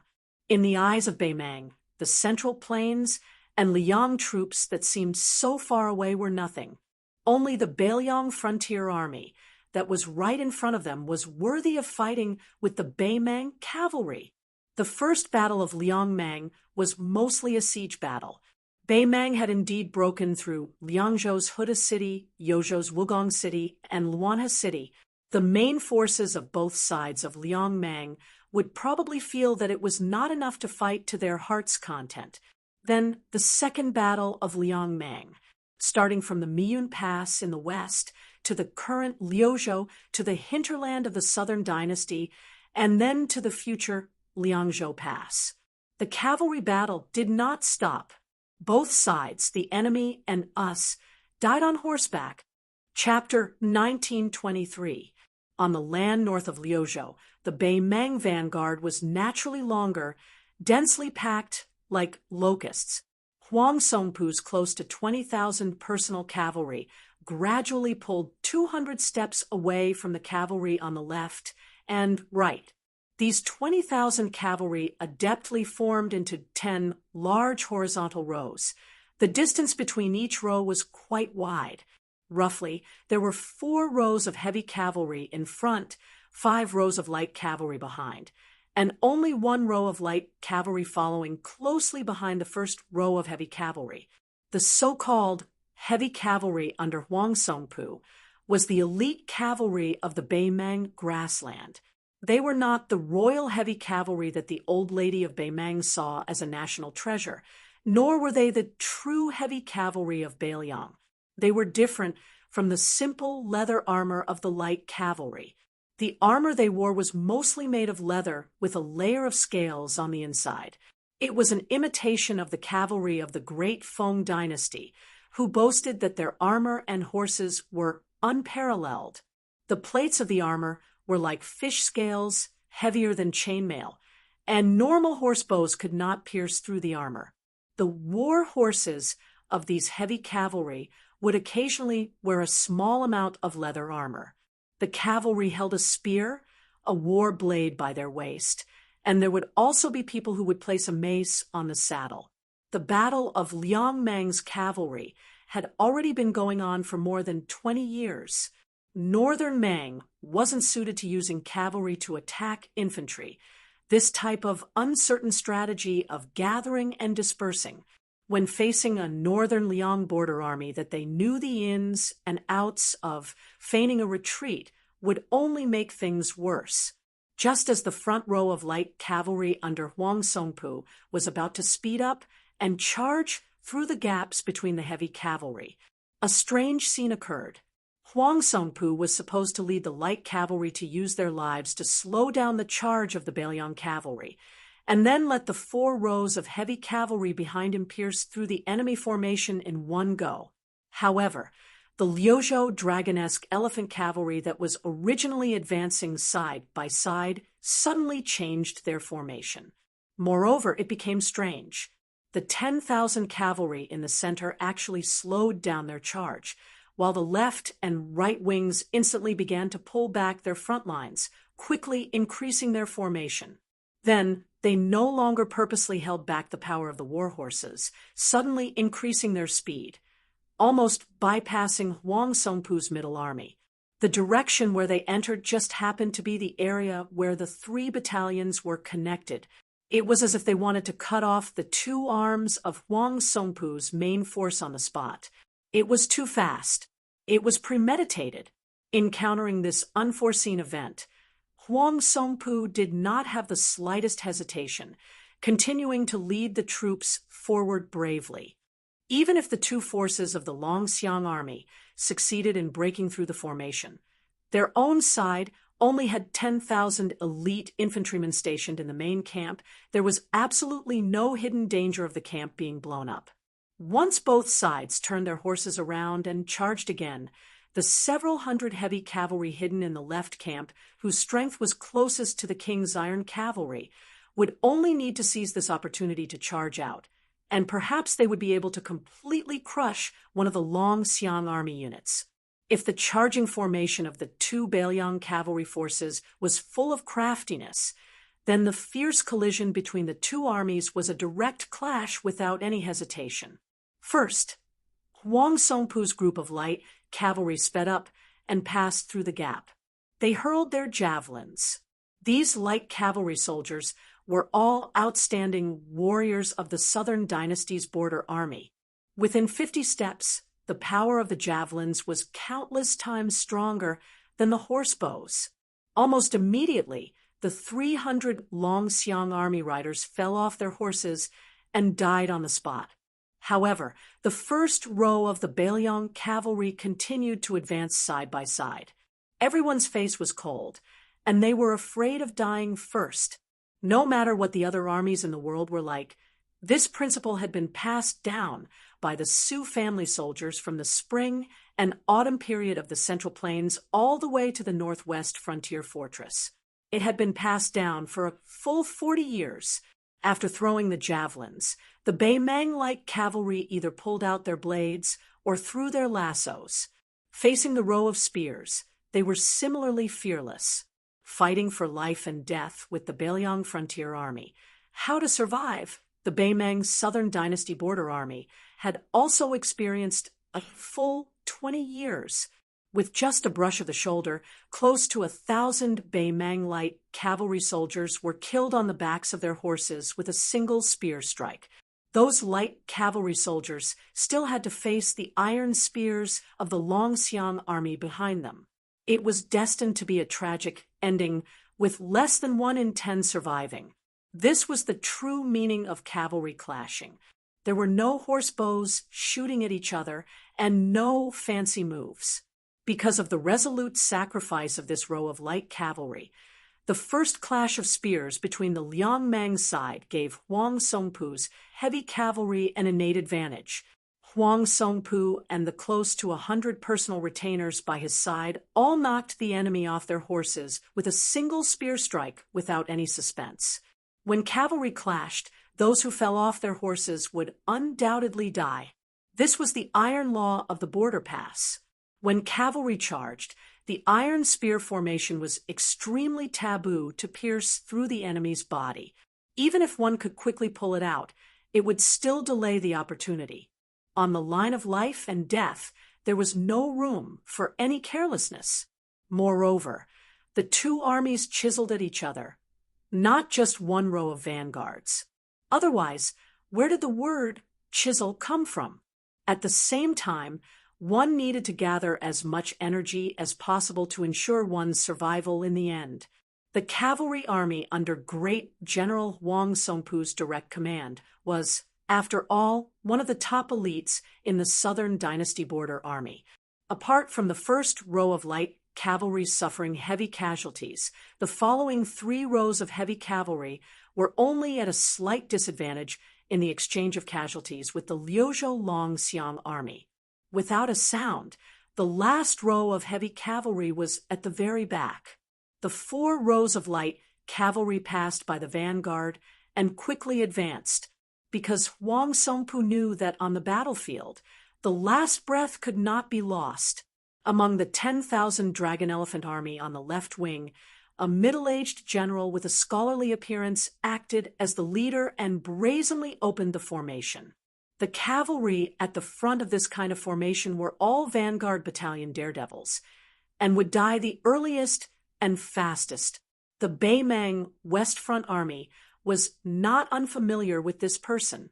After the battle 10 days ago, they hated him even more.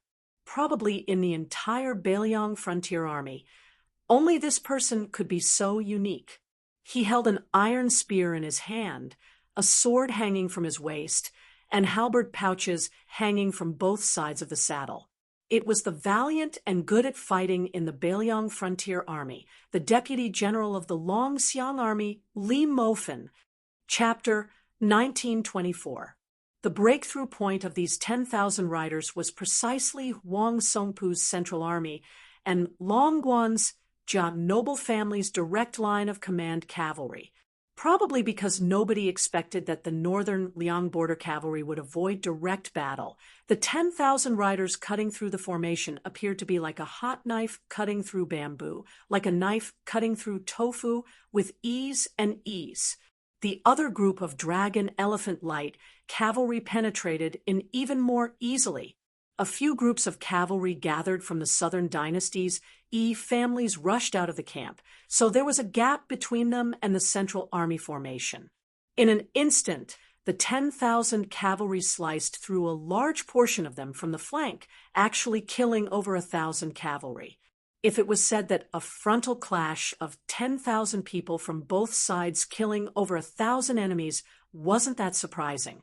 Even on Liang Mang's battlefield, which was used to fighting to the death, it couldn't be considered tragic. However, in this kind of pure charging formation, the side with the advantage in numbers losing over 1,000 people was a little preposterous. It was enough to see that the Beimang's southern dynasty border army's second-class elites met the Longxiang army that was once hailed as the number one light cavalry in Liangzhou's border army. Even if the Beimang cavalry had a strong desire to fight and didn't show any signs of fear, they were still powerless. If it was said that the Longxiang army's left and right-wing cavalry avoiding the important and dwelling on the trivial was already inconceivable, then the Longxiang army's following actions made the Beimang's western main force feel even more confused. After breaking through each other's formation, they should have turned their horses around and launched a second charge. This was the true meaning of the 20 years of Liang Mang cavalry war. However, a scene that made the Beimang's left and right-wing cavalry flabbergasted happened. Under the leadership of Li Mofen and another Longxiang army deputy general, 20,000 cavalry actually charged straight for Beimang's main camp. Beiliang's iron hooves easily broke through the Beimang camp's simple and crude horse barricade. After entering the main camp, they were extremely familiar with the path, as if they were strolling in their own backyard. The light cavalry charged straight in without any hesitation. The two currents gradually merged together and charged towards the weak supply camp at the back.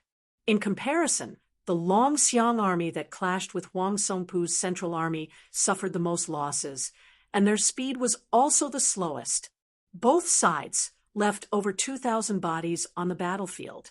The Longxiang army had slightly over 2,000, while the Beimang had close to 3,000. This exchange was already enough to be called heroic. Huang Songpu, whose armor was covered in blood, had already stopped his horse and stood at the end, shaking off the blood on his lance. The old general turned his horse around and stared with his eyes wide open. He instantly understood the Longxiang army's true intentions and roared, "Wanyan Yinjiang, don't bother about the enemy's left and right wings. Do your best to tie down this central army and don't let them escape into the camp." The two cavalry camps of Beimang were already sullen. Originally, after passing by the two groups of generals and elephants, they were going to continue forward and meet up with Huang Songpu's army. However, after hearing the old general's roar from Wanyan Yinjiang, who was born in Longguan to the generals under him, they all realized that today's battle was destined to be different from the past. As a result, they didn't care about their formation and quickly turned around. The cavalry at the back that hadn't missed the Longxiang army by a hair's breadth started to move diagonally forward, attempting to cut the middle Longxiang army inch by inch like chopping a snake. Once a cavalry army lost their formation, they would also lose their speed to a large extent. After falling into a quagmire, they could only wait helplessly for death. There was no doubt that the Longxiang army was brave and skilled in battle. However, they weren't immortals that were invincible and couldn't remain invincible under such circumstances. Facing such a predicament, the Longxiang army in the middle didn't hesitate to cut their wrists. The 1,000+ cavalry on the two wings spread out at the first moment, creating a large distance between them and the cavalry in the middle. This was to delay the charge of the Beimang cavalry on the two sides. The 1,000 Long Xiang army cavalry that changed their formation were using their lives in exchange for the stability of the main force's formation. The 1,000 cavalry on the two sides that kept moving away from the main force ran, with all their might, under the urging of the Long Xiang army's cavalry. The war horses didn't care about stamina at all.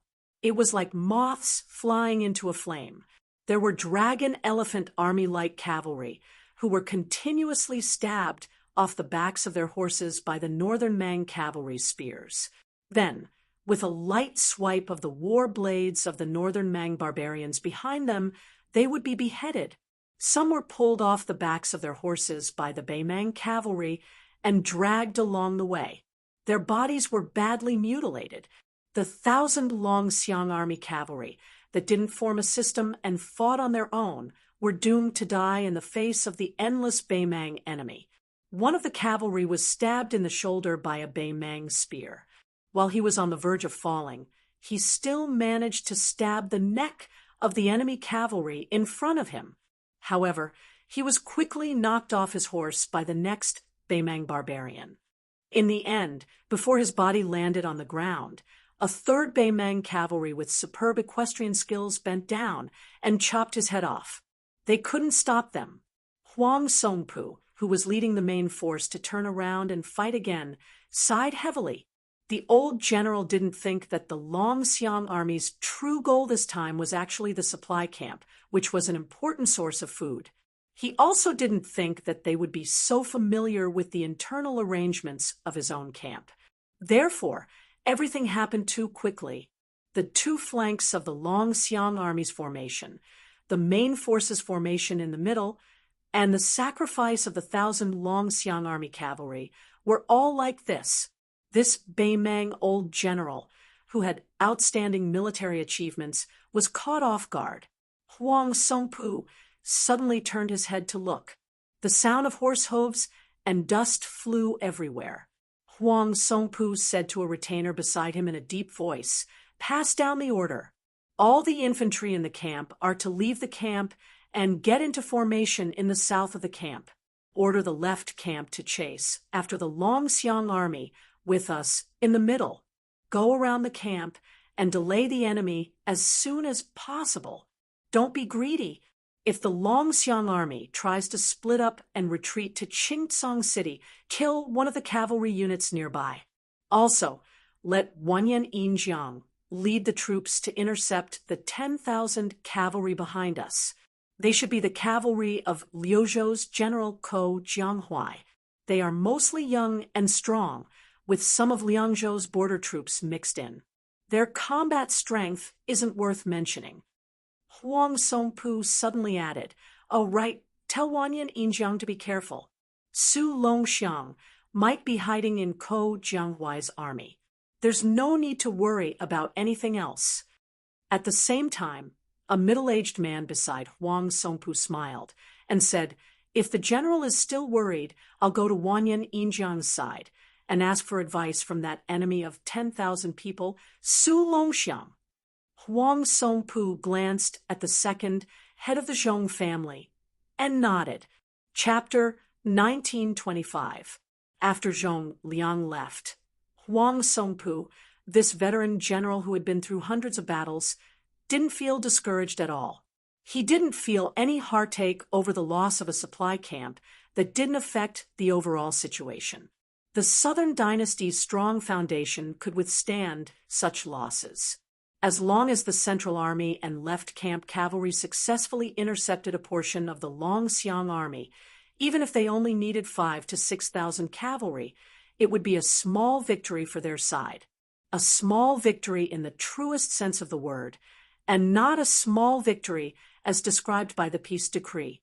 In order to ensure that they could catch up to the Long Xiang army that was slaughtering their way through the supply camp, Huang Songpu and the Long Xiang army's elite cavalry went around the camp to the north. The Long Xiang army couldn't possibly escape all the way to the north. they had to return south to Qingcang. If the Longxiang army's cavalry dared to escape from the pursuit, they would be seeking their own death. They could only be caught like a turtle in a jar by the Southern Dynasty's army that still had the advantage in numbers. Once Wanyan Yinjiang's elite cavalry destroyed the Ko Jianghuai reinforcements, victory would be in their grasp. This camp would become the graveyard of 20,000 Longxiang army soldiers.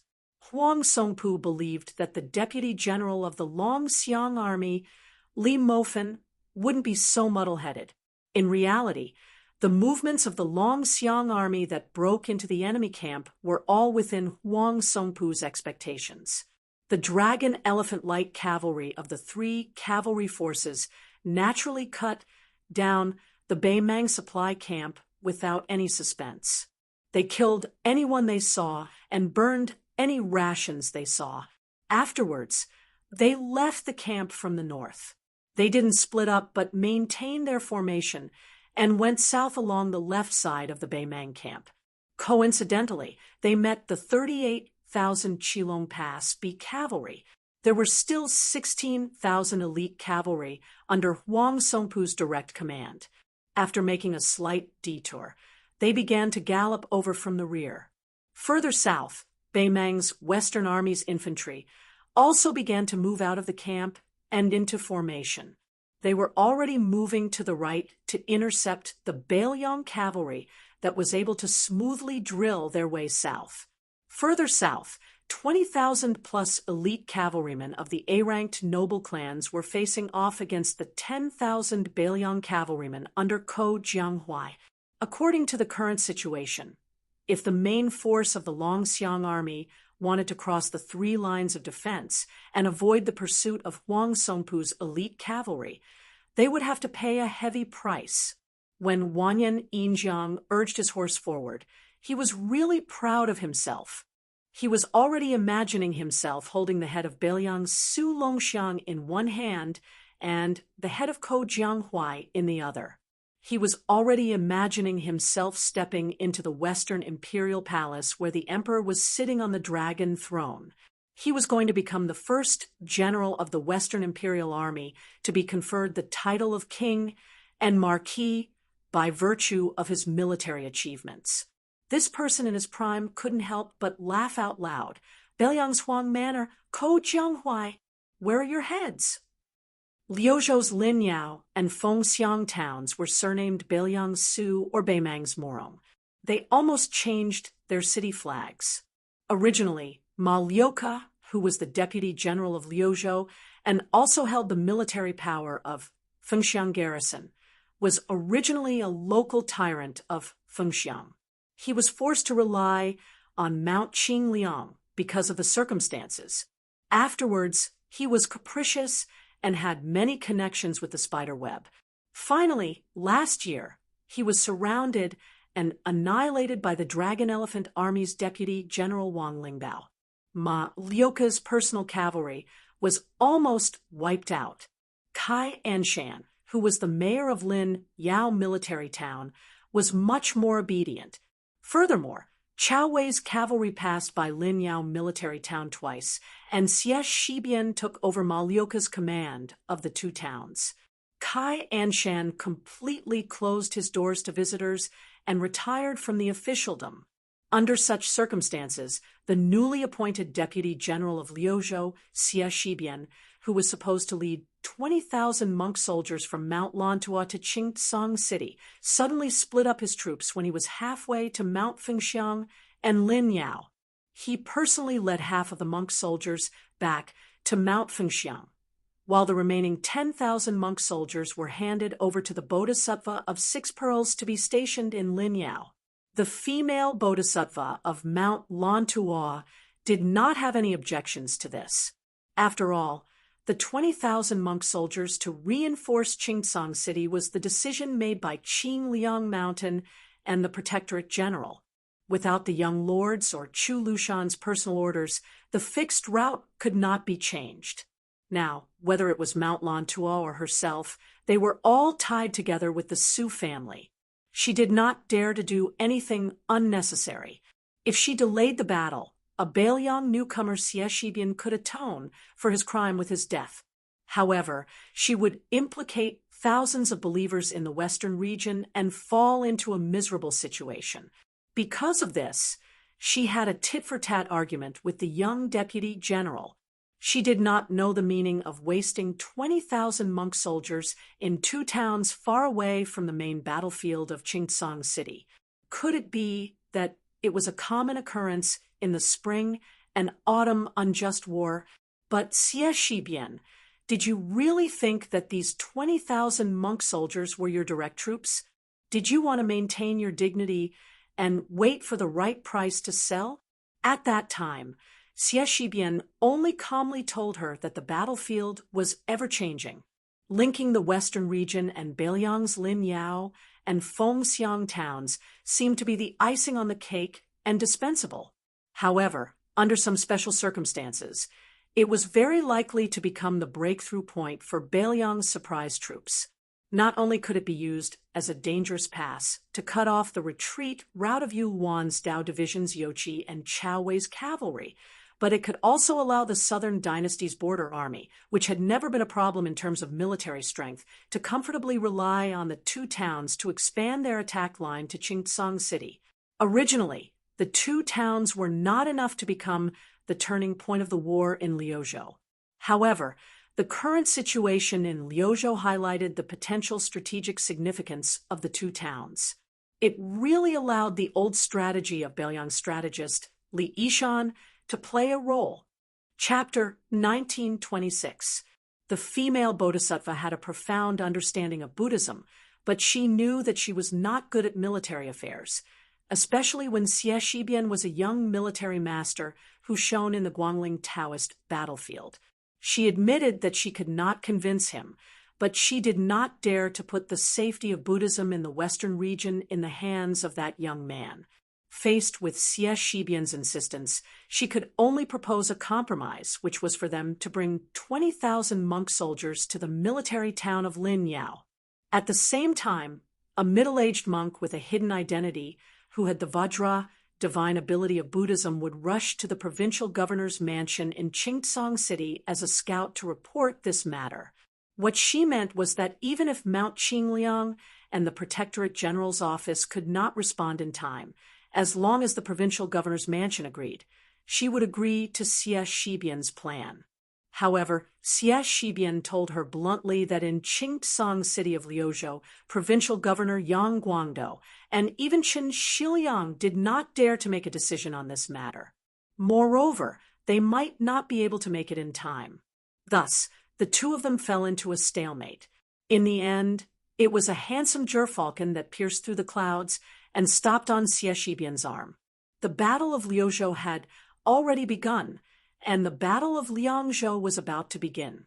However, under these circumstances, this gerfalcon, which was personally cultivated by Chu Lushan and had followed the young king all these years, actually used the young Xie Shibian, who was far away from the 2 battlefields, as its only contact.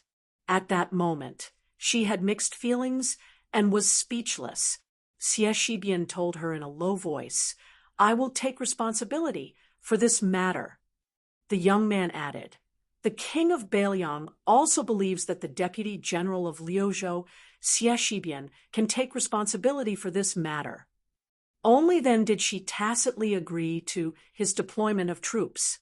The 20,000-strong and fearless monk soldiers of Mount Lantua split up and entered the 2 towns of Fengxiang and Linyao. At this moment, the female bodhisattva, who was dressed in a white kasaya but had a head full of black hair, stood on the city wall of Linyao. She looked at the 10,000 elite soldiers of Beimang outside the city, escorted by thousands of cavalrymen, and felt relieved. She had made the right bet. Beimang did intend to ambush the 2 towns. Even someone like her, who didn't know much about military affairs, knew that the weak military strength that was continuously transferred out from the 2 towns was not enough to defend the 2 towns. She had some general understanding of some of the main elites of Liang Mang's border armies, for example, the Great Snow Dragon Cavalry, and White Horse Crossbowmen outside Liangzhou Pass, Yanwuan's infantry within Yuzhou, and the Longxiang army in Liuzhou. She had heard of the northern Mang's southern dynasty's Dong. She was infantry that was said to be able to wrestle with Yozhou's infantry, as well as that fatty Dong's crow cage, the Chang cavalry that had already been wiped out in Lu province, the Ruren cavalry that had now been disbanded, and so on. Apart from these, there were also some troops that she was not unfamiliar with. Among them, there were the infantry brigade of Beimang's southern dynasty border army. Everyone knew that the grassland cavalry had been harming the Central Plains for nearly 800 years, but they had never heard that there were troops and horses that were good at attacking cities. They had always either bypassed those impregnable passes and high cities, or the grassland cavalry had always taken the initiative to seek out the main force of the Central Plains border army and annihilate them in one fell swoop, causing those border cities to lose their original strategic significance. However, things were different in Beimang now. Other than Dong Zhuo's private army, which was mostly made up of infantry, the Southern Dynasty Border Army had a special kind of troop stationed in several military towns. They were the infantry brigade. They were definitely different from ordinary infantry, and their treatment was not inferior to the heavy armored infantry in the history of the Central Plains. They were the true soldiers of the Empress of Beimang. Li Yishan once described this troop as follows: "The infantry brigade of the Southern Dynasty of Beimang is the result of the painstaking efforts of the king of the southern courtyard, Huang Songpu. They go up and down the hillsides, enter and exit the streams, and are the best at climbing high and traveling light.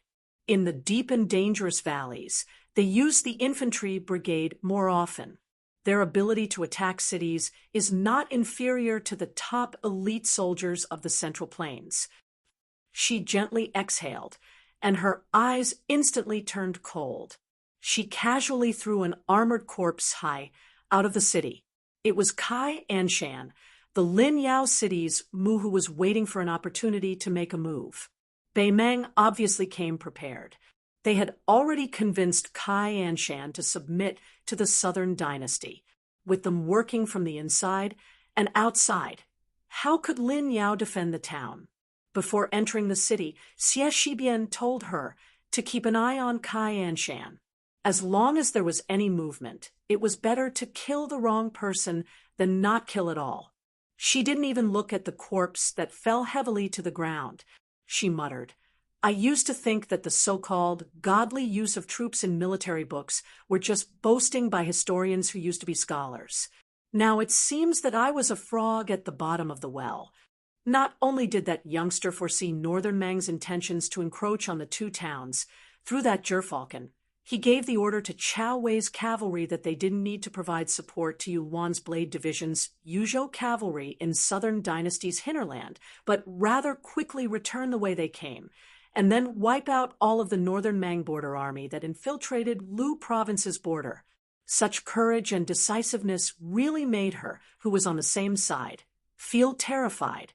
Just in case, when things came to a head, one was won. However, that Lu province deputy general just happened to be able to return this chance to Northern Mang exactly as it was. She did not feel that this was a blind cat meeting a dead mouse. Among those who practiced martial arts, there were also exceptional geniuses who were unparalleled. It was the same for those who used troops. They became heroes that never appeared in the world. On the city wall of the Phoenix Legion town in Beiliang, which was the furthest out of the 3 towns in the west, Xie Shibian was wearing armor. His hand pressed on his cold blade, and his expression was cold. Even in such attire, this scholarly-looking young man gave one the feeling of a scholar. In a voice that only he could hear, he said in a low voice, "Ko Jianghuai, you said in your early years that one day in a cavalry battle, you would fight as if you were using your cavalry to bully your infantry." The evaluation of the Liang dynasty was that since the Dafeng dynasty, he was called a Confucian general. He used the spring and autumn weapon armor Yi Bai Kuei to win. After him, it was Chen Jibao. After Chen Jibao, Xie Shibian was the top Confucian general. The three of them each had their own strengths, and there was no difference in strength. Maybe because Xie Shibian was the only one who was still alive and held a high position in the imperial court, such a conclusion might not have been able to convince the masses. Even so, Xie Shibian's position in the hearts of the future strategists was already enough. Regarding this matter, Xie Shibian, who was in his twilight years, could only laugh to his close friends. In terms of using troops, I am far from Ko Jianghuai. Xie Shibian, Ko Jianghuai, to choose twin jade annulus. Today, he was Beiliang's twin jade annulus.